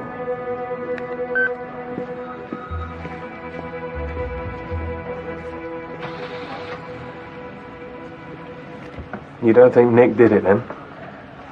Nick Ivor has a motive for both killings. But his girlfriend's given him an alibi for the first one, and we have no concrete evidence against him in either case. And it doesn't fit. I mean, he clearly has a violent temper, but these were carefully planned, cold-blooded murders, very different from throwing a jug or even stabbing someone in the heat of the moment. Not that I'm saying it's okay to throw things at your boss, you understand. Not even this? I played with the 999 recording. Remember this? There's a dead body in the woods on the Strickland land. Listen. There's a dead body in the woods on the Strickland land, about 300 yards from the old cottage. Jamie Weston. Sounds like him, doesn't it? Good work, Nelson. I suggest you go and see what he has to say about it. And ask him why ballistics think that 3 of the shotgun cartridges found in the vicinity of Martin Strickland's body came from one of his guns. What's the bet he wears a size 10 shoe? But who does the size 7 belong to? That's the question. Honestly, Johnny, she's probably just gone for a walk or something. She was in the kitchen, cooking, experimenting, and now she's just abandoned everything. We'd had a row. You and I used to row all the time. You've tried calling her? Straight to voicemail. Well, I think you're panicking. Why don't you go and make us a cup of tea? All right.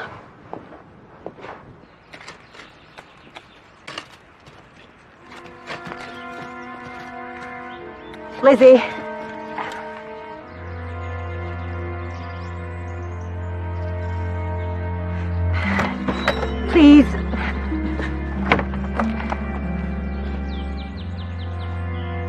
You deserve to know the truth. I know the truth. I came to say I'm sorry. Please go.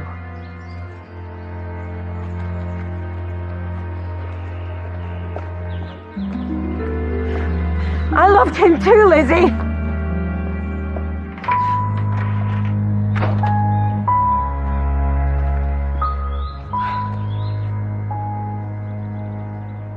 Funny the way things turn out, isn't it?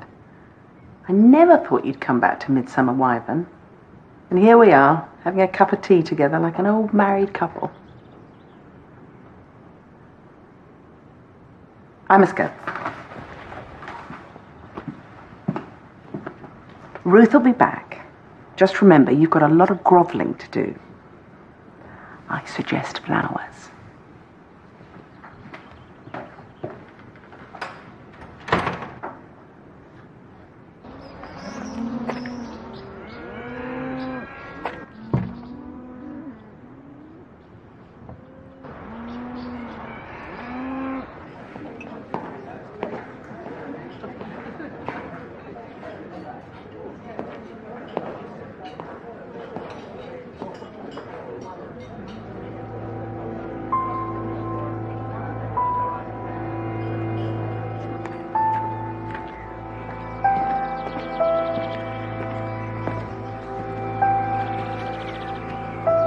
I'm sorry.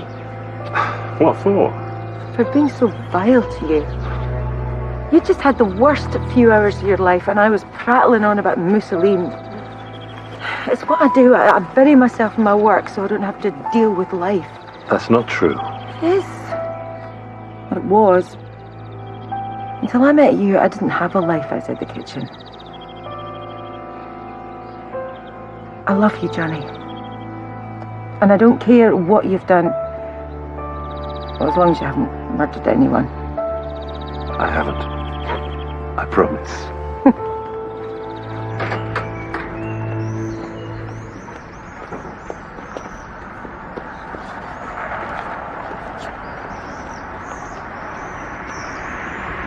All right.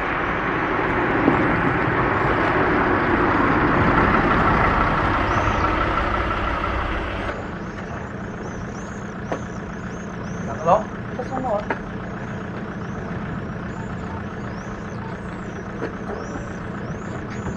Sir, Jamie Weston's offloading gear at the pub with a possible wellies size 7.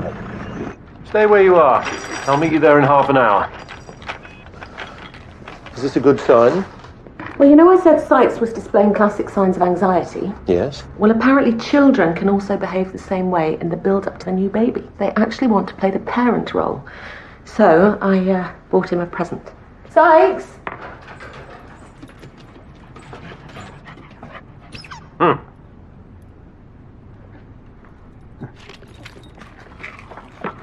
That is completely bonkers. But it seems to have worked.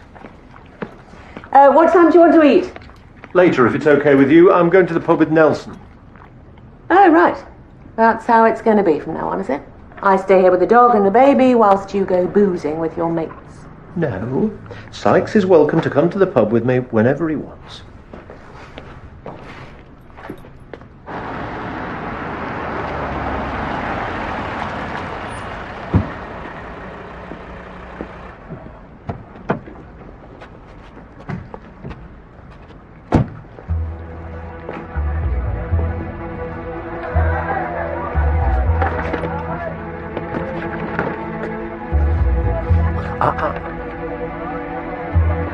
Feeling fit?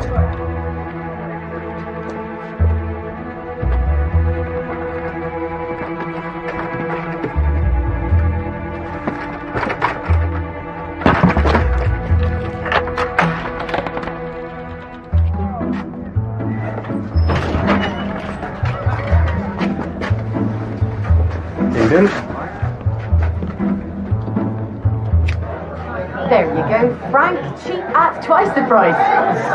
Next up, a beautiful saddle of venison. Now, who started me off at £20 for a lovely bit of Bambi? £2.50. Don't take the mick, Ted. £20. Thank you. Glad somebody knows a prime bit of meat when she sees it. 21. 22. Any advance on 22? Going once, going twice. Not going anywhere at all. So you were poaching for deer and just fell across a body? And then we fired at the boar, but we were both so shaken we didn't hit it, just scared it away.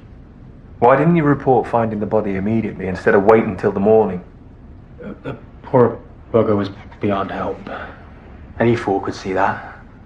We just needed some time to calm down and decide what to do for the best. You should have come forward and told us all this. We don't hang poachers anymore. We'd both have lost our jobs, though. And Amy Strickland might still be alive. You'll be prosecuted over the poaching and tonight's illegal auction. And you can think yourselves lucky if you're not facing charges of withholding evidence in a murder inquiry. Right, you can go. Not you, Miss Weston.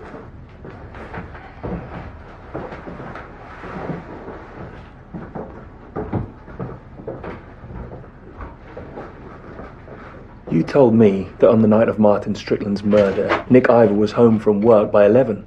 But you don't know where he was, do you? Because you were out in the woods with your brother. I couldn't tell you that, though, could I? And I know Nick didn't do it.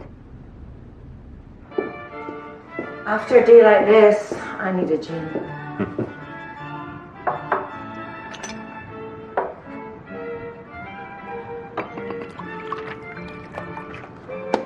Damn it.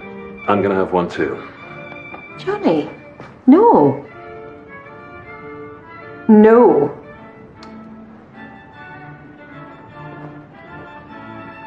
Miss Linklater. All done? Not quite.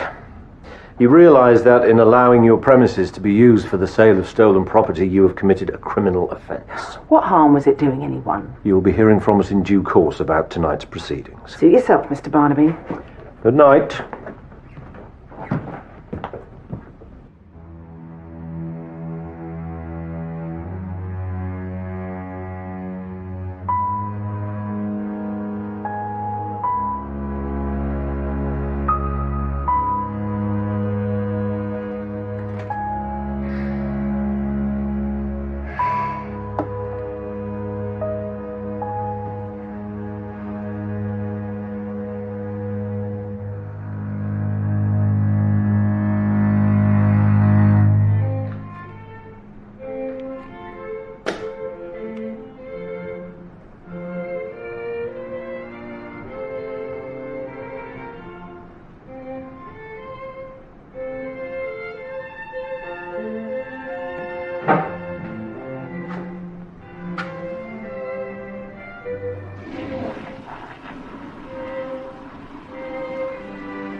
You okay?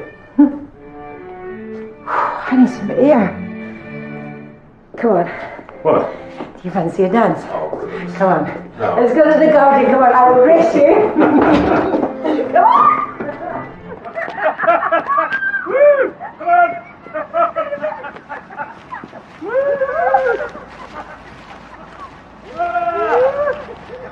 Hey, come here. Dance.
sloe gin. The residue in the glass that they found looks like the liquid in the bottle. Johnny was supposed to be on the wagon. Must have slipped off last night.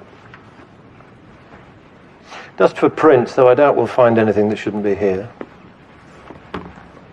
The bottle could have been switched or tampered with days ago. Weeks, even. No, after Amy was killed, I came in here to fetch Ruth to look at the mushrooms, and she had a drink in her hand. It was the same colour as this. I saw her take a swig. That's something. And when did your first marriage break up? Long before. Married to the job. Martin very often slept in the spare room. We keep very different hours. I adore it. Don't worry. It's all very civilized. They tell you that time is a great healer, but it's a lie. Oh, yes. What? Something Lizzie Thornfield said.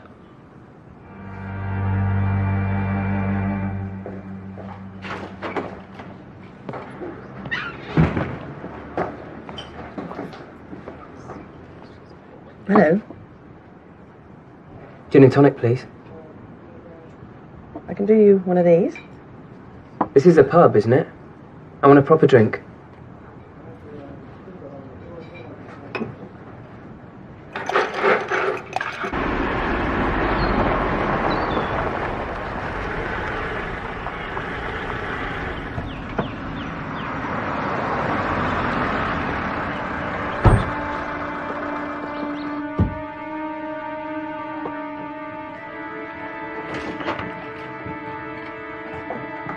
You again?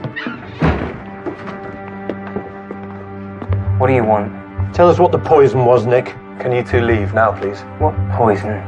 The one you used last night on Ruth Cameron and Johnny Linklater. Not John. I don't know what you're talking about. Johnny's still alive, just. But we need to know what the poison was. I don't understand. Please, Nick, while there's still time to give an antidote. No, you've got it all wrong. We know your alibi for the night of Martin Strickland's death was false. Stephanie said you were at home with her, but she was out in the woods with her brother. I never asked her to lie for me. Amy's death was a mistake, we know that. And you didn't mean for Johnny to die either, so help us to save him. I would if I could, but I don't know what the poison was.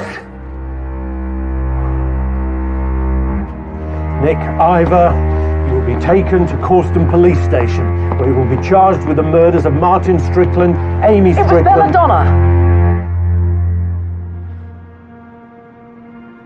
Deadly nightshade. In the gin. Phone the hospital. You've got to tell them.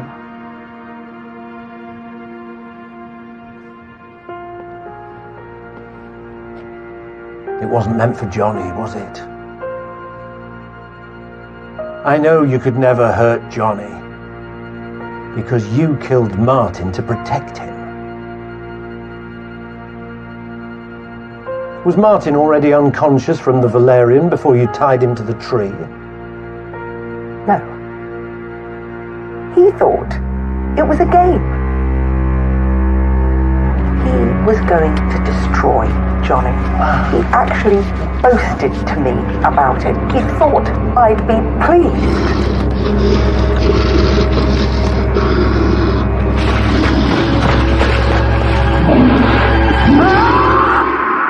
Martin didn't understand, did he? You have to phone the hospital. Tell them. You still loved Johnny all these years after he left you. He didn't. Leave me. Ruth stole him.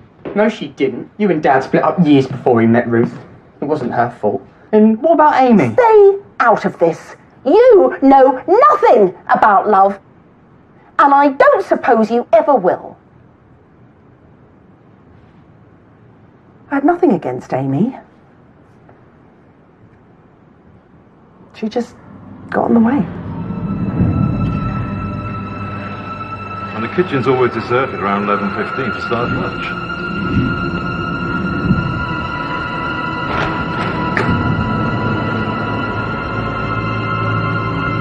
Did you follow the recipe exactly? Yes.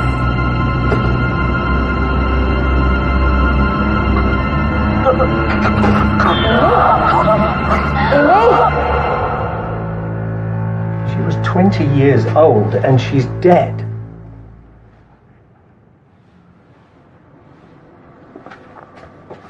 So you tried again. This time you thought you'd make certain of your target by poisoning Ruth's bottle of slow gin. But you didn't know that that night, Johnny would start drinking again. You have to save him. Why aren't you phoning the hospital? Would you have killed Johnny too, I wonder?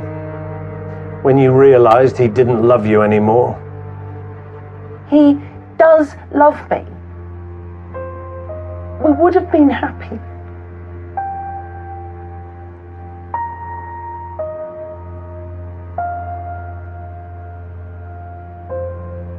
He's already dead, isn't he?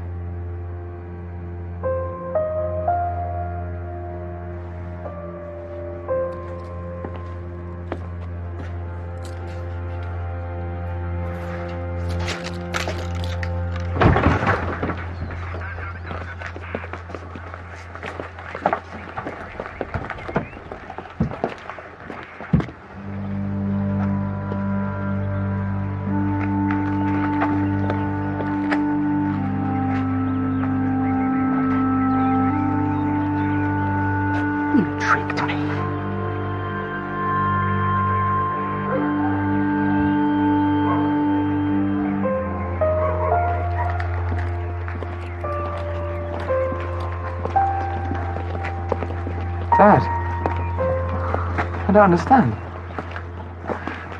Lizzie Thornfield found us last night and knew it was deadly nightshade from the smell. She saved our lives. I'm sorry we couldn't tell you earlier, Ferdy.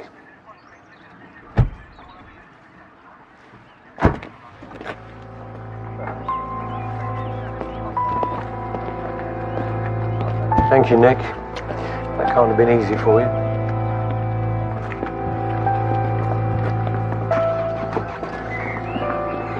What was it Lizzie said that made you realise? When you lose someone you truly love, the pain never goes away. You know, we thought this case was about money or anger or revenge. It was about something much more dangerous. Love.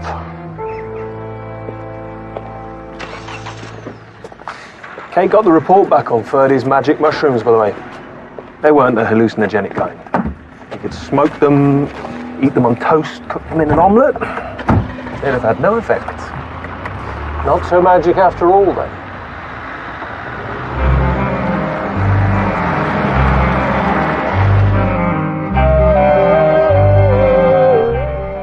Well, a body dropped from a plane brings another Midsomer murder next Wednesday at 8 o'clock. And if you missed it on Monday, catch up with the nail-biting conclusion to the Bletchley Circle, now on ITV Player. Well, this weekend, Henri is back at work at the store, but is he hiding his secrets from Mr. Selfridge on Sunday at 9 o'clock? Next, the latest ITV News at 10.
is the next member of the House of Barnaby. Still trying to kick his way out. Or hers.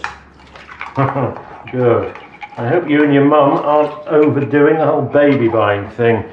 Will grow, you know, they're not bonsai. Okay, love to you all lot. Bye. You know what this is, don't you?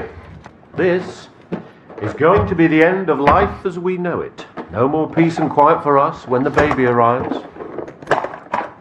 How many of these things do you have? You do not, you lying hound. Nelson, good morning.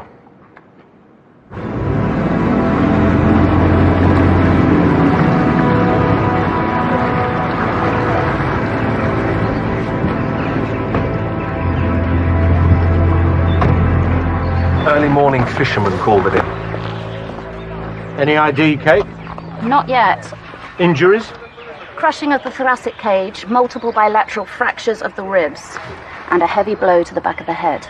How long has he been in there? Aggression of rigour slowed by the temperature of the water, but it's still well set in. 12 hours max? Severely beaten and then dumped in the lake? More like drops from a considerable height. Bunged out of a plane? Well, he wasn't up a ladder. How high was the plane? At 400 feet. How'd you know that? Went out with a flyer once. I couldn't resist checking the impact stats. Oh, some date. Nearest airfield, please.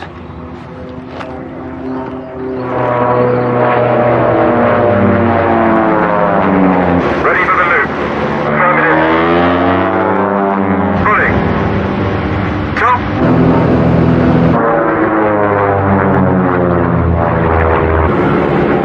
Ready and cross. Woo! Let's come together. Come on, keep up, keep up.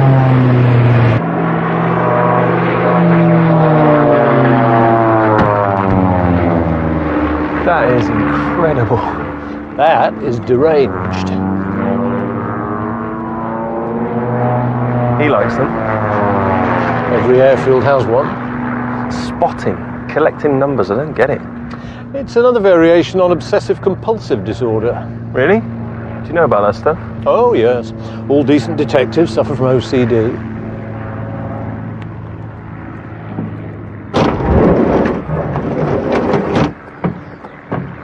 You were drifting out on a turn. You were going too fast. Hey. I should take up flying. Jesse, the man can't fly. Oh, excuse me. He's fighter pilot. Crop dust. Goodbye. Very Top Gun. Yeah.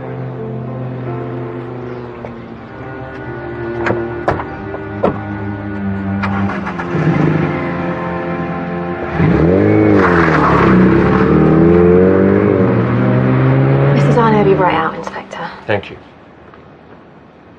So, Jessie, Raina, reception. and you, sir? Gavin Hopkirk, flying instructor. Things a bit thin. Well, you know, high summer, a lot of people away. Expensive hobby, too. It's not a hobby. Inspector Barnaby? Harry Darnley, CEO here. Sorry to keep you. I've got a man down this morning. Jessica. Yes. Maybe we could talk somewhere. Yes. Yes, of course. That's through here. What's going on? But I saw him yesterday. I mean, that's his jacket. He can't be gone. We'll have to lock down the airfield until further notice. Why?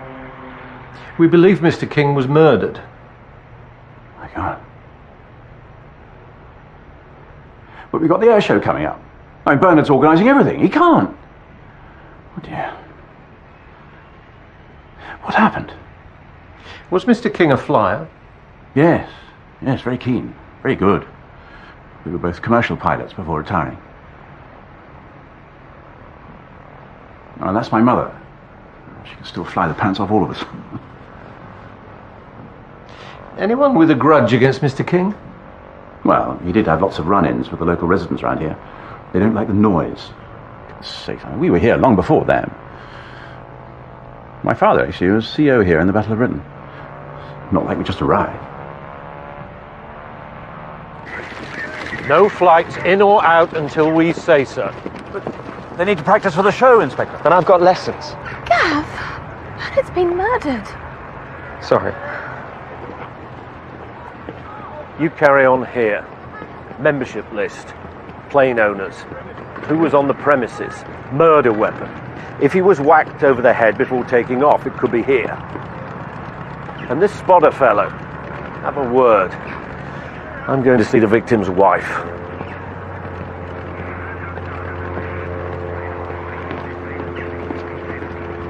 Can I have a word, please, sir? I was just going. If you could wait a second. What's it about? Were you plane spotting here yesterday? So what if I was? Can I have an answer rather than another question? What do you want to know? Did you see anything out of the ordinary last night? No, I wasn't here at night. Where were you? At work. I'm a security guard. Are we done, if I might ask? Name and address, please, sir, and the name of your employer.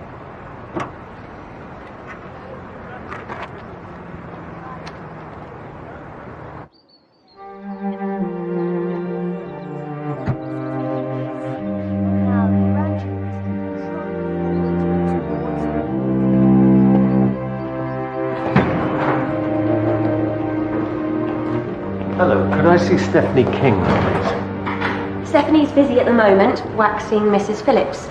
She may be a while. Can you wait? Could you ring through?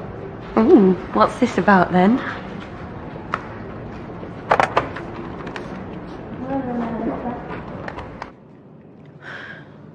Bernard's usually here on the dot of 1. He used to drop me to work and pick me up every day until I started running. Is there someone I can call? No, I've got Sally out there.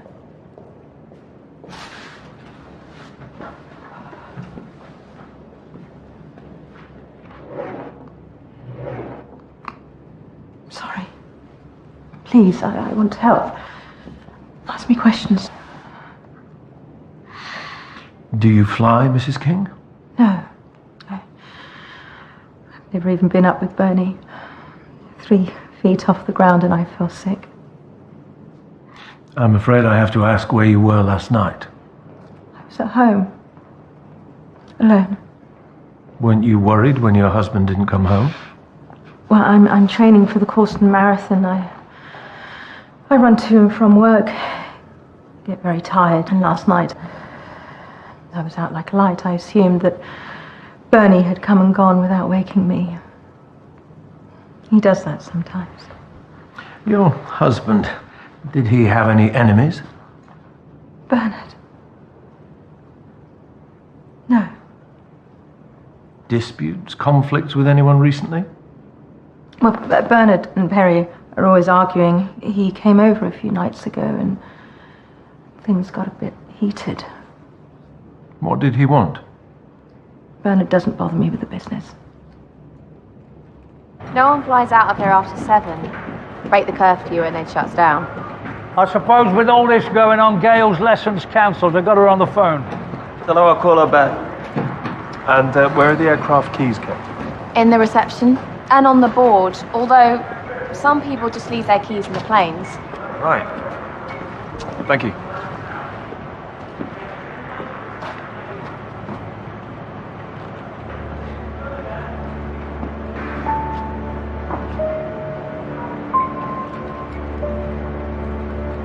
Okay, everyone. We know what we're looking for.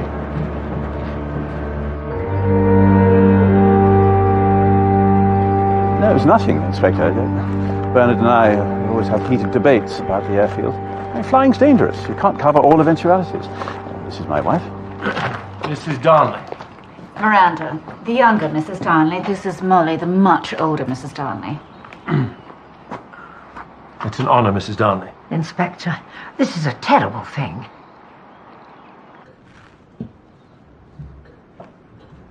You actually flew Spitfires during the war? Not in combat, Inspector. I was in the ATA, the Air Transport Auxiliary. Most of the male pilots were in Fighter or Bomber Command. But the ATA had to deliver the planes from the factories to the airfield, so we women flyers were in much demand.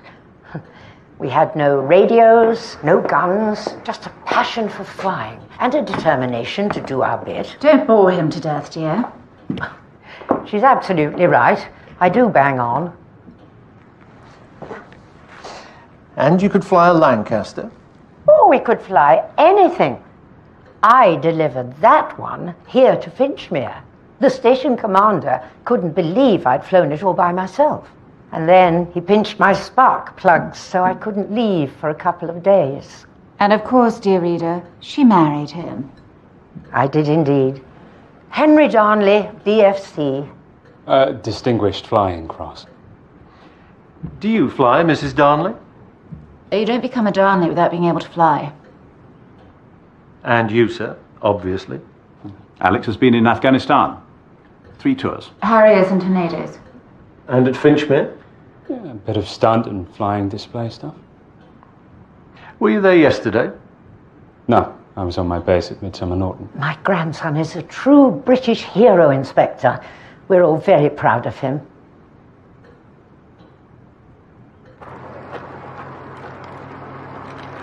Whose plane is this? Bernard King's. Let's get samples of Dr. Wilding. Sir?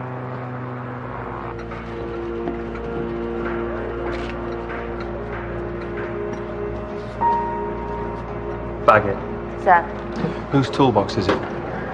It's my great uncle's, Dougie Wingate.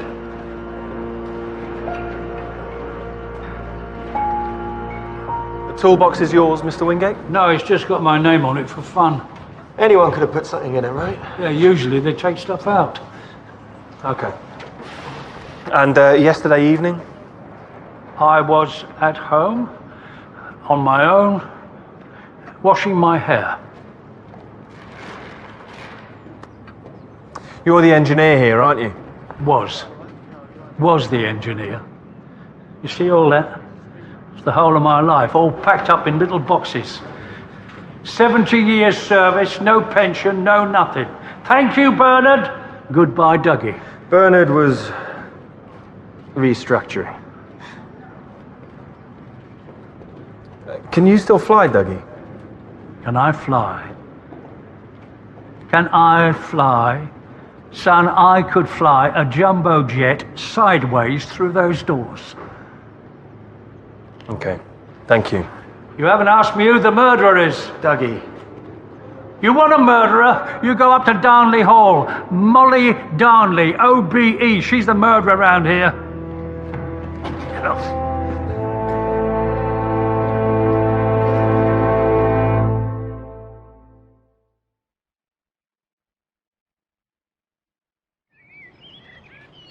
How old's this fellow? 87?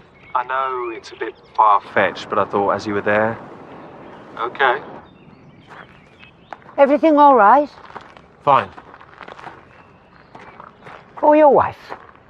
Thank you very much. So, Molly, how did you feel about Bernard King? He said I was far too old to still be flying. I know I'm a bit unsteady on the ground, but in the air, I'm in command. And if you can pass the medical, you can keep flying. And I passed it. Do you know a Dougie Wingate? Not very subtle, Inspector. What's he been saying now? He called you a murderer.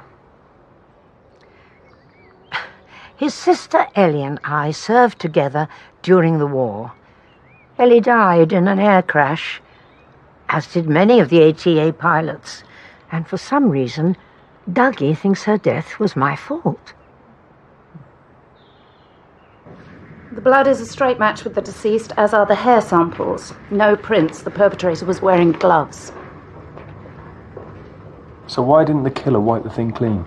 Why not hide it properly? Why plant it so blatantly?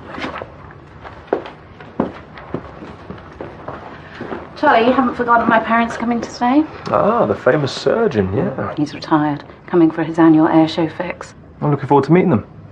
Dad's a bit... you know... It's only a couple of days, you'll be fine. Right, what have we got? Airfield first. Bernard King, hit with a wrench, dropped into the lake from his own plane. Killer has a sense of irony. Thank you, Nelson. Killer must be able to fly. Okay, motives in no particular order. Dougie. Bernard fired Dougie, so Dougie not a happy man. Perry Darnley? Well, he and Bernard always squabbling over the running of the airfield. Gavin. Nothing known, but I'll run some checks. Stephanie, wife of. We have life insurance on Bernard, Stephanie being the sole beneficiary. Motive amounts? Not really, and it was taken out some time ago. We need to go to the house today.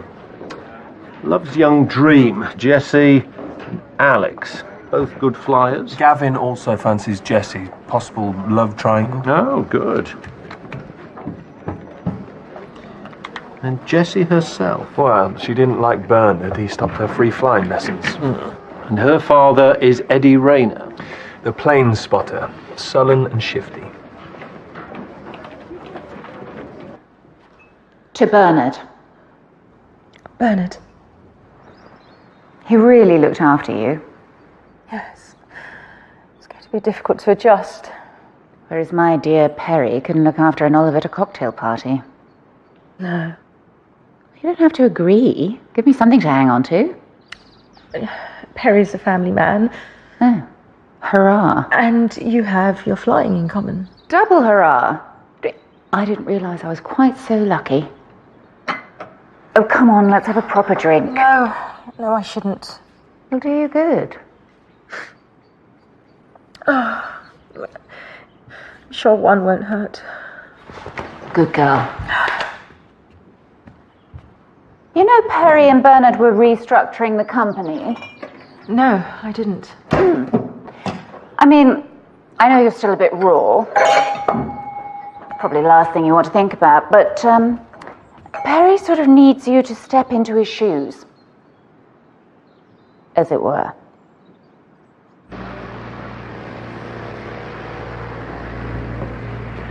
Lockdown's over. No disrespect to Bernard, but do you think it's too soon to start my flying lessons again? I'm way ahead of you.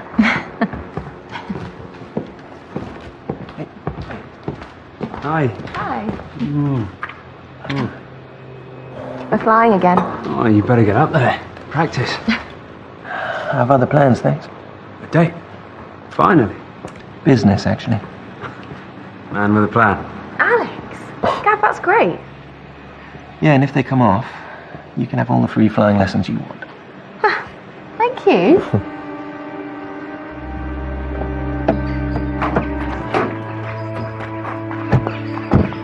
Think about it, but call me as soon as possible. Sure.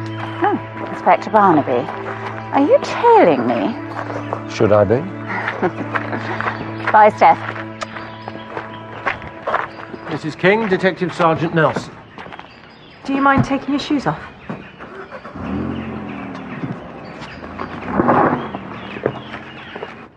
Do you know the password, Mrs. King? No. I hardly ever came in here. We'll have to take this in, I'm afraid. Fine. Finchmere, an airfield at war. Bernard's latest obsession. Which would be pretty much a history of the Darnley family. Yes. But Molly wasn't keen. Said Bernard was prying.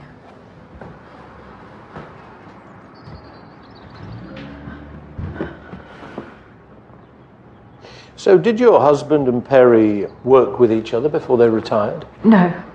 No, Bernard was skipper on long-haul passenger plane 747 Airbus. Perry was mainly freight. The flying club was being taken to court in a civil action. I wouldn't know. The litigants, the Finchmere Residents Action Group, headed up by a Mr. Edward Rayner. So, Mr. Rayner, you didn't think it was worth telling me that you were the protest leader? You didn't ask. What's your gripe? This area isn't just a playpen for rich kiddies with expensive toys. Working people live here, and we don't like the noise. So what are you doing plane spotting? Checking to see how many times they break the noise limit regs. We want the place closed down. But your daughter works there. Do you want Jessie to be out of a job? Do her good. Make a bit of sense of her life. Get away from those Darnley people. She being engaged to Alex Darnley. Never gonna happen.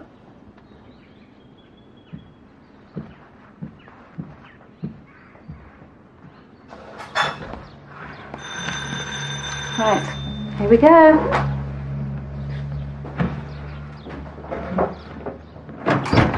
Mom, Dad! Katie! Come on through.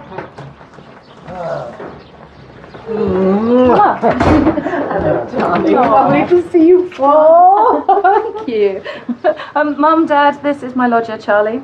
Giles and Laura. Hello, pleased to meet you. Oh, lovely to meet you at last. Oh, look at the place. It looks so clean. That must be you.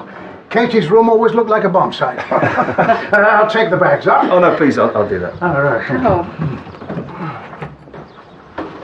He's driving me insane. I wish he'd never retired. I'm so glad to be here with you. Spread the load.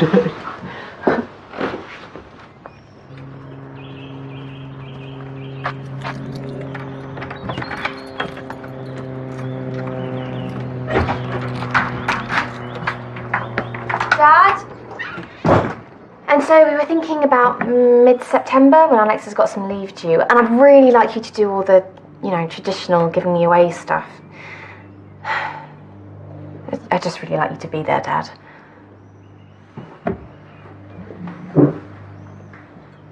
Have you totally forgotten your mother? Dad,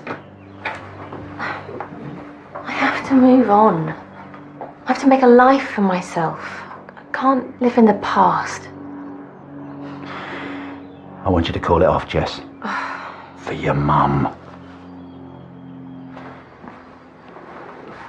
Dad, this wedding is going to happen with or without you.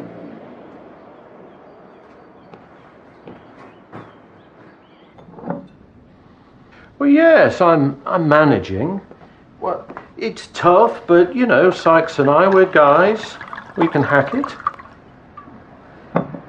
Yeah, okay, darling. Love to the bump. Night. All right. This could be our last ever box set night. We'll eat after 3 episodes. Don't bark at the dogs.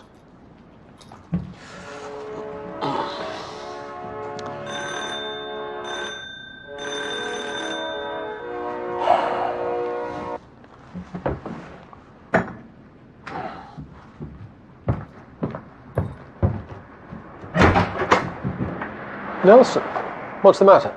Nothing, sir. I just thought as you're on your own, you might want to go over the case. I had a couple of thoughts.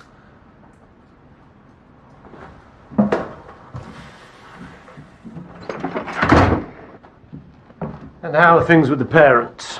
Oh, great. So, Stephanie? She's thinking about it. Not for too long, I hope. Keep the pressure on. I have done absolutely everything so far. Well, it was your idea. Well, what are you going to do to move things along? Do nothing. Be your usual ineffectual self. I've lost my appetite. This better work, Perry. If we fail, we lose this place. Everything. Mummy won't be happy.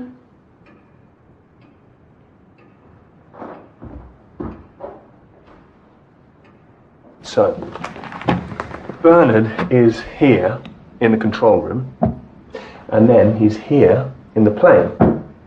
But we found no traces of blood or a struggle in the control room, only blood in the plane. So, how does he get from A to B? He walks, I guess. But why? He sees something. Someone. Okay, so he goes over to the plane. And going by the blood splatter, he was clobbered as he was climbing in. Yeah, but why was he getting into his plane at that time of night? And why did he take his keys with him? Jesse says that some of the flyers leave their keys in their planes. Well, but Bernard would never do that. He's too by the book. So his keys would have been in the hangar. The killer must have known which keys were his, which locks us back into the airfield crowd. We'll run all this tomorrow.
So, if the body was slumped across the passenger seat... Nelson, body.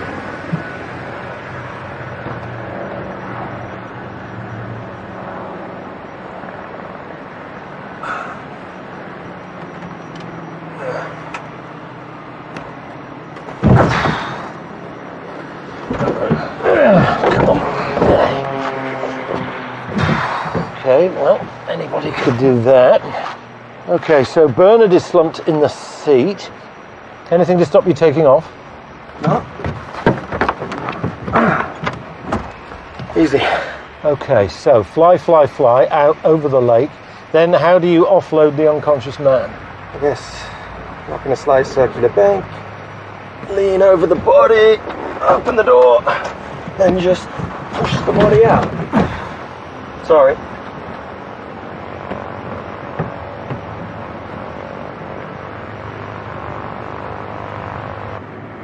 So, Gavin, business been bad for a while? Up and down? I ran a check on you. 2 court orders for non-payment of debts last year. Bernard was holding back my wages. Why? Oh, Finchmere's been struggling for years. I was just the bloke at the end of the food chain. Is that all? For now. Right, get stuck into everyone's finances and chase up our tech people. Bernard's computer is their top priority.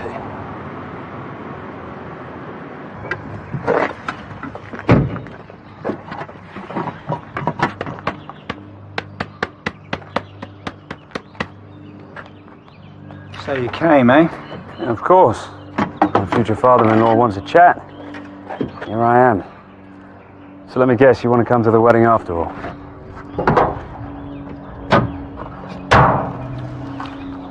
I want you to cancel the wedding.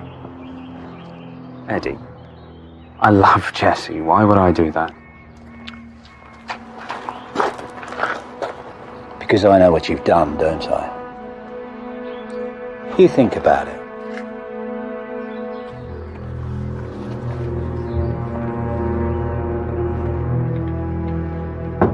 Katie! Dad, what are you doing here? Oh, you know, Mum's gone shopping. Bit of a loose end. Got time for a coffee? I'm working.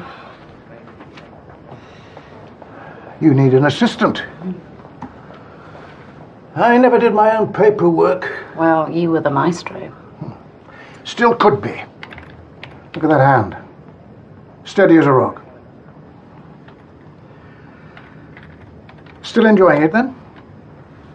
Why wouldn't I be? Oh, you know, no reason. Maybe a bit gloomy. On your own. Dead people. Bit Twilight Zone. What are you saying? Nothing. Just observing. You still don't think I should be a pathologist, do you? No, no. Very important job. Surgeons really need you guys. Yes, you do.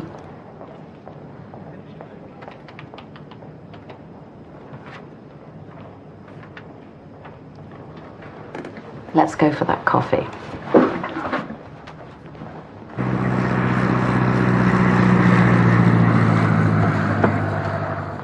He's just flying a kite. Yeah, maybe we should drop him from a great height. Careful. What are you two gossiping about? Your lovely dad. Yeah, he's still not keen on our marriage plans. You saw him? Yeah, I went round. I wanted to try one last time to win him over. That man thinks he's going to ruin my life. He's got another thing coming.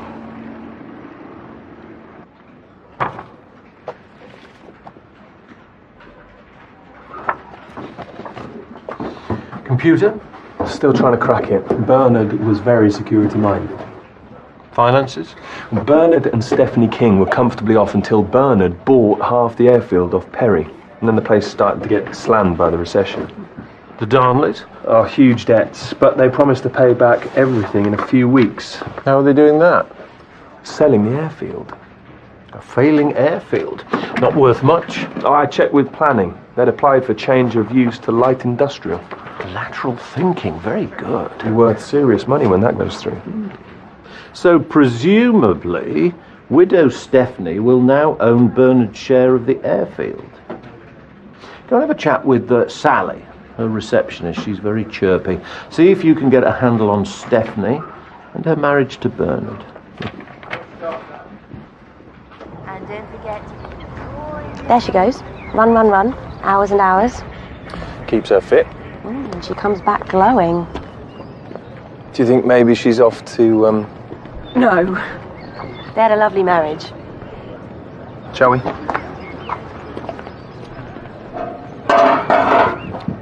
Money problems?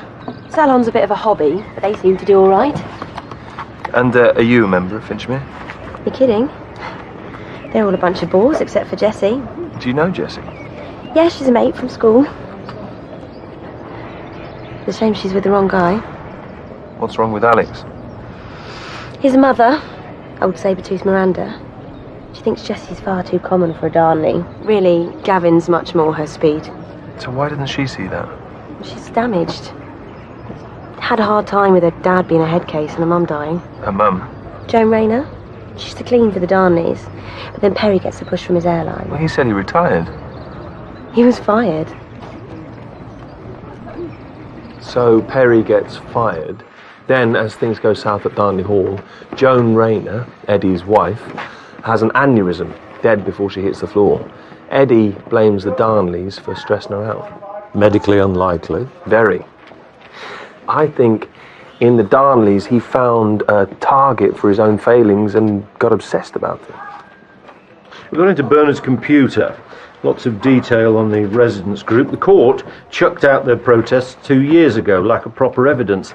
Then, more recently, there's some very threatening but anonymous emails.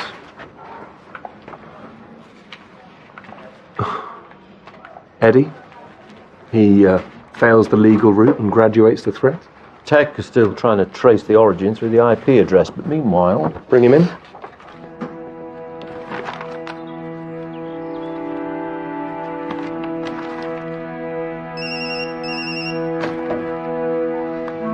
Hello? Yes? All right, I'm on my way.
on, bloody connect.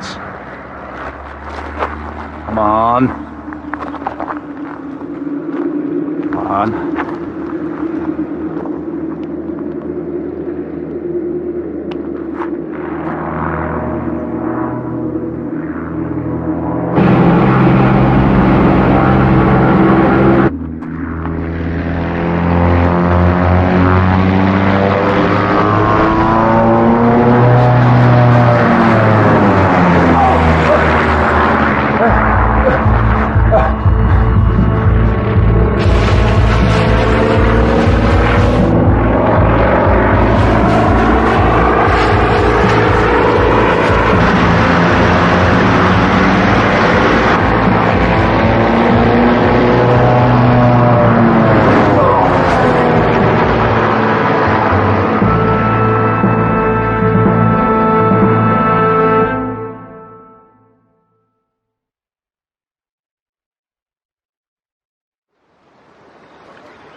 Farmer called it in an hour ago. He's got complex compound skull vertex fracture, multiple intracranial hemorrhages, blowout fractures of 3 cervical vertebrae. Instantly fatal. No kidding. Half his head's caved in. What was it? It's hard to tell right now. Some dark substance here. Compound rubber, I expect.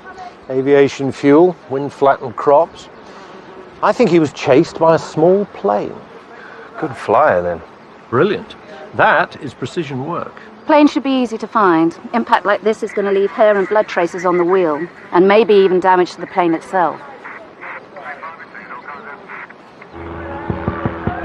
Testing. Hello. Hello, this is your captain speaking. The emergency exits are located at the rear of the airfield, at the middle of the airfield, and in Finchmere. Perhaps we should cancel the air show. Bit of luck, it'll bring the perpetrator out of the woodwork. Crafters, please remember to collect your passes from reception for tomorrow's air show. Yeah, I was over that way. Practicing stunts with the show. Can anyone vouch for you? No, I was on my own. Did you see anybody else flying in that area? Big sky. Jesse, are you flying this morning? You think I did it? We need to find out where everybody was so that we can eliminate them from our inquiries. Sorry. I was just chasing up a supplier in Causton. Did anybody have a particular grudge against your father? No, not really. It was usually him against the world, rather than...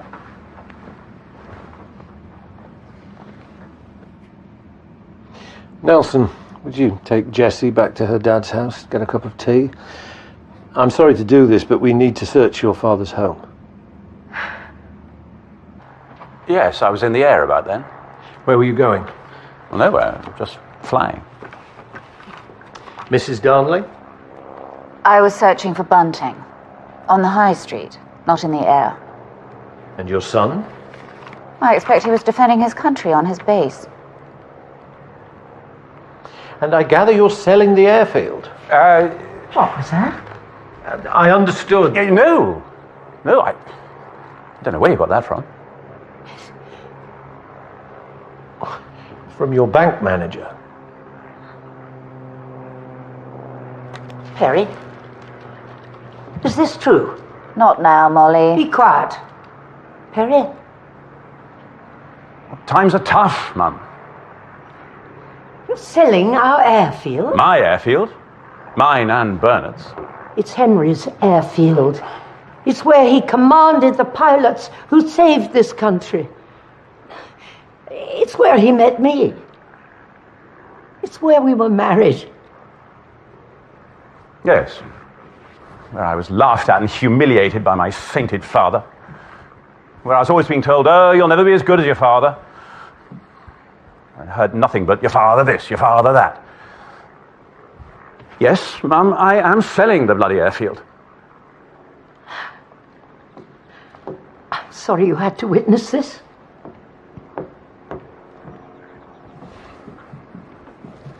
Thank you, Inspector. Most helpful. Was it Bernard's idea to settle? No, actually, it was my idea. I realised that with a change of use, the place was worth an absolute packet. All perfectly legal.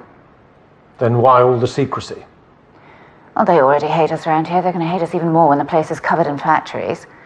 So we've decided to keep it quiet until we get the rubber stamp. And didn't Bernard object? No, he was fine. Really? Doesn't sound like him. Well, he objected at first, but I changed his mind. How? I am a woman. He was a man. No moral judgments, please. Not your job, Mr. Policeman. And does your son know that you're selling what he might have expected to inherit? He'll understand in time.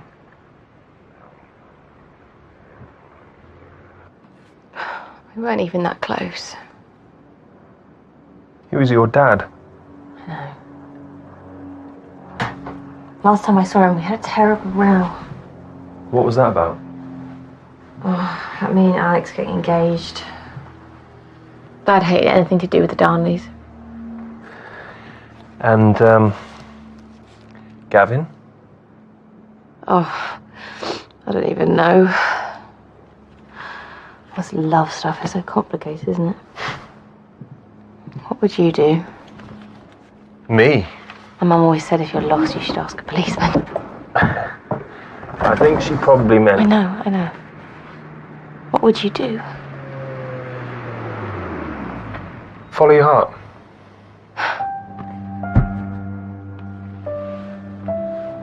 You can let yourself out when you're done snooping.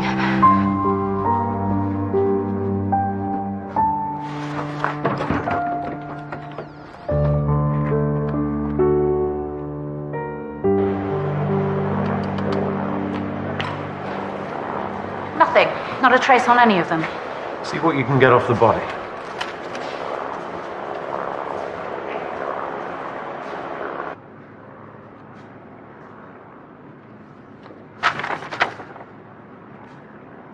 Dougie? You okay? Ellie's letters. You know, Molly was in charge of the ATA pilots here, and it was Molly that sent my sister up. Deliberate. Why would she do that? Love. It's all here. They were both in love with Henry Darnley, and Molly made sure she won him. Maybe we should put these away, eh? She never posted half of them, you know. She just wrote her little heart out and then stored them. Well, that's all history now. No, it isn't. You're going exactly the same way as Ellie. You're just sitting there while Darnley steals your girl. Alex is my maid. Yeah, well, he won't be there for you. He's not your wingman.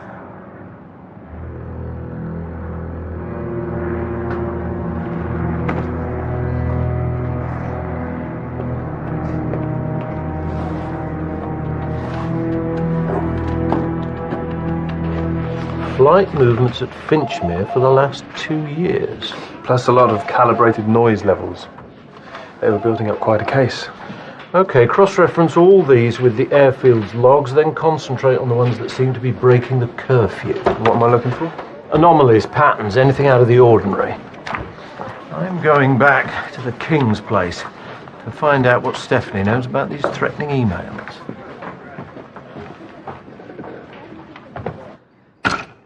Just delay. For a bit. Why? Because I've got plans. I want to get a bit of capital, modernise it. Where are you going to get this bit of capital? I'm working on it. No, it's all too late. Dad, I'm sorry you and Grandad didn't see eye to eye, but we don't have to be the same. Really? We're good. No, you don't think that?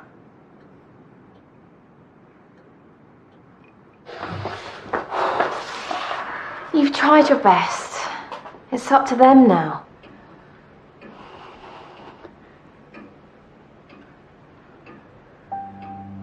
I'm sorry. Here I am talking about an airfield when you've just lost your father. Finchmere is our future. And I will take care of you. I promise.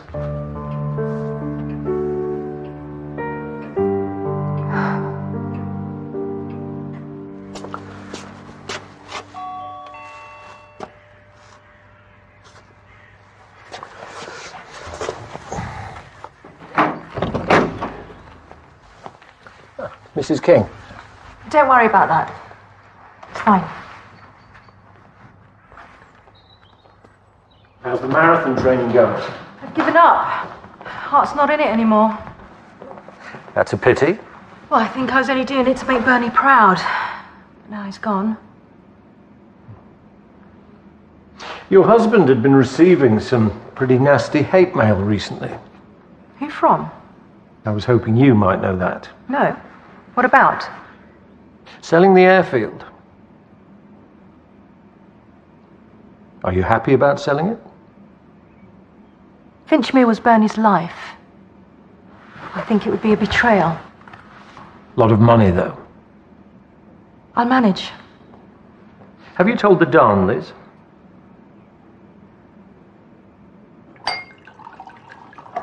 Bringing your work home again, eh, Charlie? In this case, yeah. I always used to say, when you leave the hospital, you leave the job. Have a drink. Actually, I've got to go out. Really? This time of night? I've got to see the boss. Kate, he'll need your input as well. Oh, sorry, work. Sorry. What was all that about?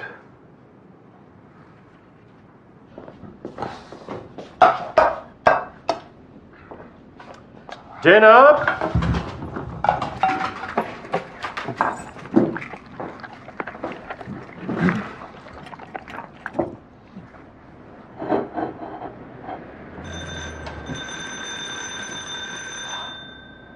Doors open!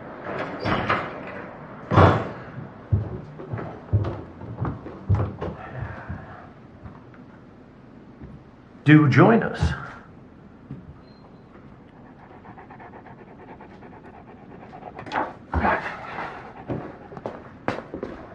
Come here. So, to what do Sykes and I owe this gross breach of our us time? I discovered a new thing about flyers. The Icarus complex. It refers to people who suffer from an internalization of father-son rivalry. Perry Darnley to a T. Good one, Kate. Working late, working hard. Parental avoidance syndrome. Oh, is it that obvious? I can spot it a mile off. How was Stephanie and her OCD? Well, I'm not sure it's actually her problem, really. I think it might have been Bernard's, and she just sort of became a clone of him. But now she's carefully picking her way back to her former self. She's given up the running, and she's asserting herself with the Darnleys by refusing to sell the airfield. Part of the grieving process. Yes. Something I need to show you. I found a pattern in Eddie's logbook. Regular flights in and out of Finchmere at night. See? Twice a month. NL? What does that mean? I reckon it's no lights. Smuggling? It looks like it. Into Finchmere? Drugs, tobacco, for a whole year we'd have heard something. Well, there's another no lights flight, which was outside of the pattern. When was that? The night that Bernard was killed. Bernard got wind of the smuggling and was murdered to keep him quiet. Same with Eddie. These regular NL flights, when's the next one due? Tomorrow night.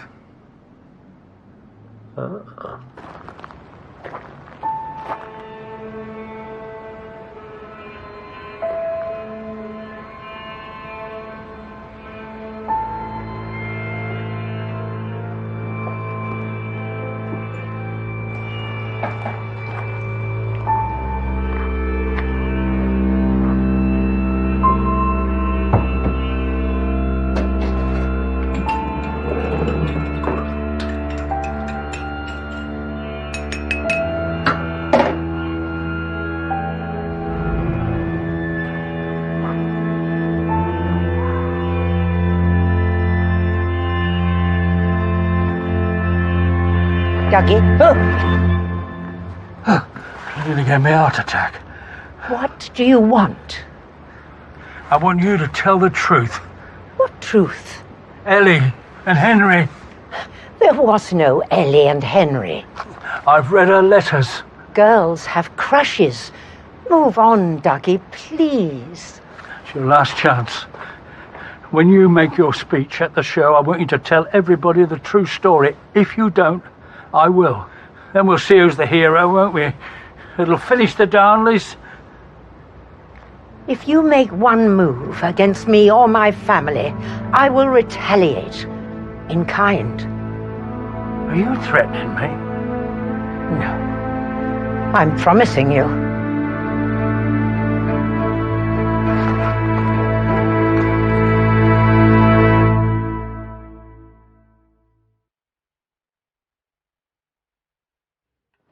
Tyres are made 50% rubber, 45% fabric and 5% steel. There are different types of rubber and nylon compounds. Kate? Yes? The point?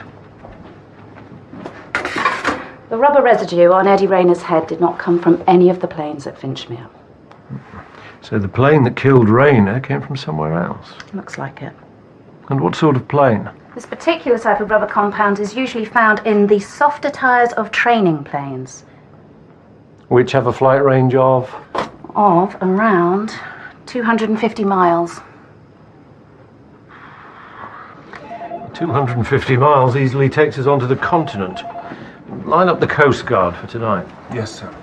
And locally, let's work outwards airfield by airfield. A message from the tech guys. The IP address for the threatening emails received by Bernard is traced to a computer at Darnley Hall. Whose? Miranda Darnley. Showtime.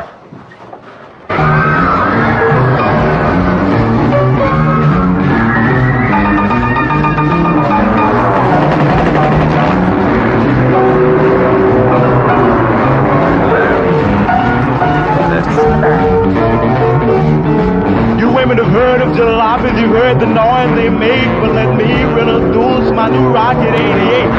Yes, it's straight, just one way.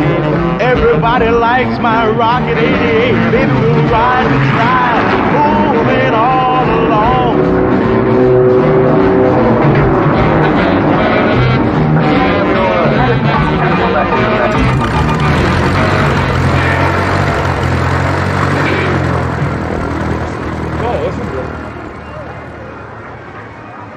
While everyone's distracted, have a good snoop around. See if you can get a line on this smuggling.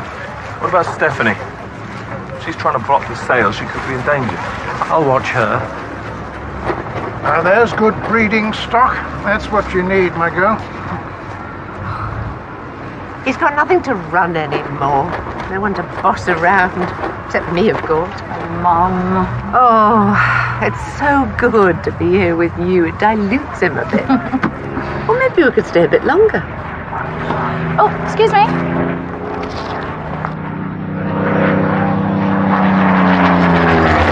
here it comes, the one and only Supermarine Mark II Spitfire! Yes, without the legendary Spitfire and the famous few who flew them, the Battle of Britain might have had a very different outcome.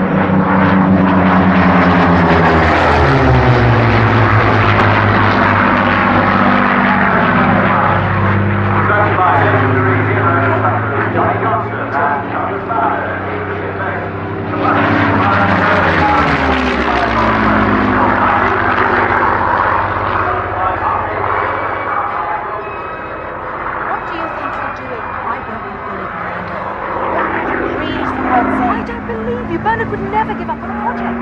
We don't. With grounding machine guns and fighting skills and dedicated airmen, the Spitfire saved our mission.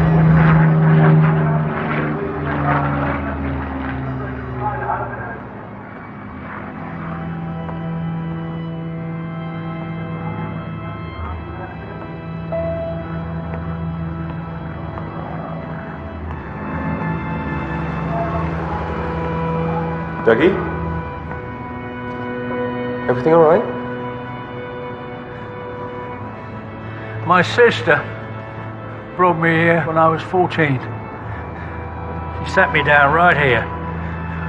Told me to behave. Yeah, she's still flying. Somewhere.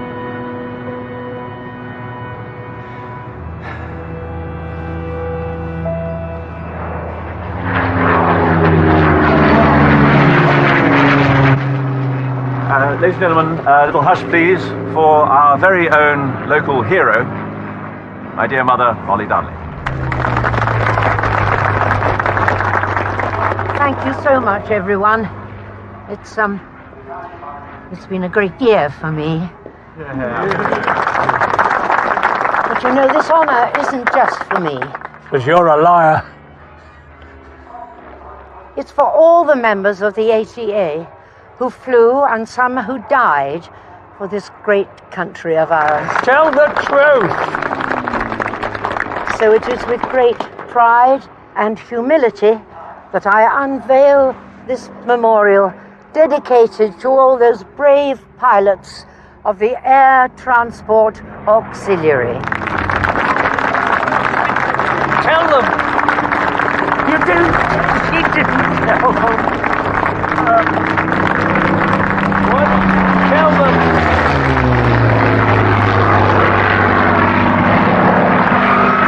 Fuel consumption is very low. Finished the routine with the race to 2,000 feet? Yeah, great. Keep it tight. I'll be way ahead of you. You've got the extra power. And I can fly. Okay. Let's switch planes.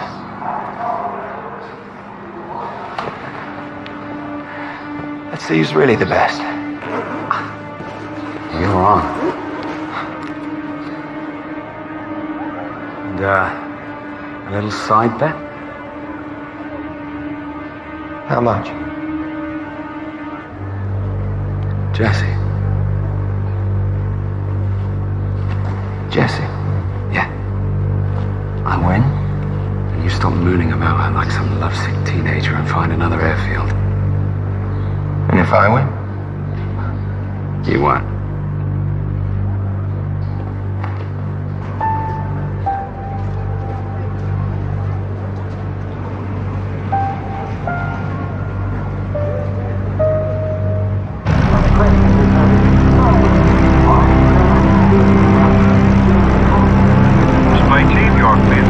Roger that.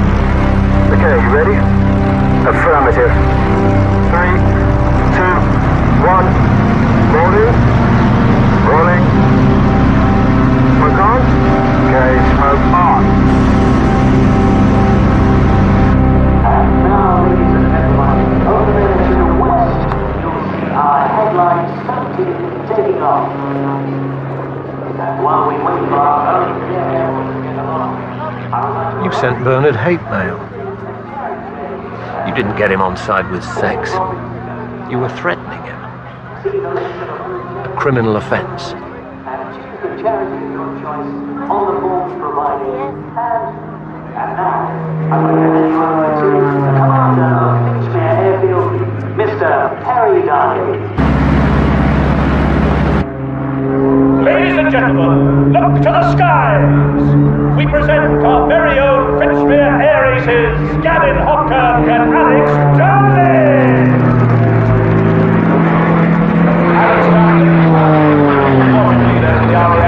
Okay, Alex, you ready?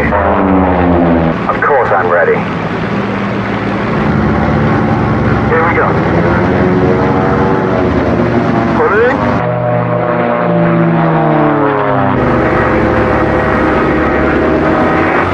Drop. Come on, Alex, keep it tight. I'm right behind you. The essence of stop flying is most important of all, in your pocket. Ready for the barrel roll? Affirmative. Rolling. Roll. Rolling. Rolling. And out. What's the matter? Can't keep up? Gavin, I know what I'm doing. You can't pull off stunts like that without almost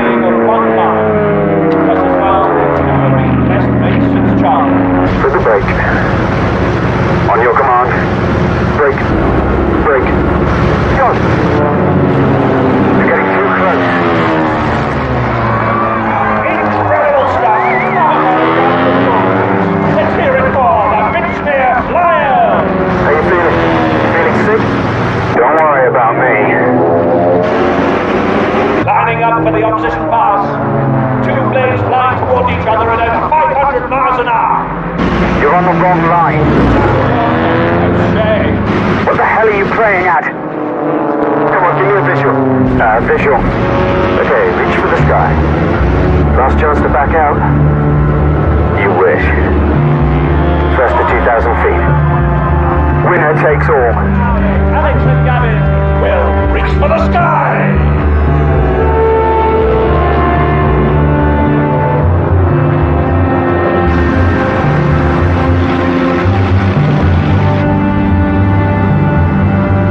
Come on, Alex, is that all you've got? I'll still beat you even in this wreck.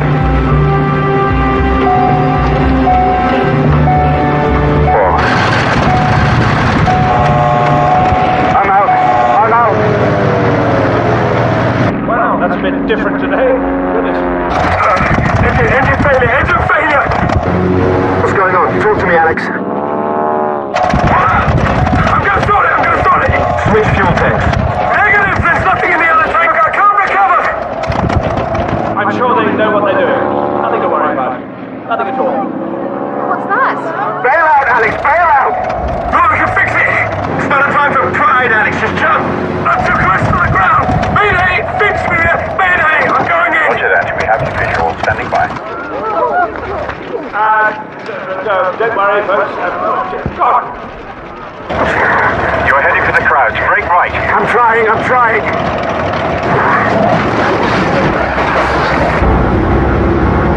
Finchmere, I'm coming into land. Roger that.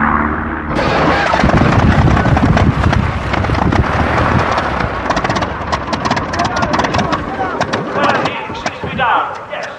Yes, great. Yes, all part of the show, of course. Wonderful stuff, boys. Nothing to worry about there. Okay, well done. Are you okay? Yeah, it looks like.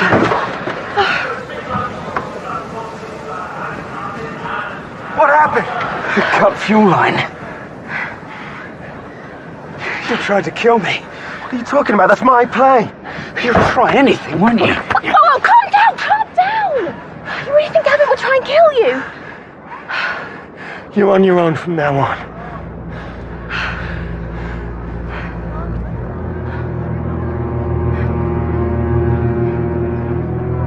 They switched planes. Put yourself about. Let everyone see that we're watching them very closely. Someone just tried to kill Gavin, and I want to know who. Sir.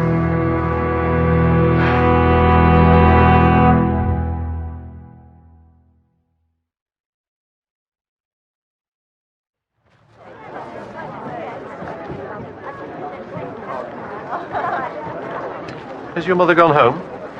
I doubt it. When it all gets to her, she goes and talks to my father.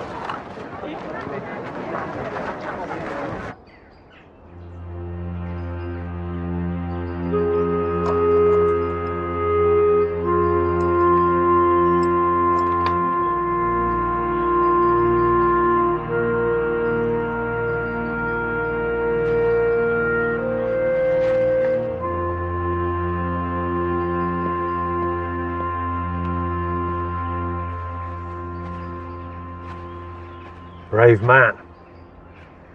An Englishman, quiet and honourable. Honour is very important in a family, Mr. Barnaby. Even today. Allow me. Oh, thank you.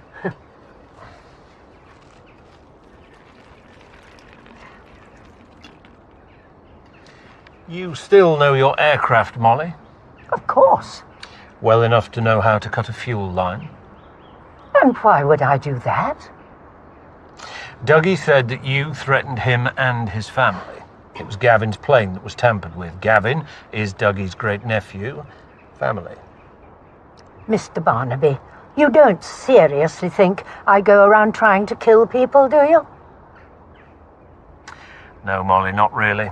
Just a copper's compulsion to check every angle. I hate any unsolved mysteries. You are a terrier. Can I ask why Dougie was so upset at the air show?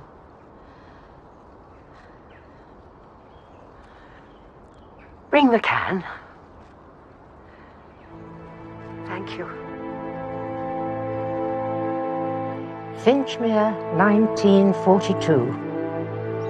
Very dark days. I was delivering that Lancaster you saw in the photo at the hall.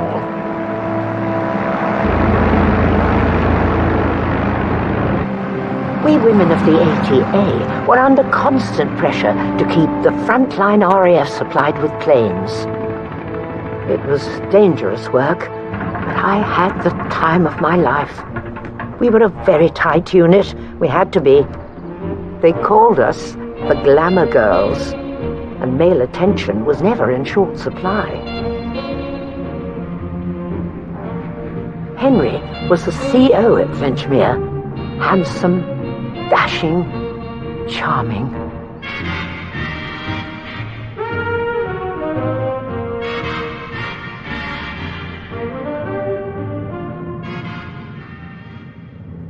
Ellie Wingate was also in the ATA, and she had her eye on him.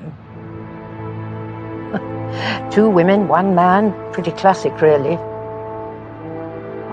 It was also my job to allocate the ATA flights in the region. I'd rostered Ellie to return a damaged Spitfire to the factory at Castle Bromwich, but the weather closed in and all flights were cancelled for a few hours. Ellie ignored my command and took off into the storm.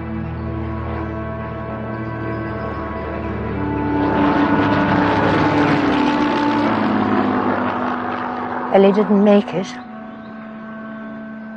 And from that day, Dougie has believed that I ordered Ellie up so that she would be killed and I would have Henry to myself. Why did she do it? The previous day, Henry had asked me to marry him. I had accepted. And I told Ellie of our plans. So she deliberately... We assumed so.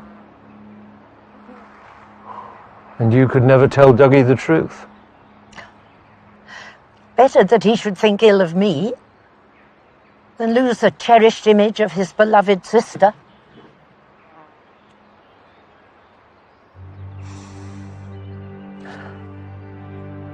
All so long ago, Mr. Barnaby. So long ago. Not for some, it seems. Don't you think Dougie deserves to know the truth?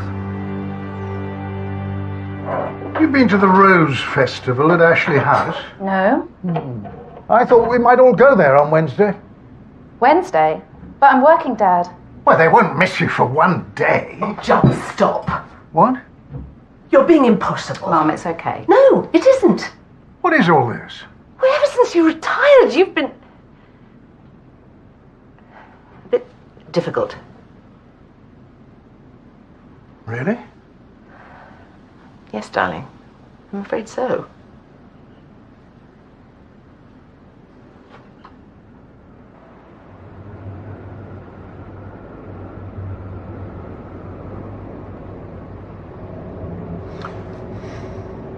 Could someone have cut the fuel line after Gavin and Alex agreed to swap planes? No. There was no time or opportunity. The planes were surrounded by fans, fully visible. So it was definitely an attempt on Gavin's life? Yeah, I think so. Okay, connecting the dots, why would someone want to murder Bernard, Eddie, and now Gavin? They all knew about the smuggling. It's a big leap, smuggling to possible triple murder. It fits. No. No, there's something missing. Anything to report? All clear. Nothing, then. No, the coast's quiet.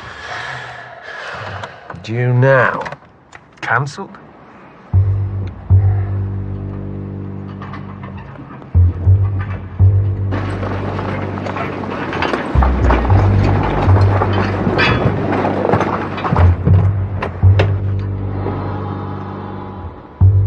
Over there.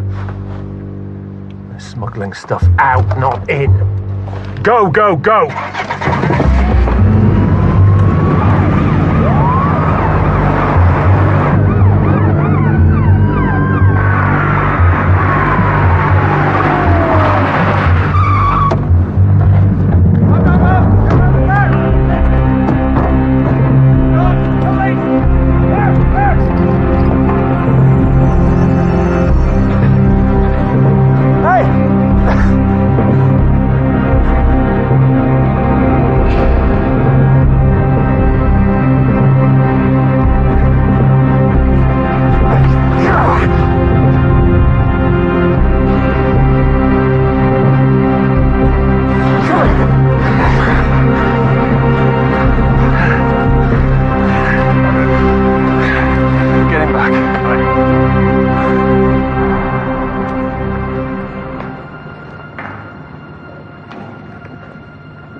Jessie doesn't know anything. She was just doing me a favour. How many favours? This was a one-off.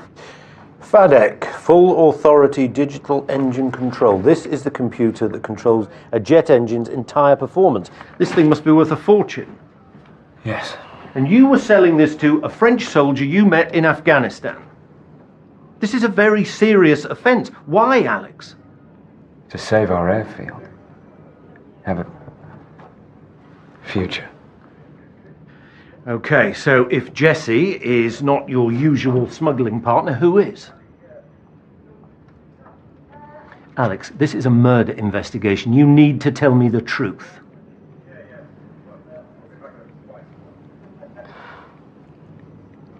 It was Gavin.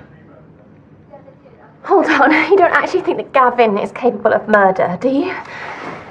No, wait, please. Look, on the day that my dad was killed, Gavin was at Corston Airfield. On the ground. He didn't say that in his statement. He said he was practicing for the flying show. I know. He told me in confidence. Gavin wanted to take control of his life. He was trying to set up his own flying school at Corston. Gavin is not a murderer. Sir? Nelson, call the RAF. They can deal with Alex.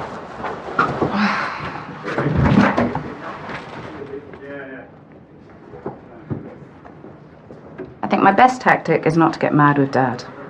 It's not his fault, he's just a bit lost. He's driving Mum up the wall. When a successful man retires, he feels emasculated and pointless. So I just need to try and not make things any worse. Sir? This is about control. From the start, someone has been trying to anchor this investigation to Finchmere alone, Bernard's plane, the easily spotted wrench. Get onto Corston Airfield straight away. I want to know everyone who flew out of Corston on the day that Eddie Rayner was murdered. This has nothing to do with smuggling. Sir? This is such a mess. It wasn't you, it was me and Alex. Alex's career is over. You're never gonna get another flying gig again. And for what? I did it for you, Jessie. It's always been for you.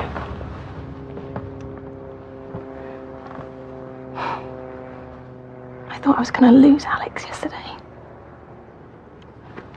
You're my best friend, Gavin.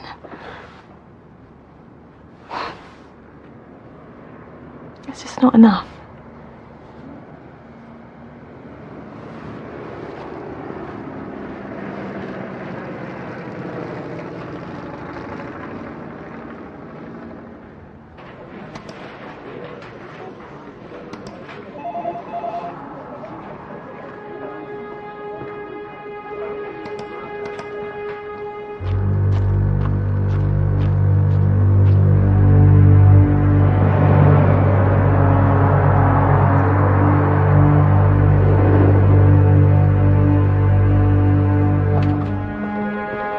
What have we got? You're right. Last Thursday morning when Eddie was killed, in fact, every Tuesday and Thursday for the last 14 months. There. Gavin's phone number. Now.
back. Stay back. Flare pistol. And from this distance, it will make a very big hole. Is he dead? Move the car. I don't think so. I will shoot. I'll risk that. Back off!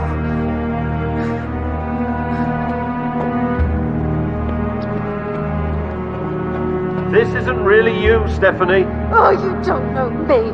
Actually, I think I do. Bernard controlled every single aspect of your life, didn't he? I am not a victim. When you went to work, when you had lunch, when you came home. Everything to be done the Bernard way. Because the Stephanie way was not a good way. So she had to be controlled and watched over every minute of the day. Yes. Is that why you took up running? It's a chance to breathe. And to slip off your flying lessons? There's freedom up there. And Eddie Rayner, he saw you flying Bernard's body out that night. He tried to blackmail me. Just another man trying to control me. Picking him off like that was great flying. Brilliant flying, thank you. But then Gavin turns up at Causton Airfield. Better shut him down before he puts it all together. His fault. Oh, come on. Gavin's not a Bernard or an Eddie. He doesn't want to control anyone. He's a young man. His life ahead of him. You don't want to hurt him. Back off! He's alive, but he needs medical attention. It's okay. Just take it easy. He's just checking Gavin. Look at me. Look at me. This is over, Stephanie. I couldn't even go to lunch with friends without Bernard's permission. I just wanted my life back. I know. I know.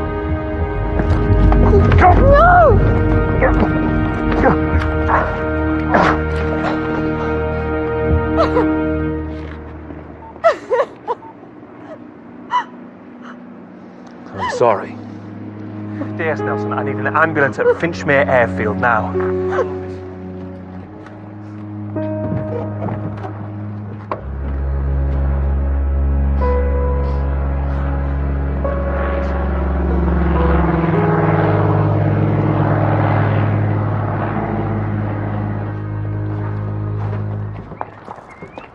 Sorry if I've been a bit much, Katie. Oh, don't worry, Dad. I understand what you're going through. Well, pretty textbook. Power player one day, nobody the next. You're somebody. You always will be. And we love you.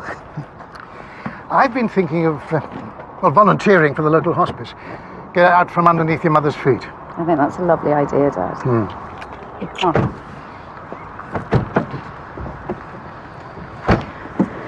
Maybe I'll come up and visit next month. Oh, darling, that would be wonderful. What about the weekend of the 5th? You'll see the Red Arrows. Great. I'll bring Charlie. It's a date. Bye, guys. Bye.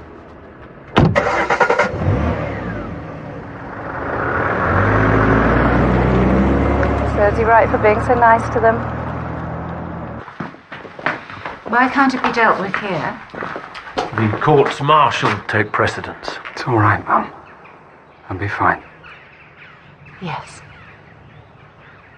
You're a hero. They owe you.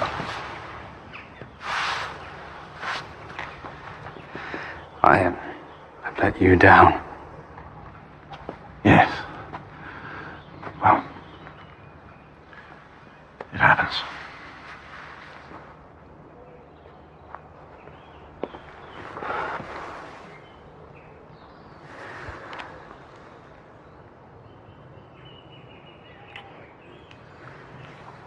Sorry.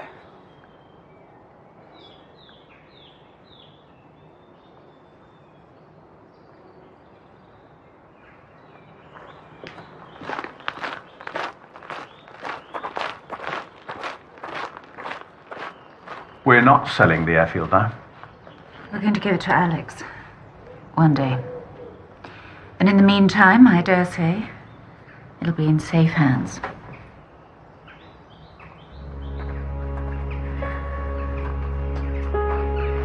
Mr. Barnaby?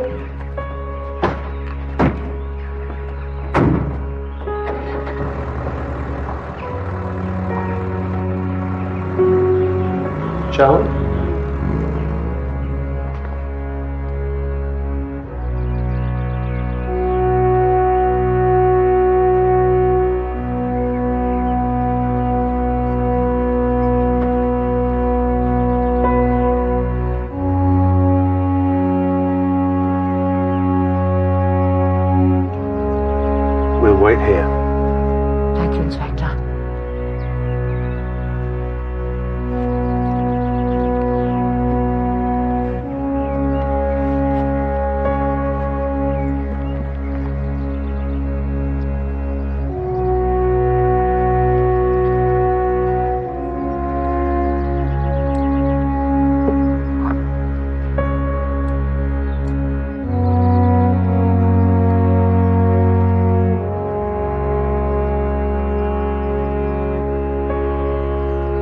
I should have told you before.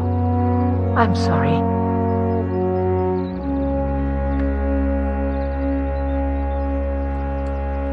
There will always be a place for you at Finchmere, Ducky.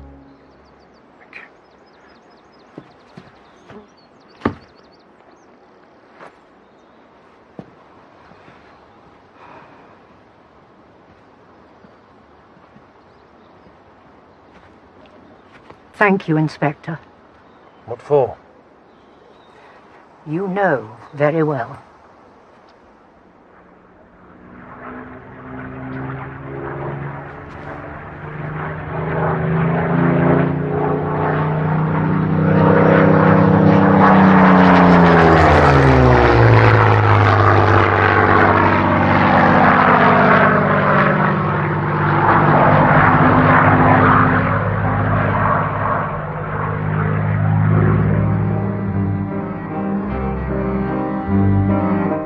And next Wednesday, we've got the 100th episode of Midsomer Murders. That's brand new at 8 o'clock. Mark uncovers a shocking family secret in the concluding part of The Town, coming up next over on ITV3. While on ITV4 next, the cowboy chaos rolls on as Bohannon heads down the path of destruction in Hell on Wheels. But stay with us here on ITV. The very latest news and weather is coming up.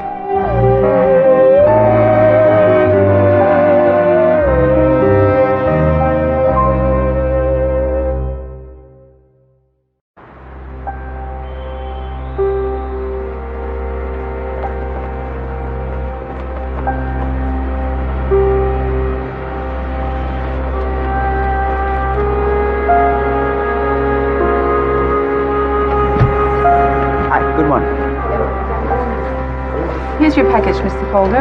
Oh, thank you. You're welcome.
Calder.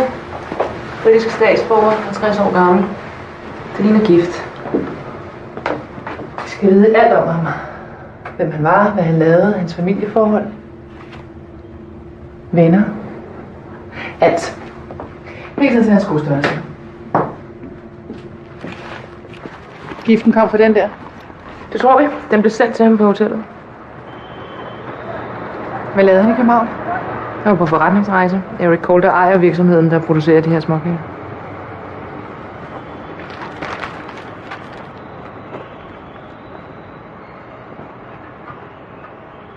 Greetings from Badger's Drift.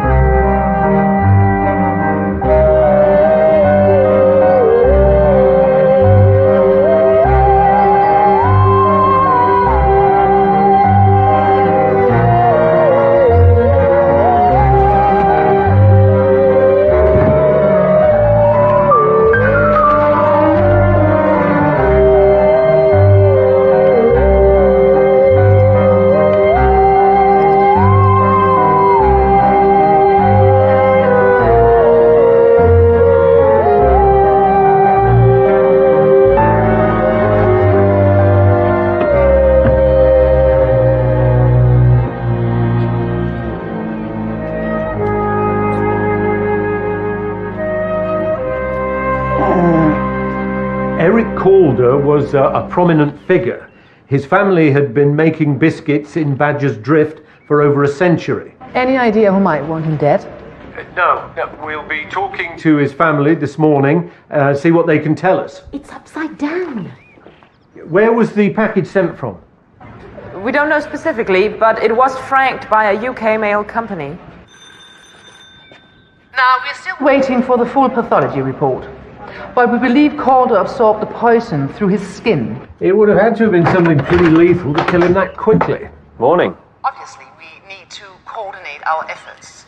But as Calder's life was in Midsomer, we'll be relying on you to do most of the physical investigation. Oh, for crying out loud, Nelson.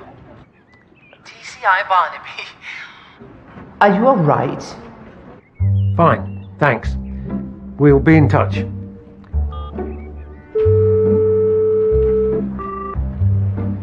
Han lød lidt distraheret. Alle englænder lyder distraheret. Right, and mobile charge? Check. Backup mobile? Check. You're sure? Mobile charge, backup charge, landline working, and bat signal primed. This is serious. You're a week from your due date. You could go at any minute. If I feel even so much as a twinge, I will call you, I promise. Now please go.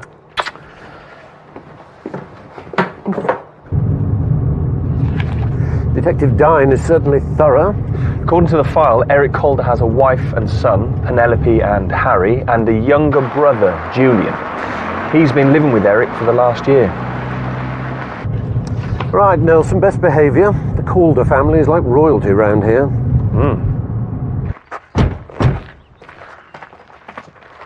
Julian Calder. Can I help you? Detective Chief Inspector Barnaby. This is Detective Sergeant Nelson. You hear about Eric? We need to ask a few questions. Right, well, Penn's inside. On a call with the funeral people. She won't be long.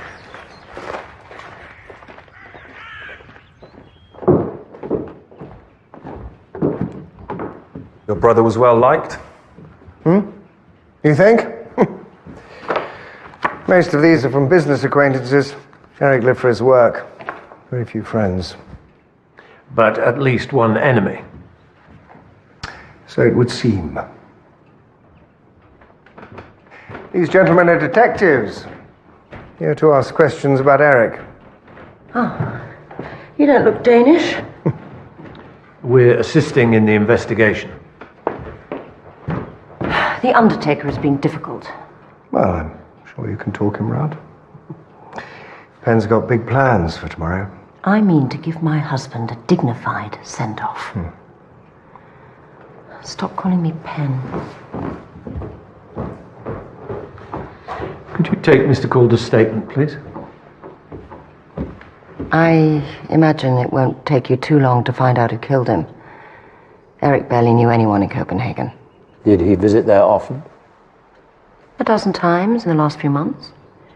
He was negotiating a contract to supply product to a company out there.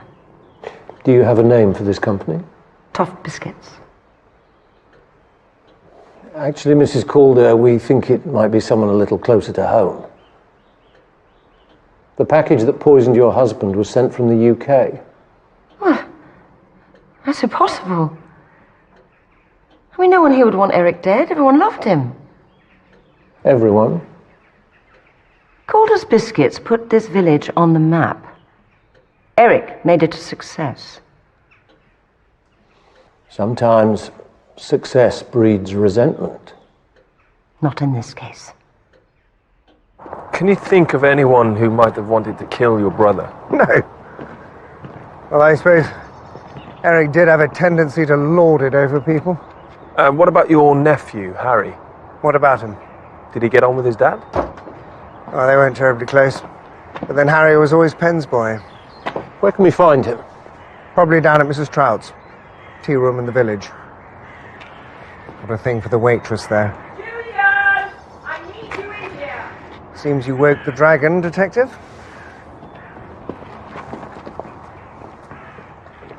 Get down to the tea room, see what Harry Calder has to say for himself. You don't want to come along? I think I'll pay a visit to the factory. If Eric Calder lived for his work, I want to see where he spent his time.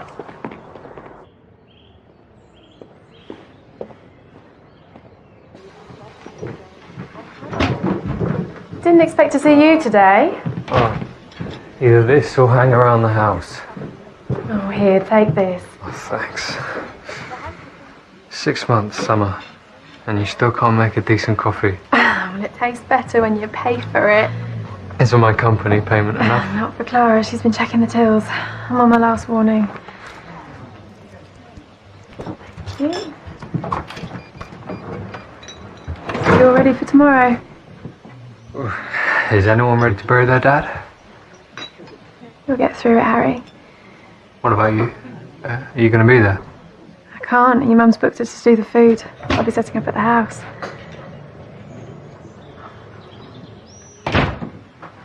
Harry Calder? Yeah? When did you last see your dad? A few days ago. And how did he seem?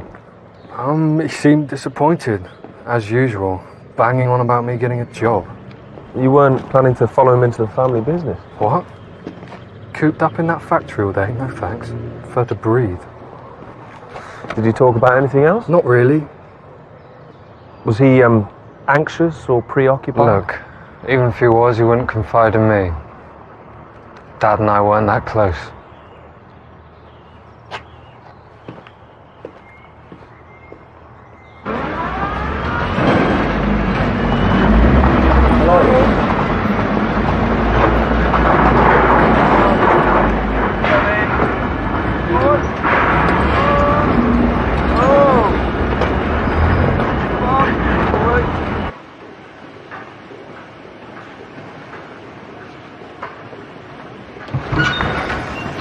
DCI Barnaby, you've been admiring our awards. Very impressive. Clara Trout, product manager. Trout, as in Mrs. Trout's tea room? Oh, not quite. I'm afraid that Mrs. Trout's no longer with us. The tea room belonged to Mum. She left it to me. That's quite an heirloom. More of a millstone.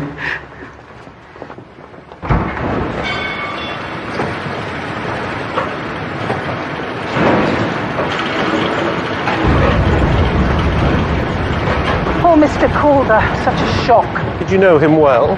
Oh, Mr. Calder, he didn't really mix with the staff. Even so, everyone's very upset about his death. And yet life goes on. Well, needs must. We've got a large shipment going out to Denmark tonight. The Toft contract? That's right. Armand is determined to get it out no matter what. Armand? Armand Stone, our master baker, and the man responsible for golden clusters. Armand is a genius. He's always coming up with new creations, always working. He was Mr. Calder's right-hand man.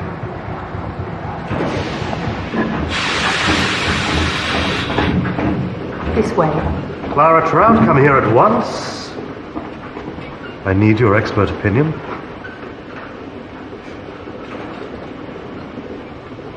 Absolutely wonderful, Armand. Wonderful. Correct answer. Tell me, who is this man? DCI Barnaby. It's come about Mr. Calder. Of course, Eric. Terrible shock. Did you know Eric Calder well? Eric provided the space and the resources for me to create my art. You mean he was your boss? Prefer to think of us as partners. Does the factory have a franking machine? In the mailroom, just next door. Could you bring me a letter, please? What kind of letter? A franked one.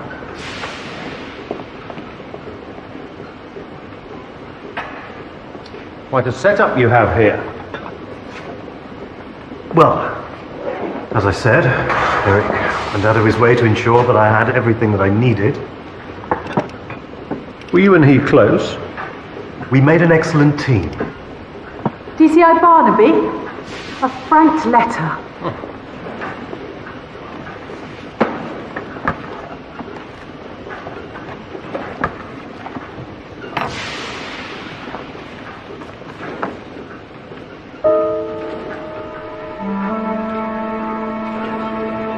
Is there a problem? There's no shipment going out tonight. It seems that the contaminated package came from the mailroom in this factory. I'm shutting you down. Oh dear.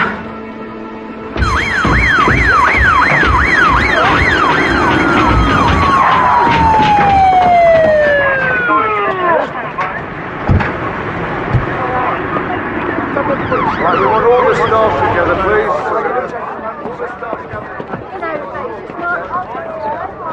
please. We need a list of everyone who has access to the factory mailroom.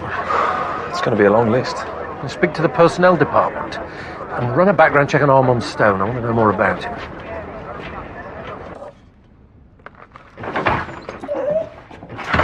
No more Calder's biscuits for a while. Why? What's wrong with them?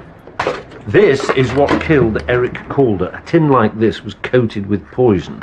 I had to close down the factory today. Biscuit tin as a murder weapon? It's hardly conventional, I know. The tin was symbolic. It means something. We just need to find out what. Well, you better find out before Friday. Don't fret. I will be there for D-Day. Even if you haven't solved the case? Of course, I will have solved the case. You'd better. Now, I need a foot rub. I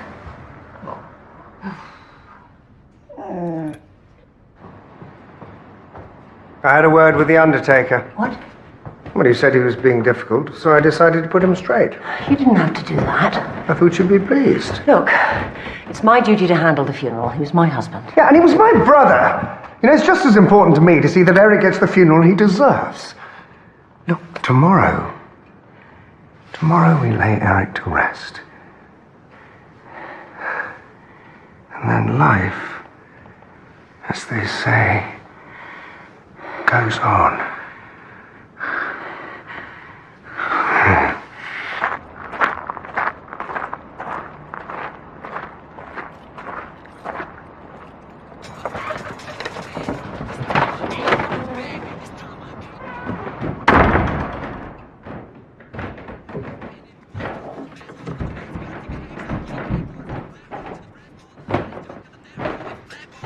Sorry, I can't. No, I'm sorry. It's been hell. You're so strong. I don't know how you've coped. Well, if it had been for Harry and you. You're an amazing woman. We shouldn't do this tonight. Do you want me to go then?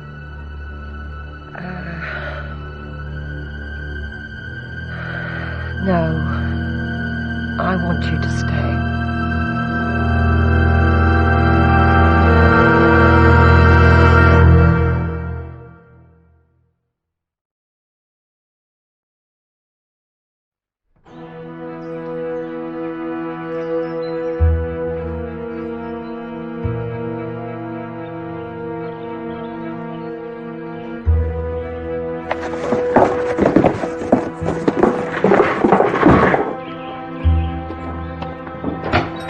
Ernest. Atticus? The whole village is buzzing. Everyone's talking. No one can believe it. Eric Calder, eh? How the mighty fall. Quite. Quite. Is that all you can say? Quite. How many times have these been used? 3. Oh. If we get Penelope in the right mood, she might let us clear Eric's study. I doubt she'll be looking to get rid so soon after her husband's death. Grief's a strange thing. She might see it as a new start. What we need is a charm offensive. And milk. What we really need is milk. What we need is something bigger than the scraps from the Calder's table. Look at us scouring the bits for some lonely widow to pop off. What have we got? We've got granny flat here, garage there. Small potatoes. We get by. The bank would disagree with you. What we need, brother, is a grand plan.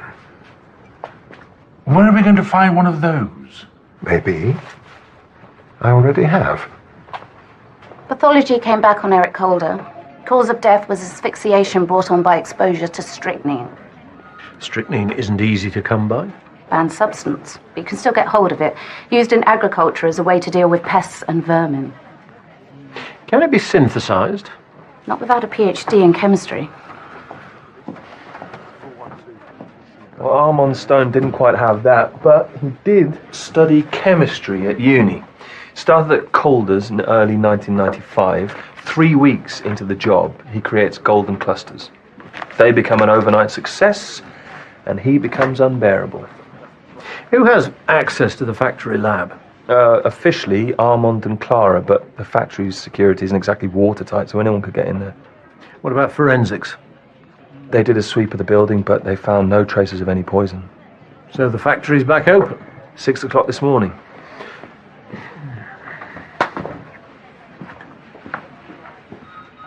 What about Armand's relationship with Calder?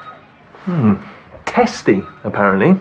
The feeling is that Armand was getting frustrated. He felt that he should be running the factory. They argued? Like an old married couple. And yet Armand claims that he and Calder had the perfect business partnership. Come on, let's go and see him. If you and Eric Calder made such an excellent team, why did you spend so much of your time arguing with each other? Tongues have been wagging, have they? The truth of it is that Eric and I often disagreed. And don't get me wrong, he was a solid businessman, but he lacked vision. Unlike you. I am a creative. I thrive on new ideas. Eric liked to live in the past. So safe to say you were frustrated with his leadership of the company? I felt that we needed someone bolder. Eric Calder was killed by coming into contact with a lethal poison. So I've been told. You've got a chemistry background. You know, if you're looking for someone with a reason to kill Eric, you might want to have words with his son. Why would Harry Calder kill his dad? All I know is that they had quite the row in the tea rooms the day before he died. Staff were gossiping about it. By all accounts, Harry was furious. Now, if there's nothing else, I have quite an important funeral to attend.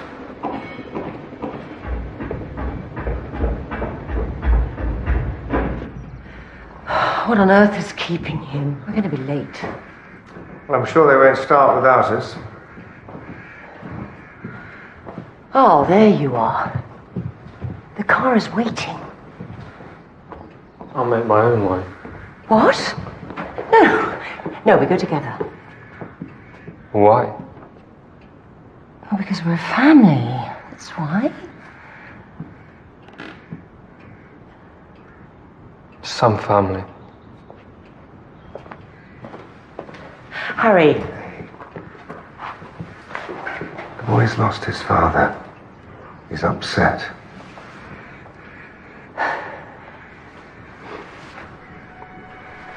All right. Come on.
Excuse me. I'm looking for Summer Halliston. She's inside. Thank you.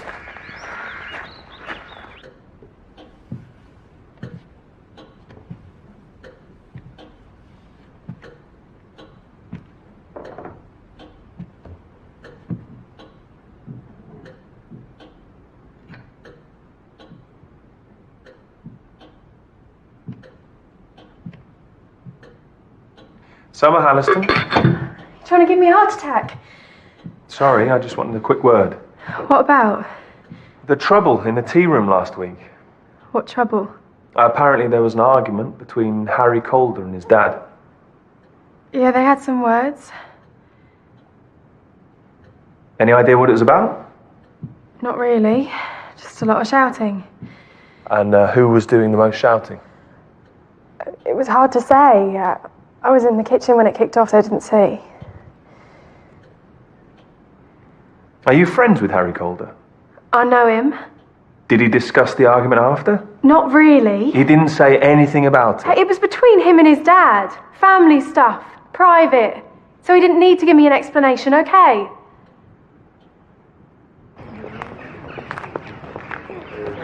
Harry, wait a moment. Leave me alone. Harry! I'm so sorry. He was a fine man. I know this must be a difficult time. Rest assured, Calder's is in good hands. Not now, Armand.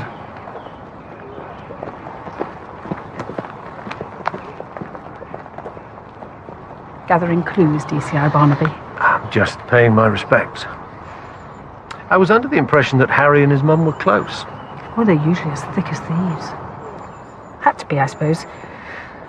Mr. Calder worked so hard. Mrs. Calder only had Harry. Atticus, good to see you. You too. Pity about the circumstances. Yeah. Oh, sorry, this is Ernest and Atticus Bradley. DCI Barnaby. How'd you do? Boys do house clearances. Clara, please. Estate valuations. We should get back to the house. Plenty of time. We'll miss the buffet. Word of advice, never get between my brother and a plate of sausage rolls. I'd better get back to... I left Summer in charge. Dread to think what kind of a mess she's made of everything.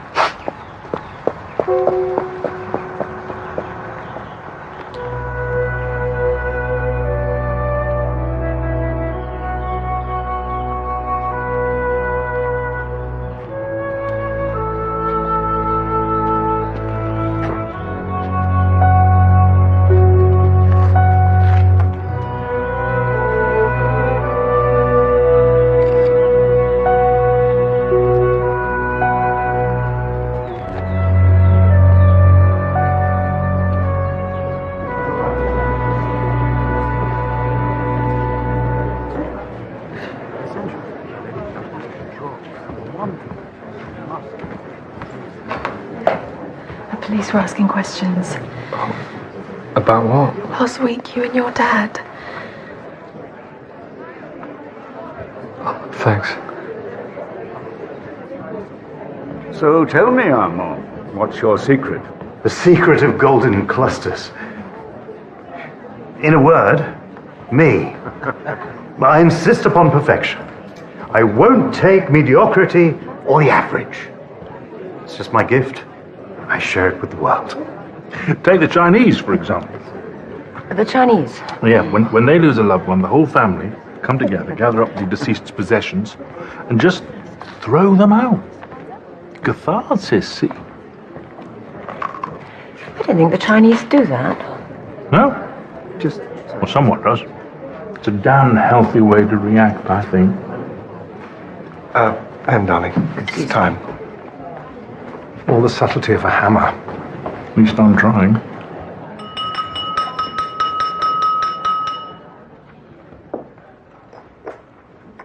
I'd like to say a few words. Eric would have been deeply touched to see so many friends and family here. I know today is about remembering him, but Calder's Biscuits is bigger than one man. It's part of our community, and we must look to secure its future. I've been in negotiation with the board over a successor, and we believe we have found the right man to run the company. My brother-in-law, Julian Calder.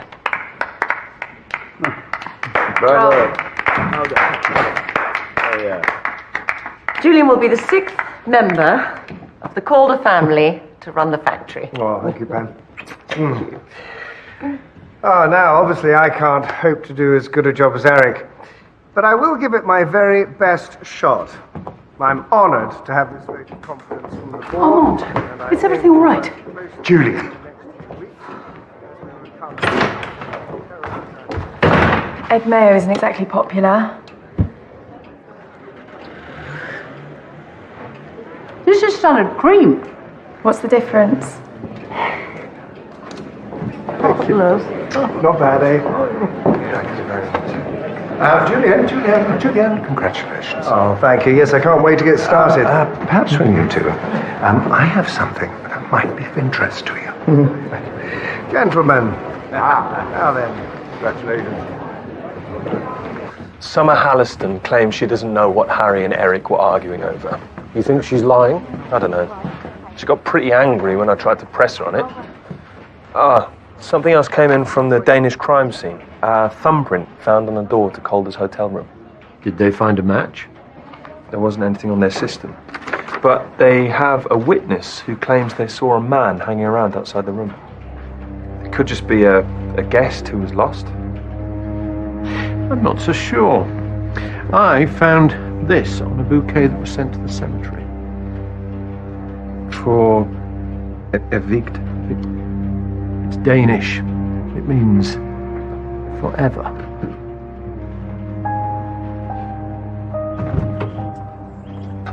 Come on. Just wondering. I can't. I've got to get all back inside. Then I'll help you. No, it's all right. Did it? Whoa, easy there. What? Look, you've had a tough day. Yeah. I just thought, you know. We're friends, Harry. Right. Look, I like No, you. it's okay. I get the picture. Harry, wait.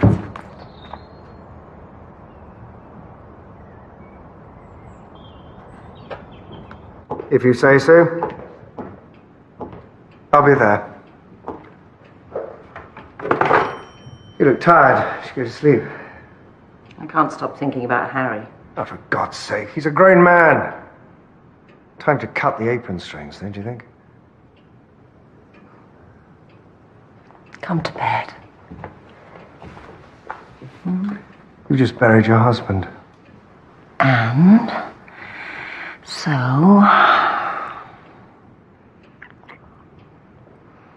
I don't want to be alone. Sorry.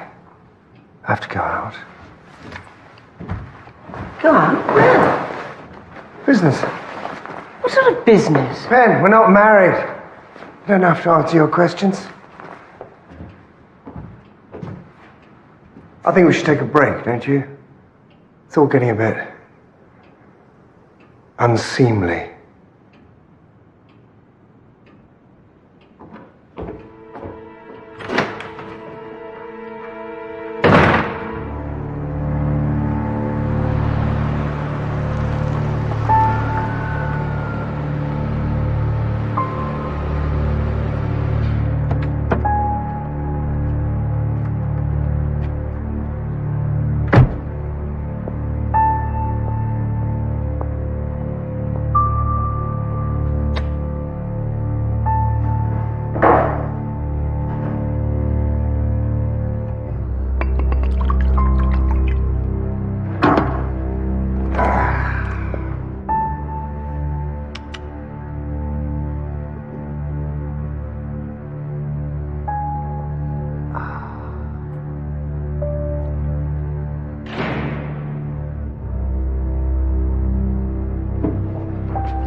Hello?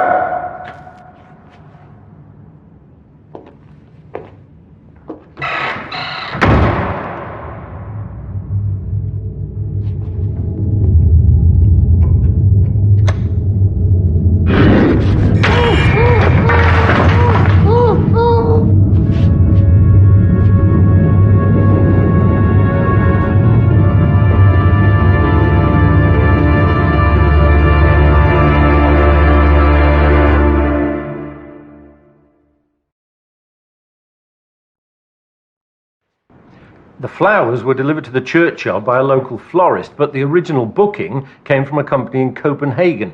Bina Flowers? Maybe Tuft Biscuits send them. Oh, why wouldn't they sign the card? Plus the message, forever. It sounds personal. Okay, we'll look into it. I just hope this isn't all you have.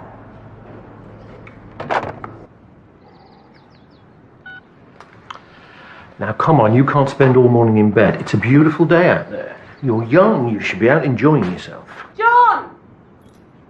John! It's okay. Keep breathing. Okay, all set. Let's go. Let's go where? You called for me. There's a spider in the bath. You sounded like you were in distress. Well, I am. You should see the size of it.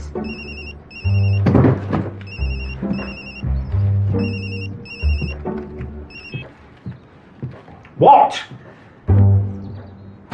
Thank you for coming. To be honest, we really don't know what to make of it. What exactly is it? I made sure nobody touched anything. See what I mean?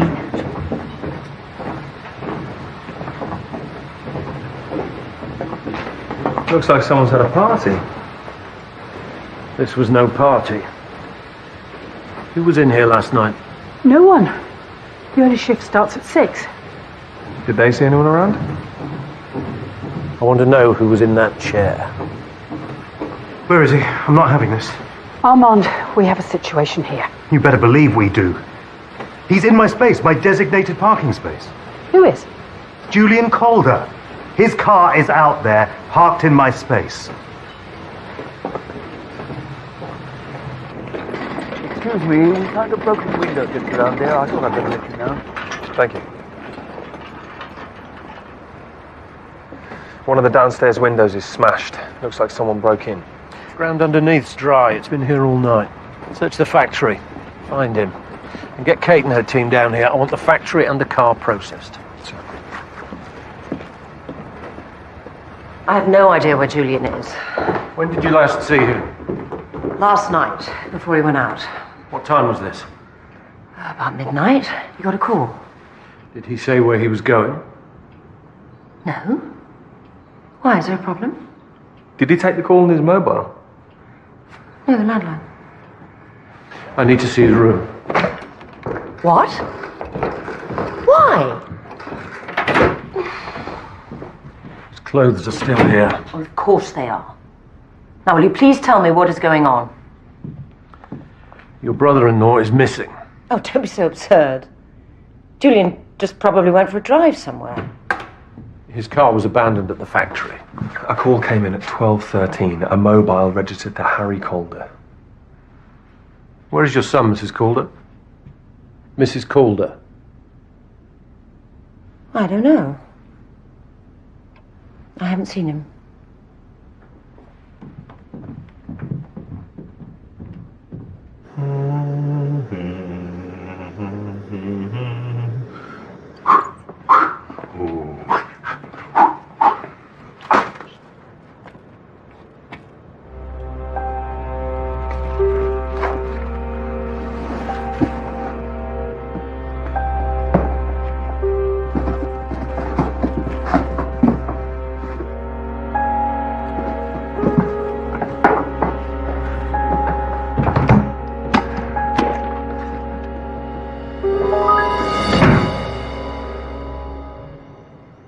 Ernest, what have you done?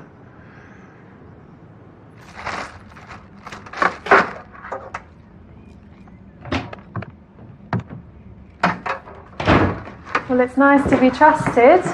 It's not that I don't trust you, Summer, but you can be careless. What are those doing up there? Just some posters. Gives this place a bit of a vibe. My mother ran a traditional village tea room. It doesn't need a vibe. Reckon your mum would have liked them. Take them down.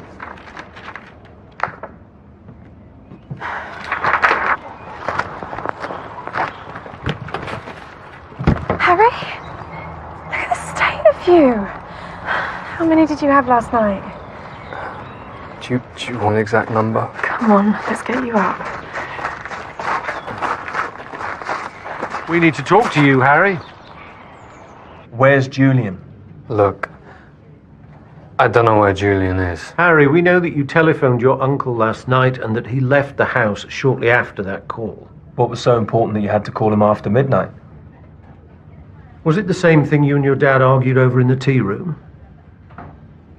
Harry, you need to start talking to me because this isn't looking good. 2 meetings, your dad and your uncle. One ends up dead, the other disappears. Oh, wait, you think I killed Dad? You want to know why I got so angry with Dad? Because he was leaving my mum. He told you this? Just giving you the heads up, Harry. Don't worry, you'll understand it later. Well, at least he was right on one thing. It all makes sense now. What makes sense? She tries to make out that Dad was the bad guy. And meanwhile, your mother and Julian. So you called your uncle to confront him about his relationship with your mum? It's not a relationship. He's using her. But just think about it. He kills Dad. He gets Mum, the house, the factory. So what did he say when you met him? I don't know. You arranged to meet him at the tea shop? Yeah.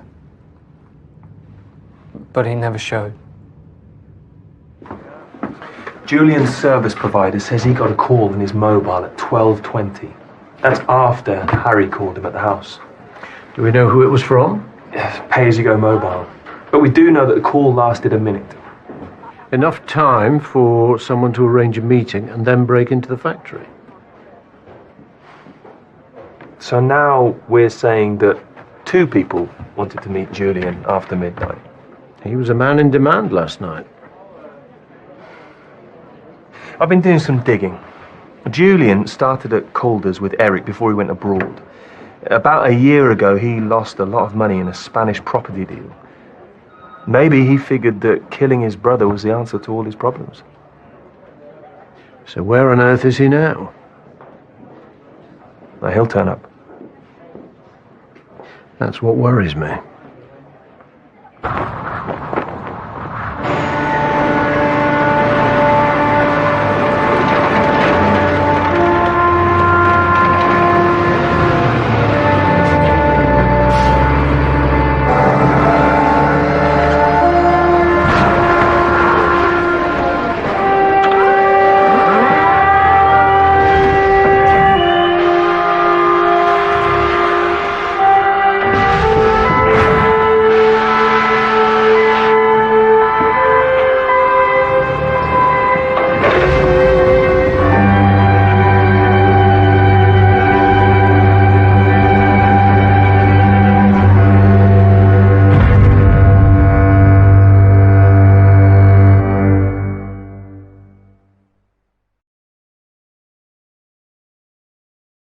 Sarah?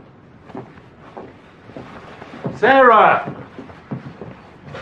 It's here.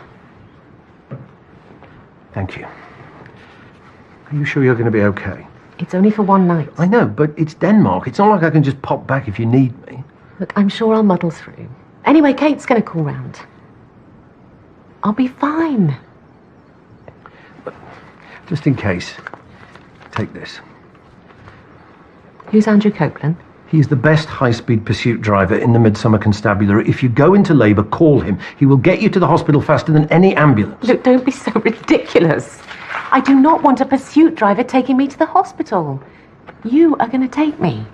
You made a promise and I'm holding you to it. You better get going.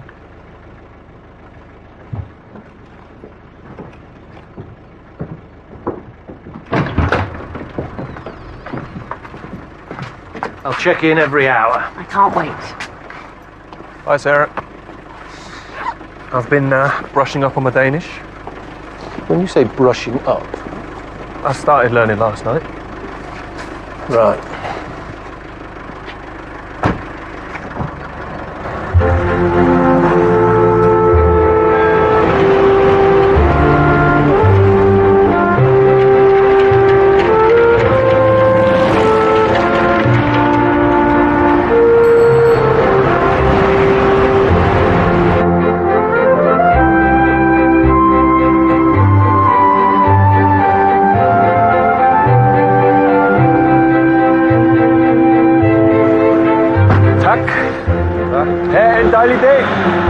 Spoken like a native. You forgot one thing, though. What? The receipt. Come on, Detective Poulsen is waiting inside.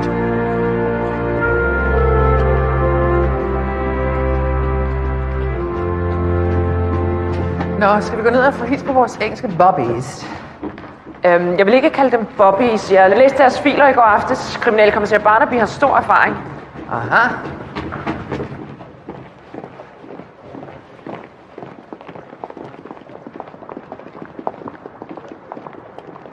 Vores gæster fra udlandet. Tak. Vicepolitikommissær Birgitte Poulsen. Nice to meet you. Mrs. D.S. Nelson. Hej, kriminalassistent Anna Dein. Hi. It's great to be here. I love your country. It's very beautiful. Oh, so you've been to Denmark before? No. Then how do you know it's beautiful? What I've seen of it so far. I mean, you know, the journey from the airport, the motorways. It's very clean. It's very flat. You done? Yes, thank you. Good.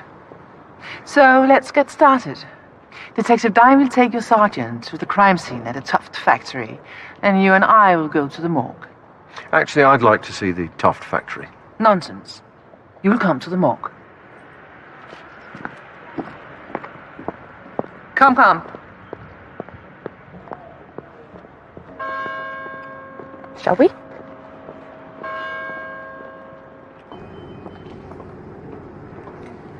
So now you have two buddies. So it would seem. And they keep turning up here. Yes, that is unfortunate. Did you get anywhere with the florist? The bouquet was bought by credit card, belonging to a pastor in Klausted, by the name of Thomas Madsen. And how does this Madsen know Calder? Apparently he doesn't. He says his card was stolen a few weeks back.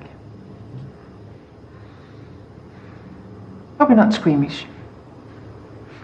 I have been in a morgue before.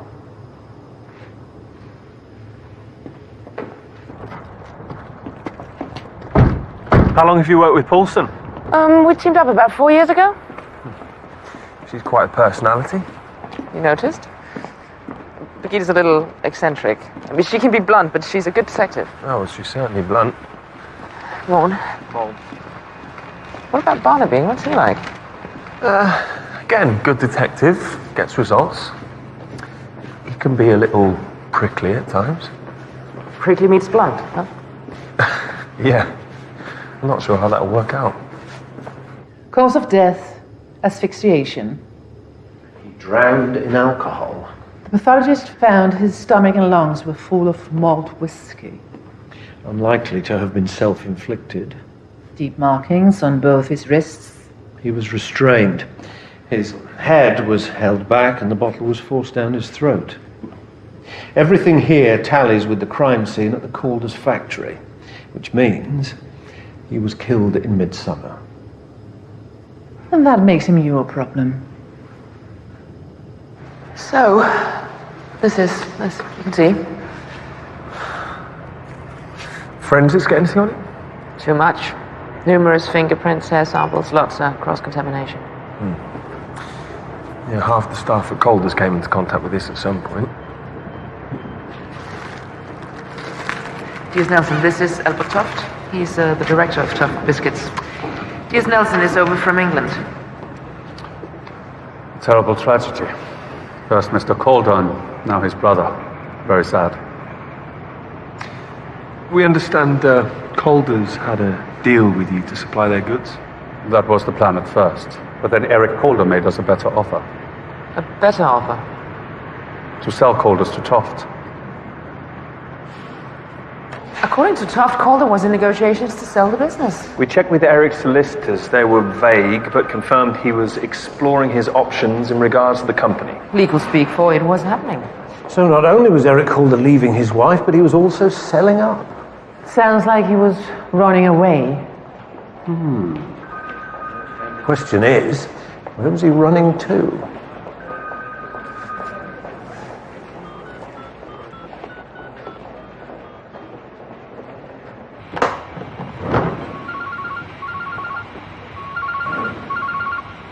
Kate Wilding. It's Barnaby. Are you at the factory? Yeah. I need to talk to one of the uniform boys. Is there anybody there? They've all gone. Can I help? Maybe. There's something I need you to check.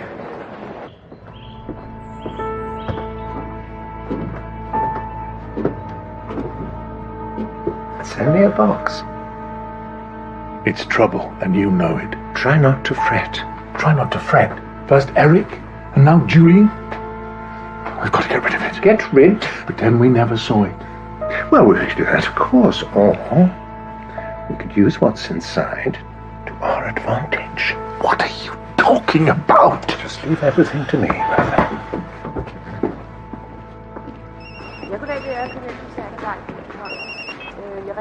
Kate, what have you got? There's nothing to prove conclusively that Calder was planning to run away, but his personal box files are all empty, which is strange. And there's a letter in his in tray, which looks like he was dealing with a property company in Copenhagen. Do we have a name? The Brunn Agency.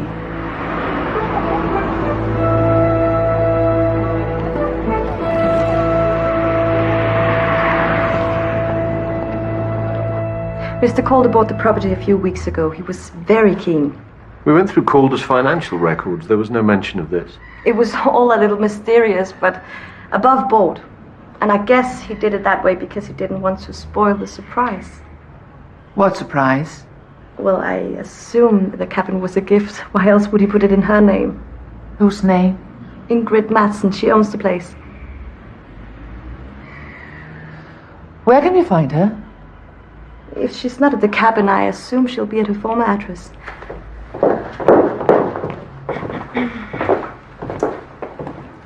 Here we go. Ingrid Madsen. She lives in Klausstedt with her brother. Thomas Madsen? Yes. How did you know that?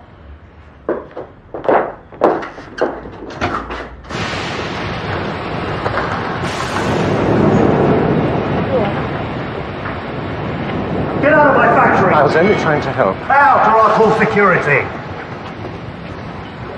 You're making a mistake.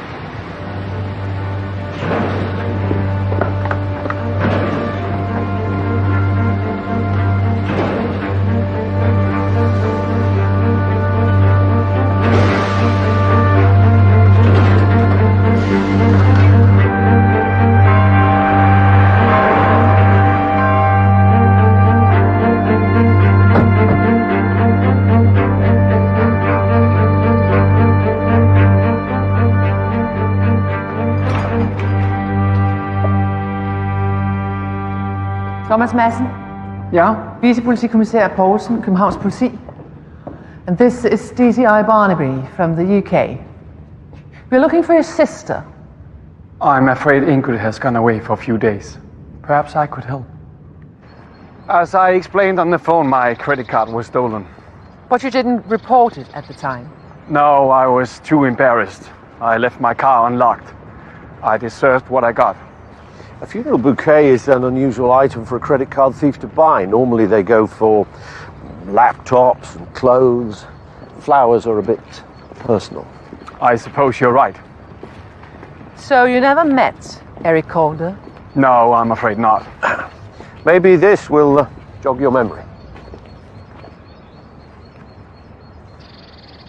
Sorry, I don't know that man. What about Ingrid? Did you know him? No. How can you be so sure? My sister tells me everything. Did she tell you that Eric Calder purchased a property in her name? This is very worrying.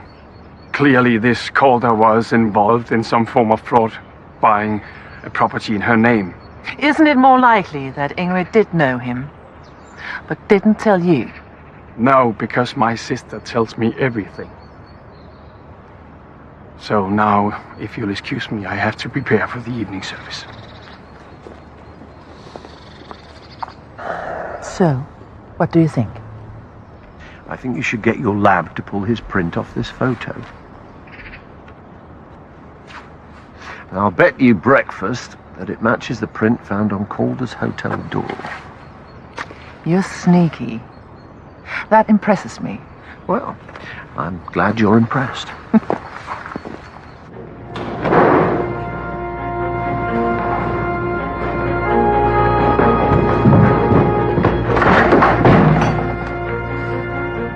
Hvordan kan du være så dum, Ingrid?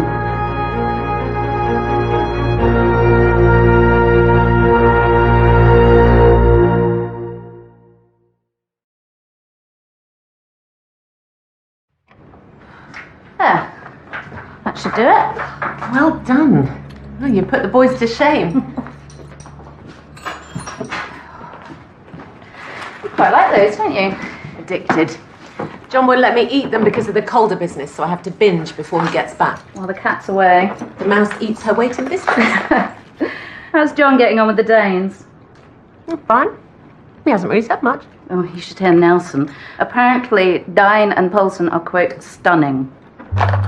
Johnny said that? Did I not mention it? No, he didn't.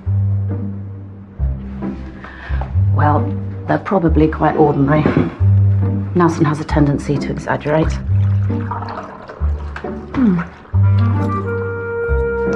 I thought you were addicted to those. Well, I've lost my taste for them.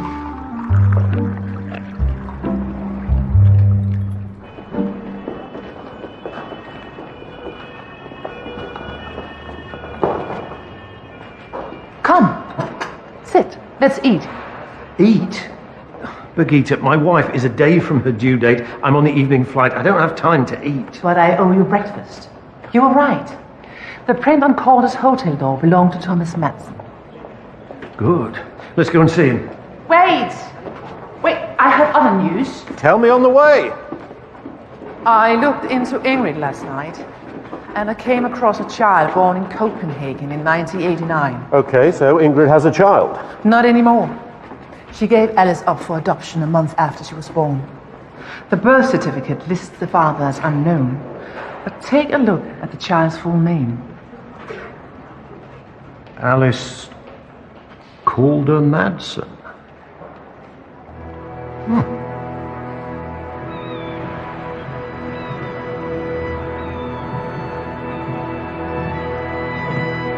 Wow, that is quite a view.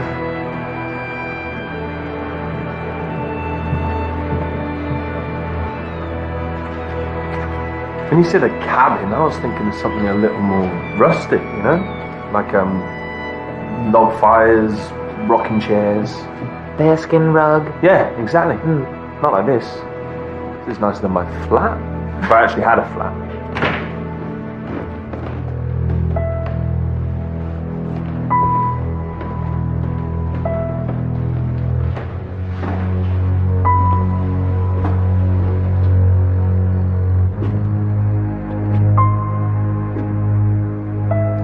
Hallo, det er politiet.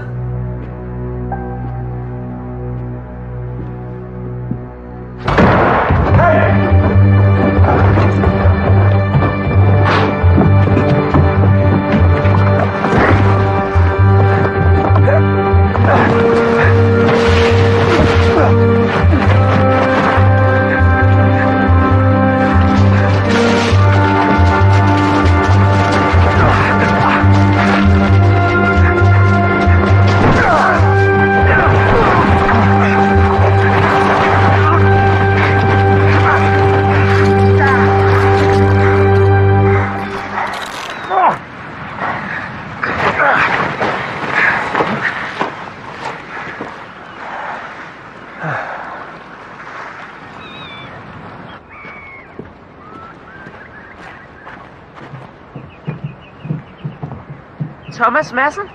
We caught him trying to clear the place out when we arrived. What was he taking? He says it was his sister's things. Let me deal with him.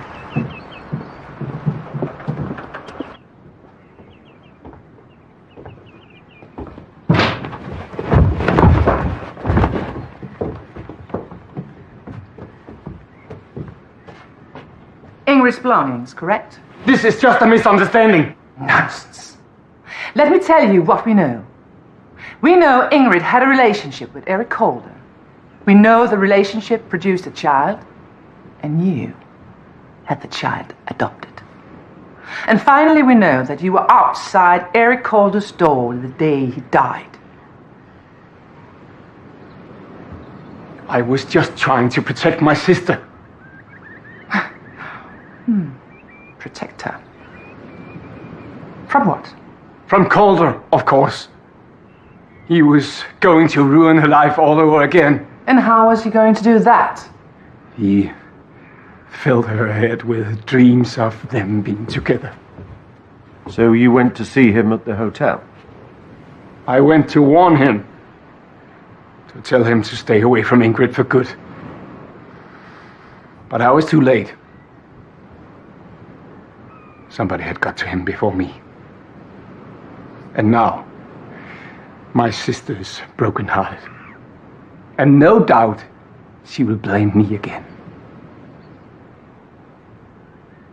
Where is Ingrid now?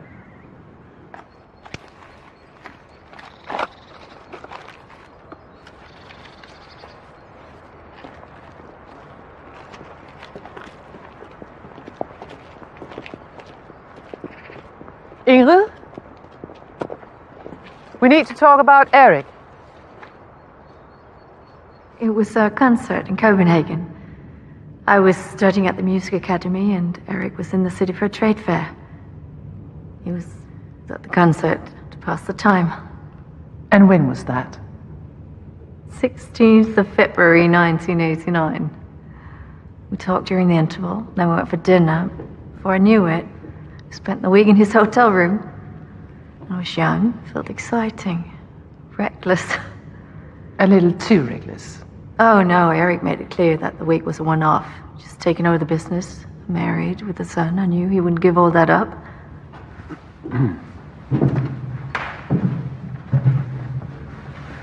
You, didn't tell him you were pregnant? No. Instead, I came back to Gloucester.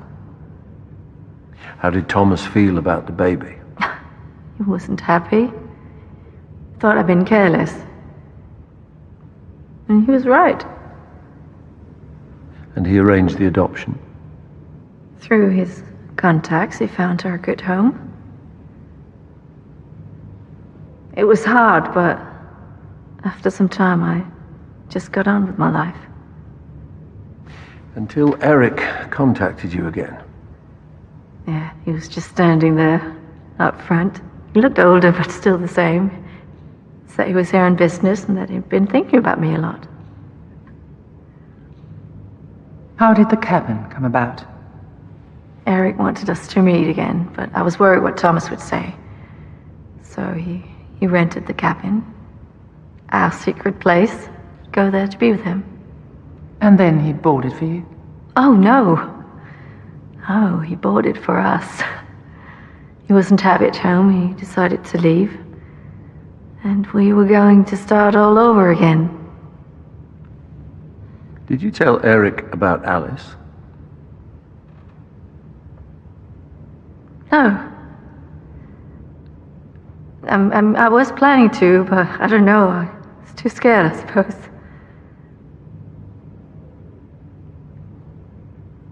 You never wanted to contact her? She sent a letter a few years ago. She wanted to meet and I wanted to, but, Thomas thought it was a bad idea. He's not a bad person. He just wants to look after me like all brothers do.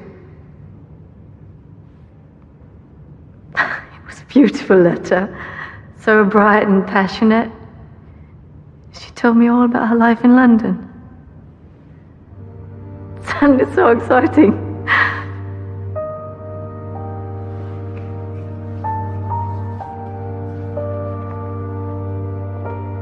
We're heading for the airport now, so I'll see you in a couple of hours.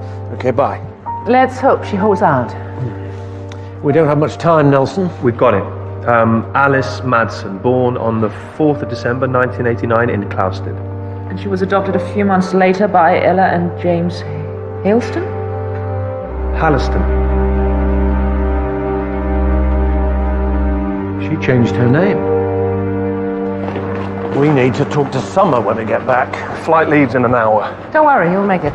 Especially with our flat motorways. Birgitta, thank you for everything. No need. And good luck with the baby.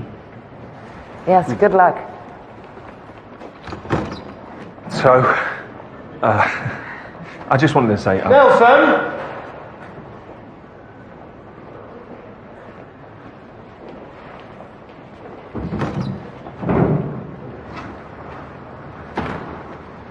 Kommer til at sound dem, gør du ikke? Nonsense.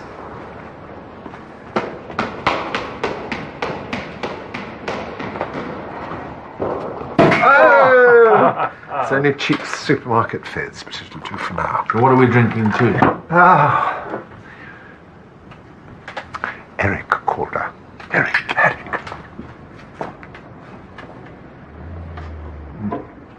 I may be better looking, but you, Ernest, are the brains of the outfit.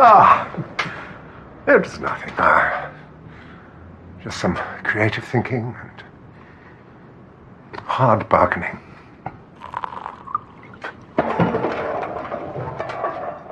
What was that? That's nothing. It's just the wind.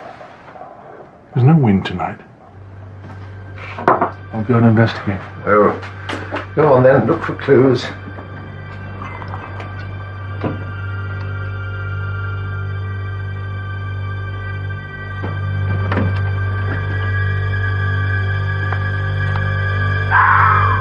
It's just a fox!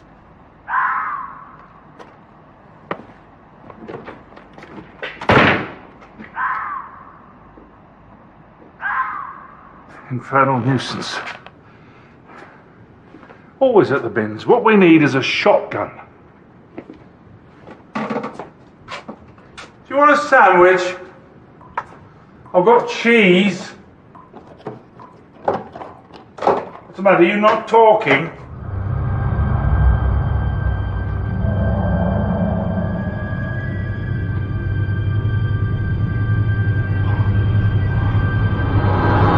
Who's there?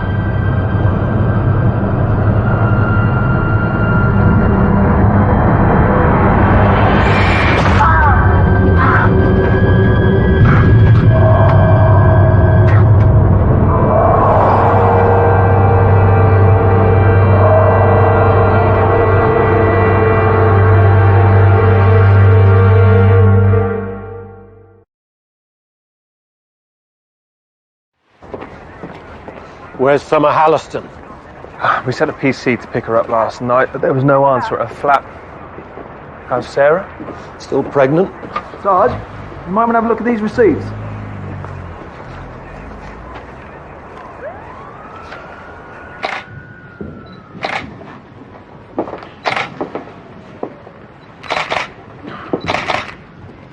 You know these two? Ernest and Atticus Bradley. Well, as you can see, they've both sustained a deep, penetrating injury to the heart. Are they carving forks?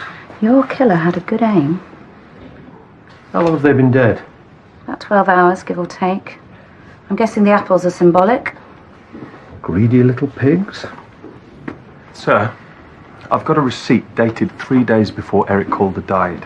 It looks like he hired the Bradleys to ship some personal items.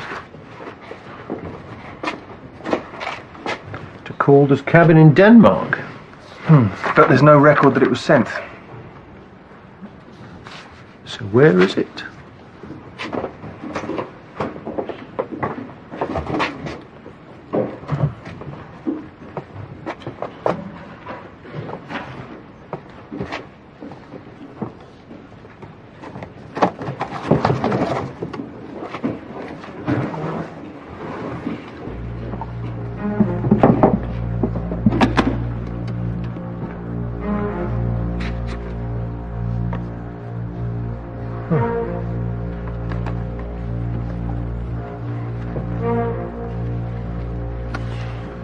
Letters, cards, photographs.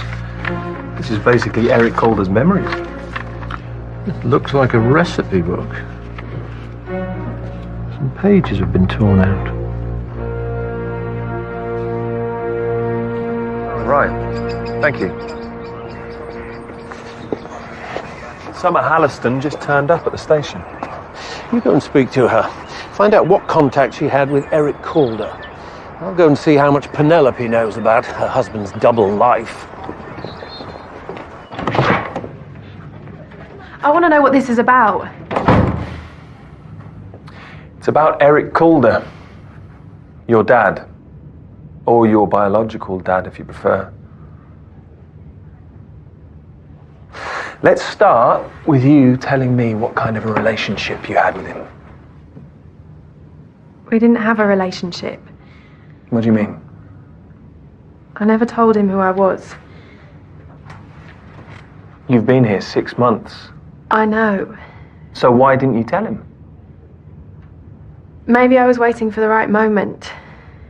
Or maybe you saw your chance to really make him pay for his years of neglect. Maybe you got here and you saw the big house and the factory and all that money. I didn't come here for his money. I came to find out who my real dad was. So why didn't you tell him? Because I was scared. That's why. Yeah, he had the big house and the money and he was an important man. But what was he going to think when he found out his daughter was a waitress? I just didn't want to disappoint him.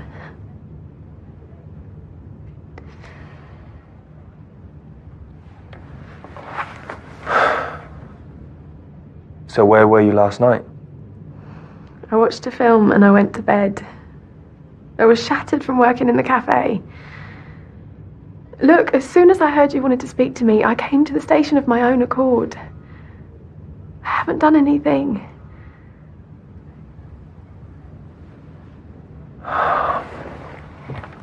Okay. You're free to go, for now.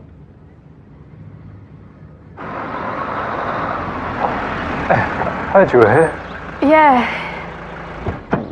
So what do they want? Harry, there's something I need to tell you. Well, go on then. Not here, let's go to the tea room. What's going on? Why were you with the police? They wanted to talk about Dad. What's your dad got to do with this? Our Dad.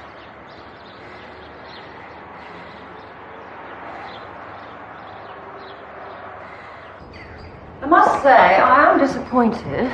2 days in Denmark, and all you found out was that Eric bought a cabin. That's not all we found out. And the rest may be difficult for you to hear. Oh. Let's see if I can guess, shall we? A woman, probably my age. Danish, no doubt. Someone Eric met a long time ago. His Copenhagen adventure. Ingrid. Oh, I knew he'd met someone. He was different when he came back. Didn't you confront him? Oh, there's no point. He wasn't going to leave me for her. So I just let it be. Did you know they had a child? Well, it seems you had a productive 2 days after all, DCI Barnaby. Tell me, did this child have a name? Summer. Waitress? Why didn't you tell me? Because I didn't know either. She never said a word.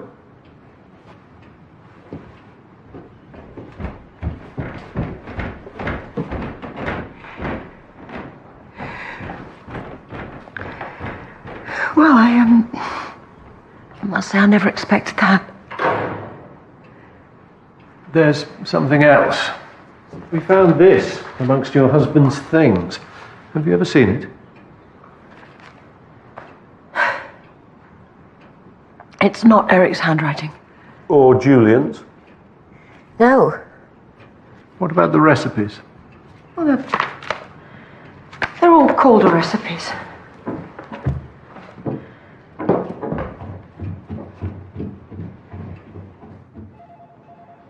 According to Penelope, this book has all the Calder's biscuit recipes, but there's one recipe missing. The most important recipe Calder's ever had. Golden clusters. Exactly. Now, Eric didn't come up with this, and I doubt Armand did either. See? This notebook is dated 1994. That's a year before Armand started. So, who else was at Calder's then? Oh, hold on a minute. I found some newspaper cuttings in here. These are mostly local press reports on the factory. New product launches, charity events, open days. But look. Here. This is a photograph of the Calders on the factory floor from June 1994. A young Eric, a young Julian. Yes. But look here. I think that's the recipe book. We need to find this woman.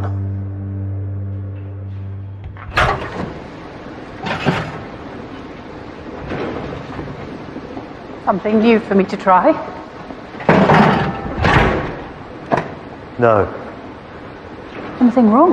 Why would anything be wrong? I don't know. I saw you arguing yesterday with Ernest. Are you spying on me? No, I was just passing. And gathering gossip? Armand, I would never gossip about... Have you any idea, even an inkling, of the kind of pressure I'm under? Just trying to help.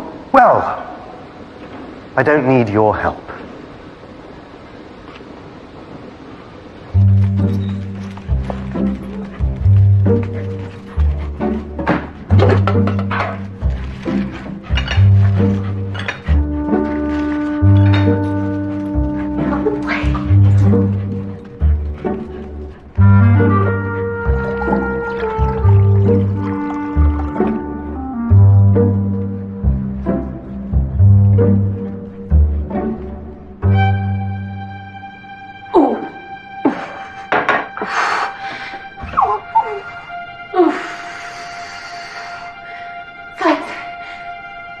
I think it's showtime.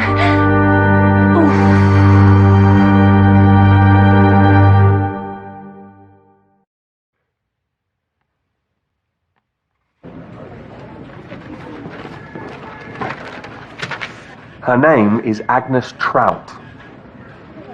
She worked at Calder's as a baker from 75 to 94. If this is her book, she came up with the most successful recipe Calder's ever had. Well, she left shortly after this shop was taken and opened the tea room. How did she afford a tea room? A payoff. So, a small village tea room in exchange for her golden clusters recipe? Then why did Armand claim that he invented golden clusters? Has all this been to protect his secret? We need to get to the factory.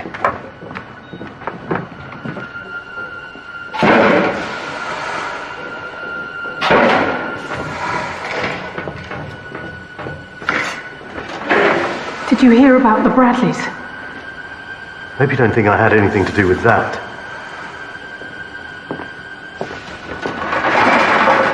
You didn't say what your argument was about with Ernest. It was nothing. Didn't seem like nothing. It's not important. Not important? Don't worry about it.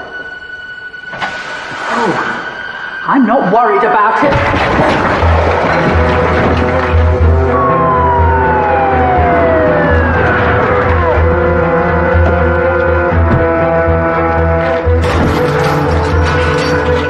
We need another way in.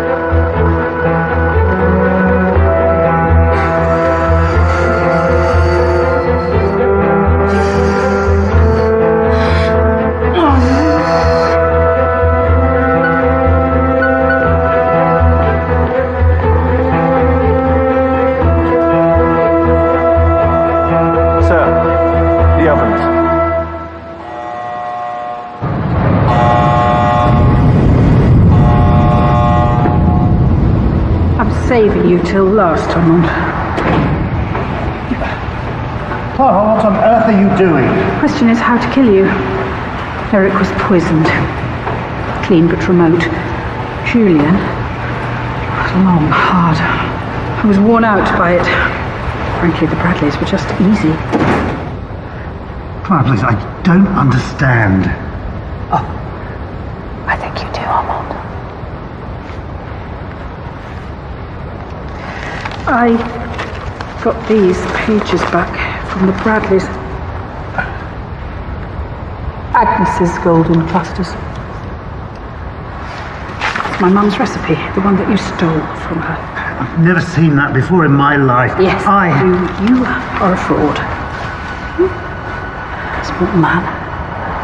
No integrity. I've seen you swan around this factory, where you treat people. Well, no more, Armand. No more.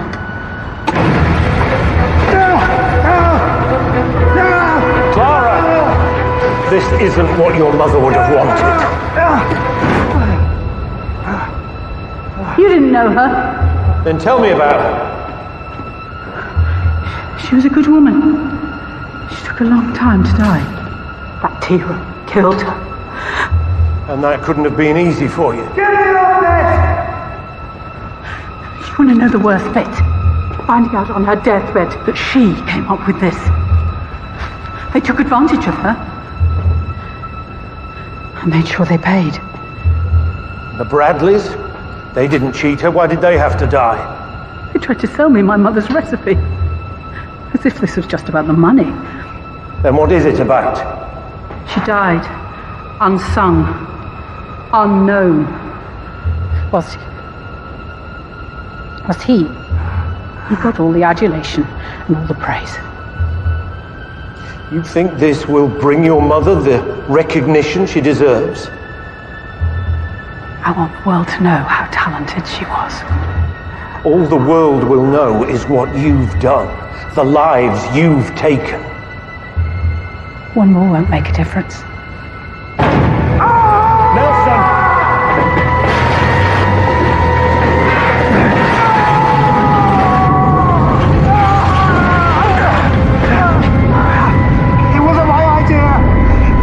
Eric and Julia, they forced me to do it. Did they force you to accept all those awards, all that praise, the money? Nelson! I've got him!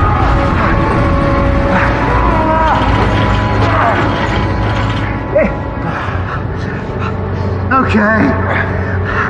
I'm a fraud. I was just a front. I'm just a mediocre man. Your mother was the real genius. Yes. Yes, she was. Easy.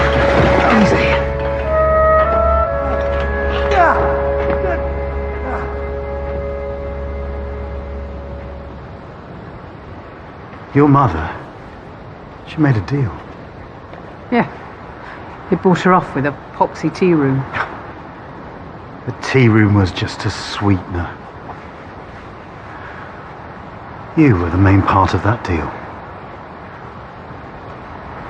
What are you talking about? She made Eric promise to employ you for life. That's not true. She insisted that you had talent. That's why you got the job.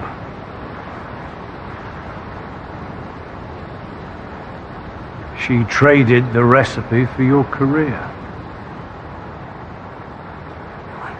Why would she do that?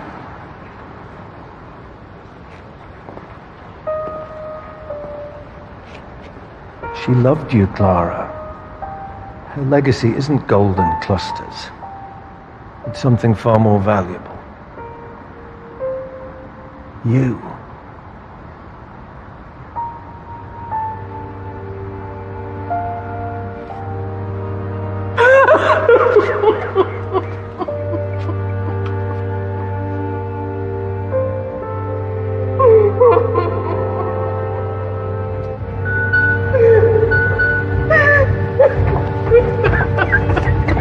Nelson, can you take this from here?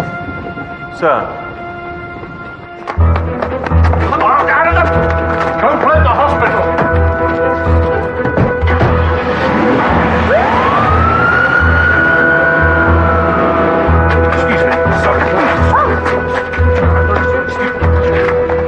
Police, emergency!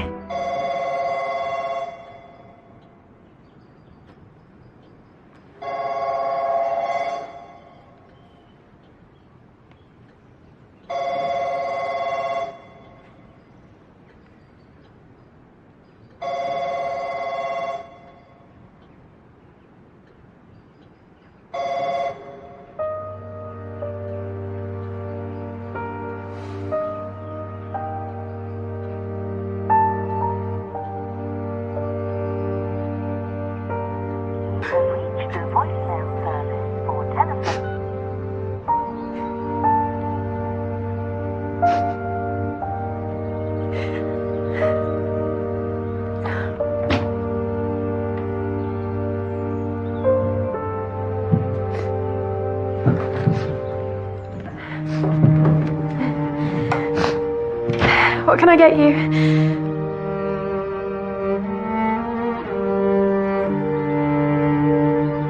Hello, Alice.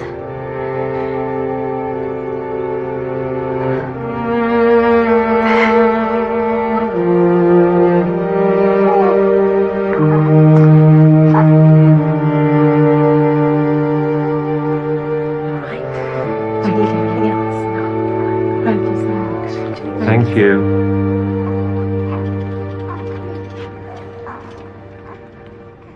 She's beautiful. She is, isn't she? She's got your eyes. Your nose and mouth. All she needs is my irrepressible wit, and she'll be perfect in every way. She is already. I thought of a name. Betty.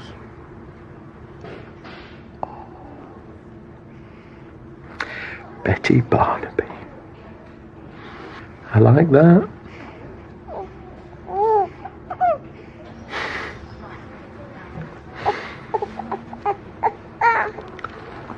There you go, Betty. There you go.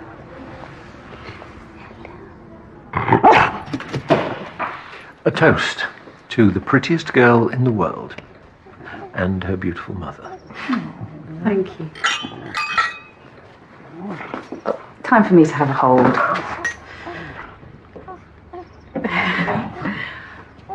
Oh, wow. Birgitta and Anna sent this to the station, all the way from Denmark. Oh, that's very kind of them. They're coming over for the court case next month. Be here for a few weeks. Nelson's planning to show Sergeant Dine the delights of Midsomer. Out of professional courtesy. Oh, okay, go back to Mama. There you go. There.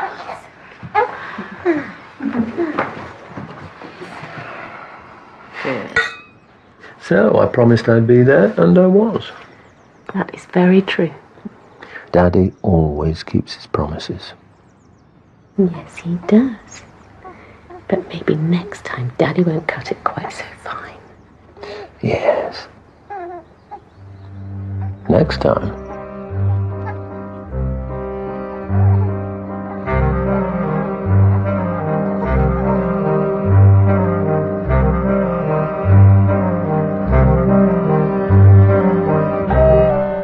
Well, if you fancy yourself as a bit of a detective, have a look at our website and find out more about the Midsomer Murders iPad game at itv.com/mobile. And you can catch up with more crime drama on ITV Player, where DCI Bank's latest case is available right now. Bohannon continues his quest to tame the Wild West in Hell on Wheels. That's next over on ITV4. But stay with us here on ITV for the very latest news and weather. On the way next.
giữ mày trò.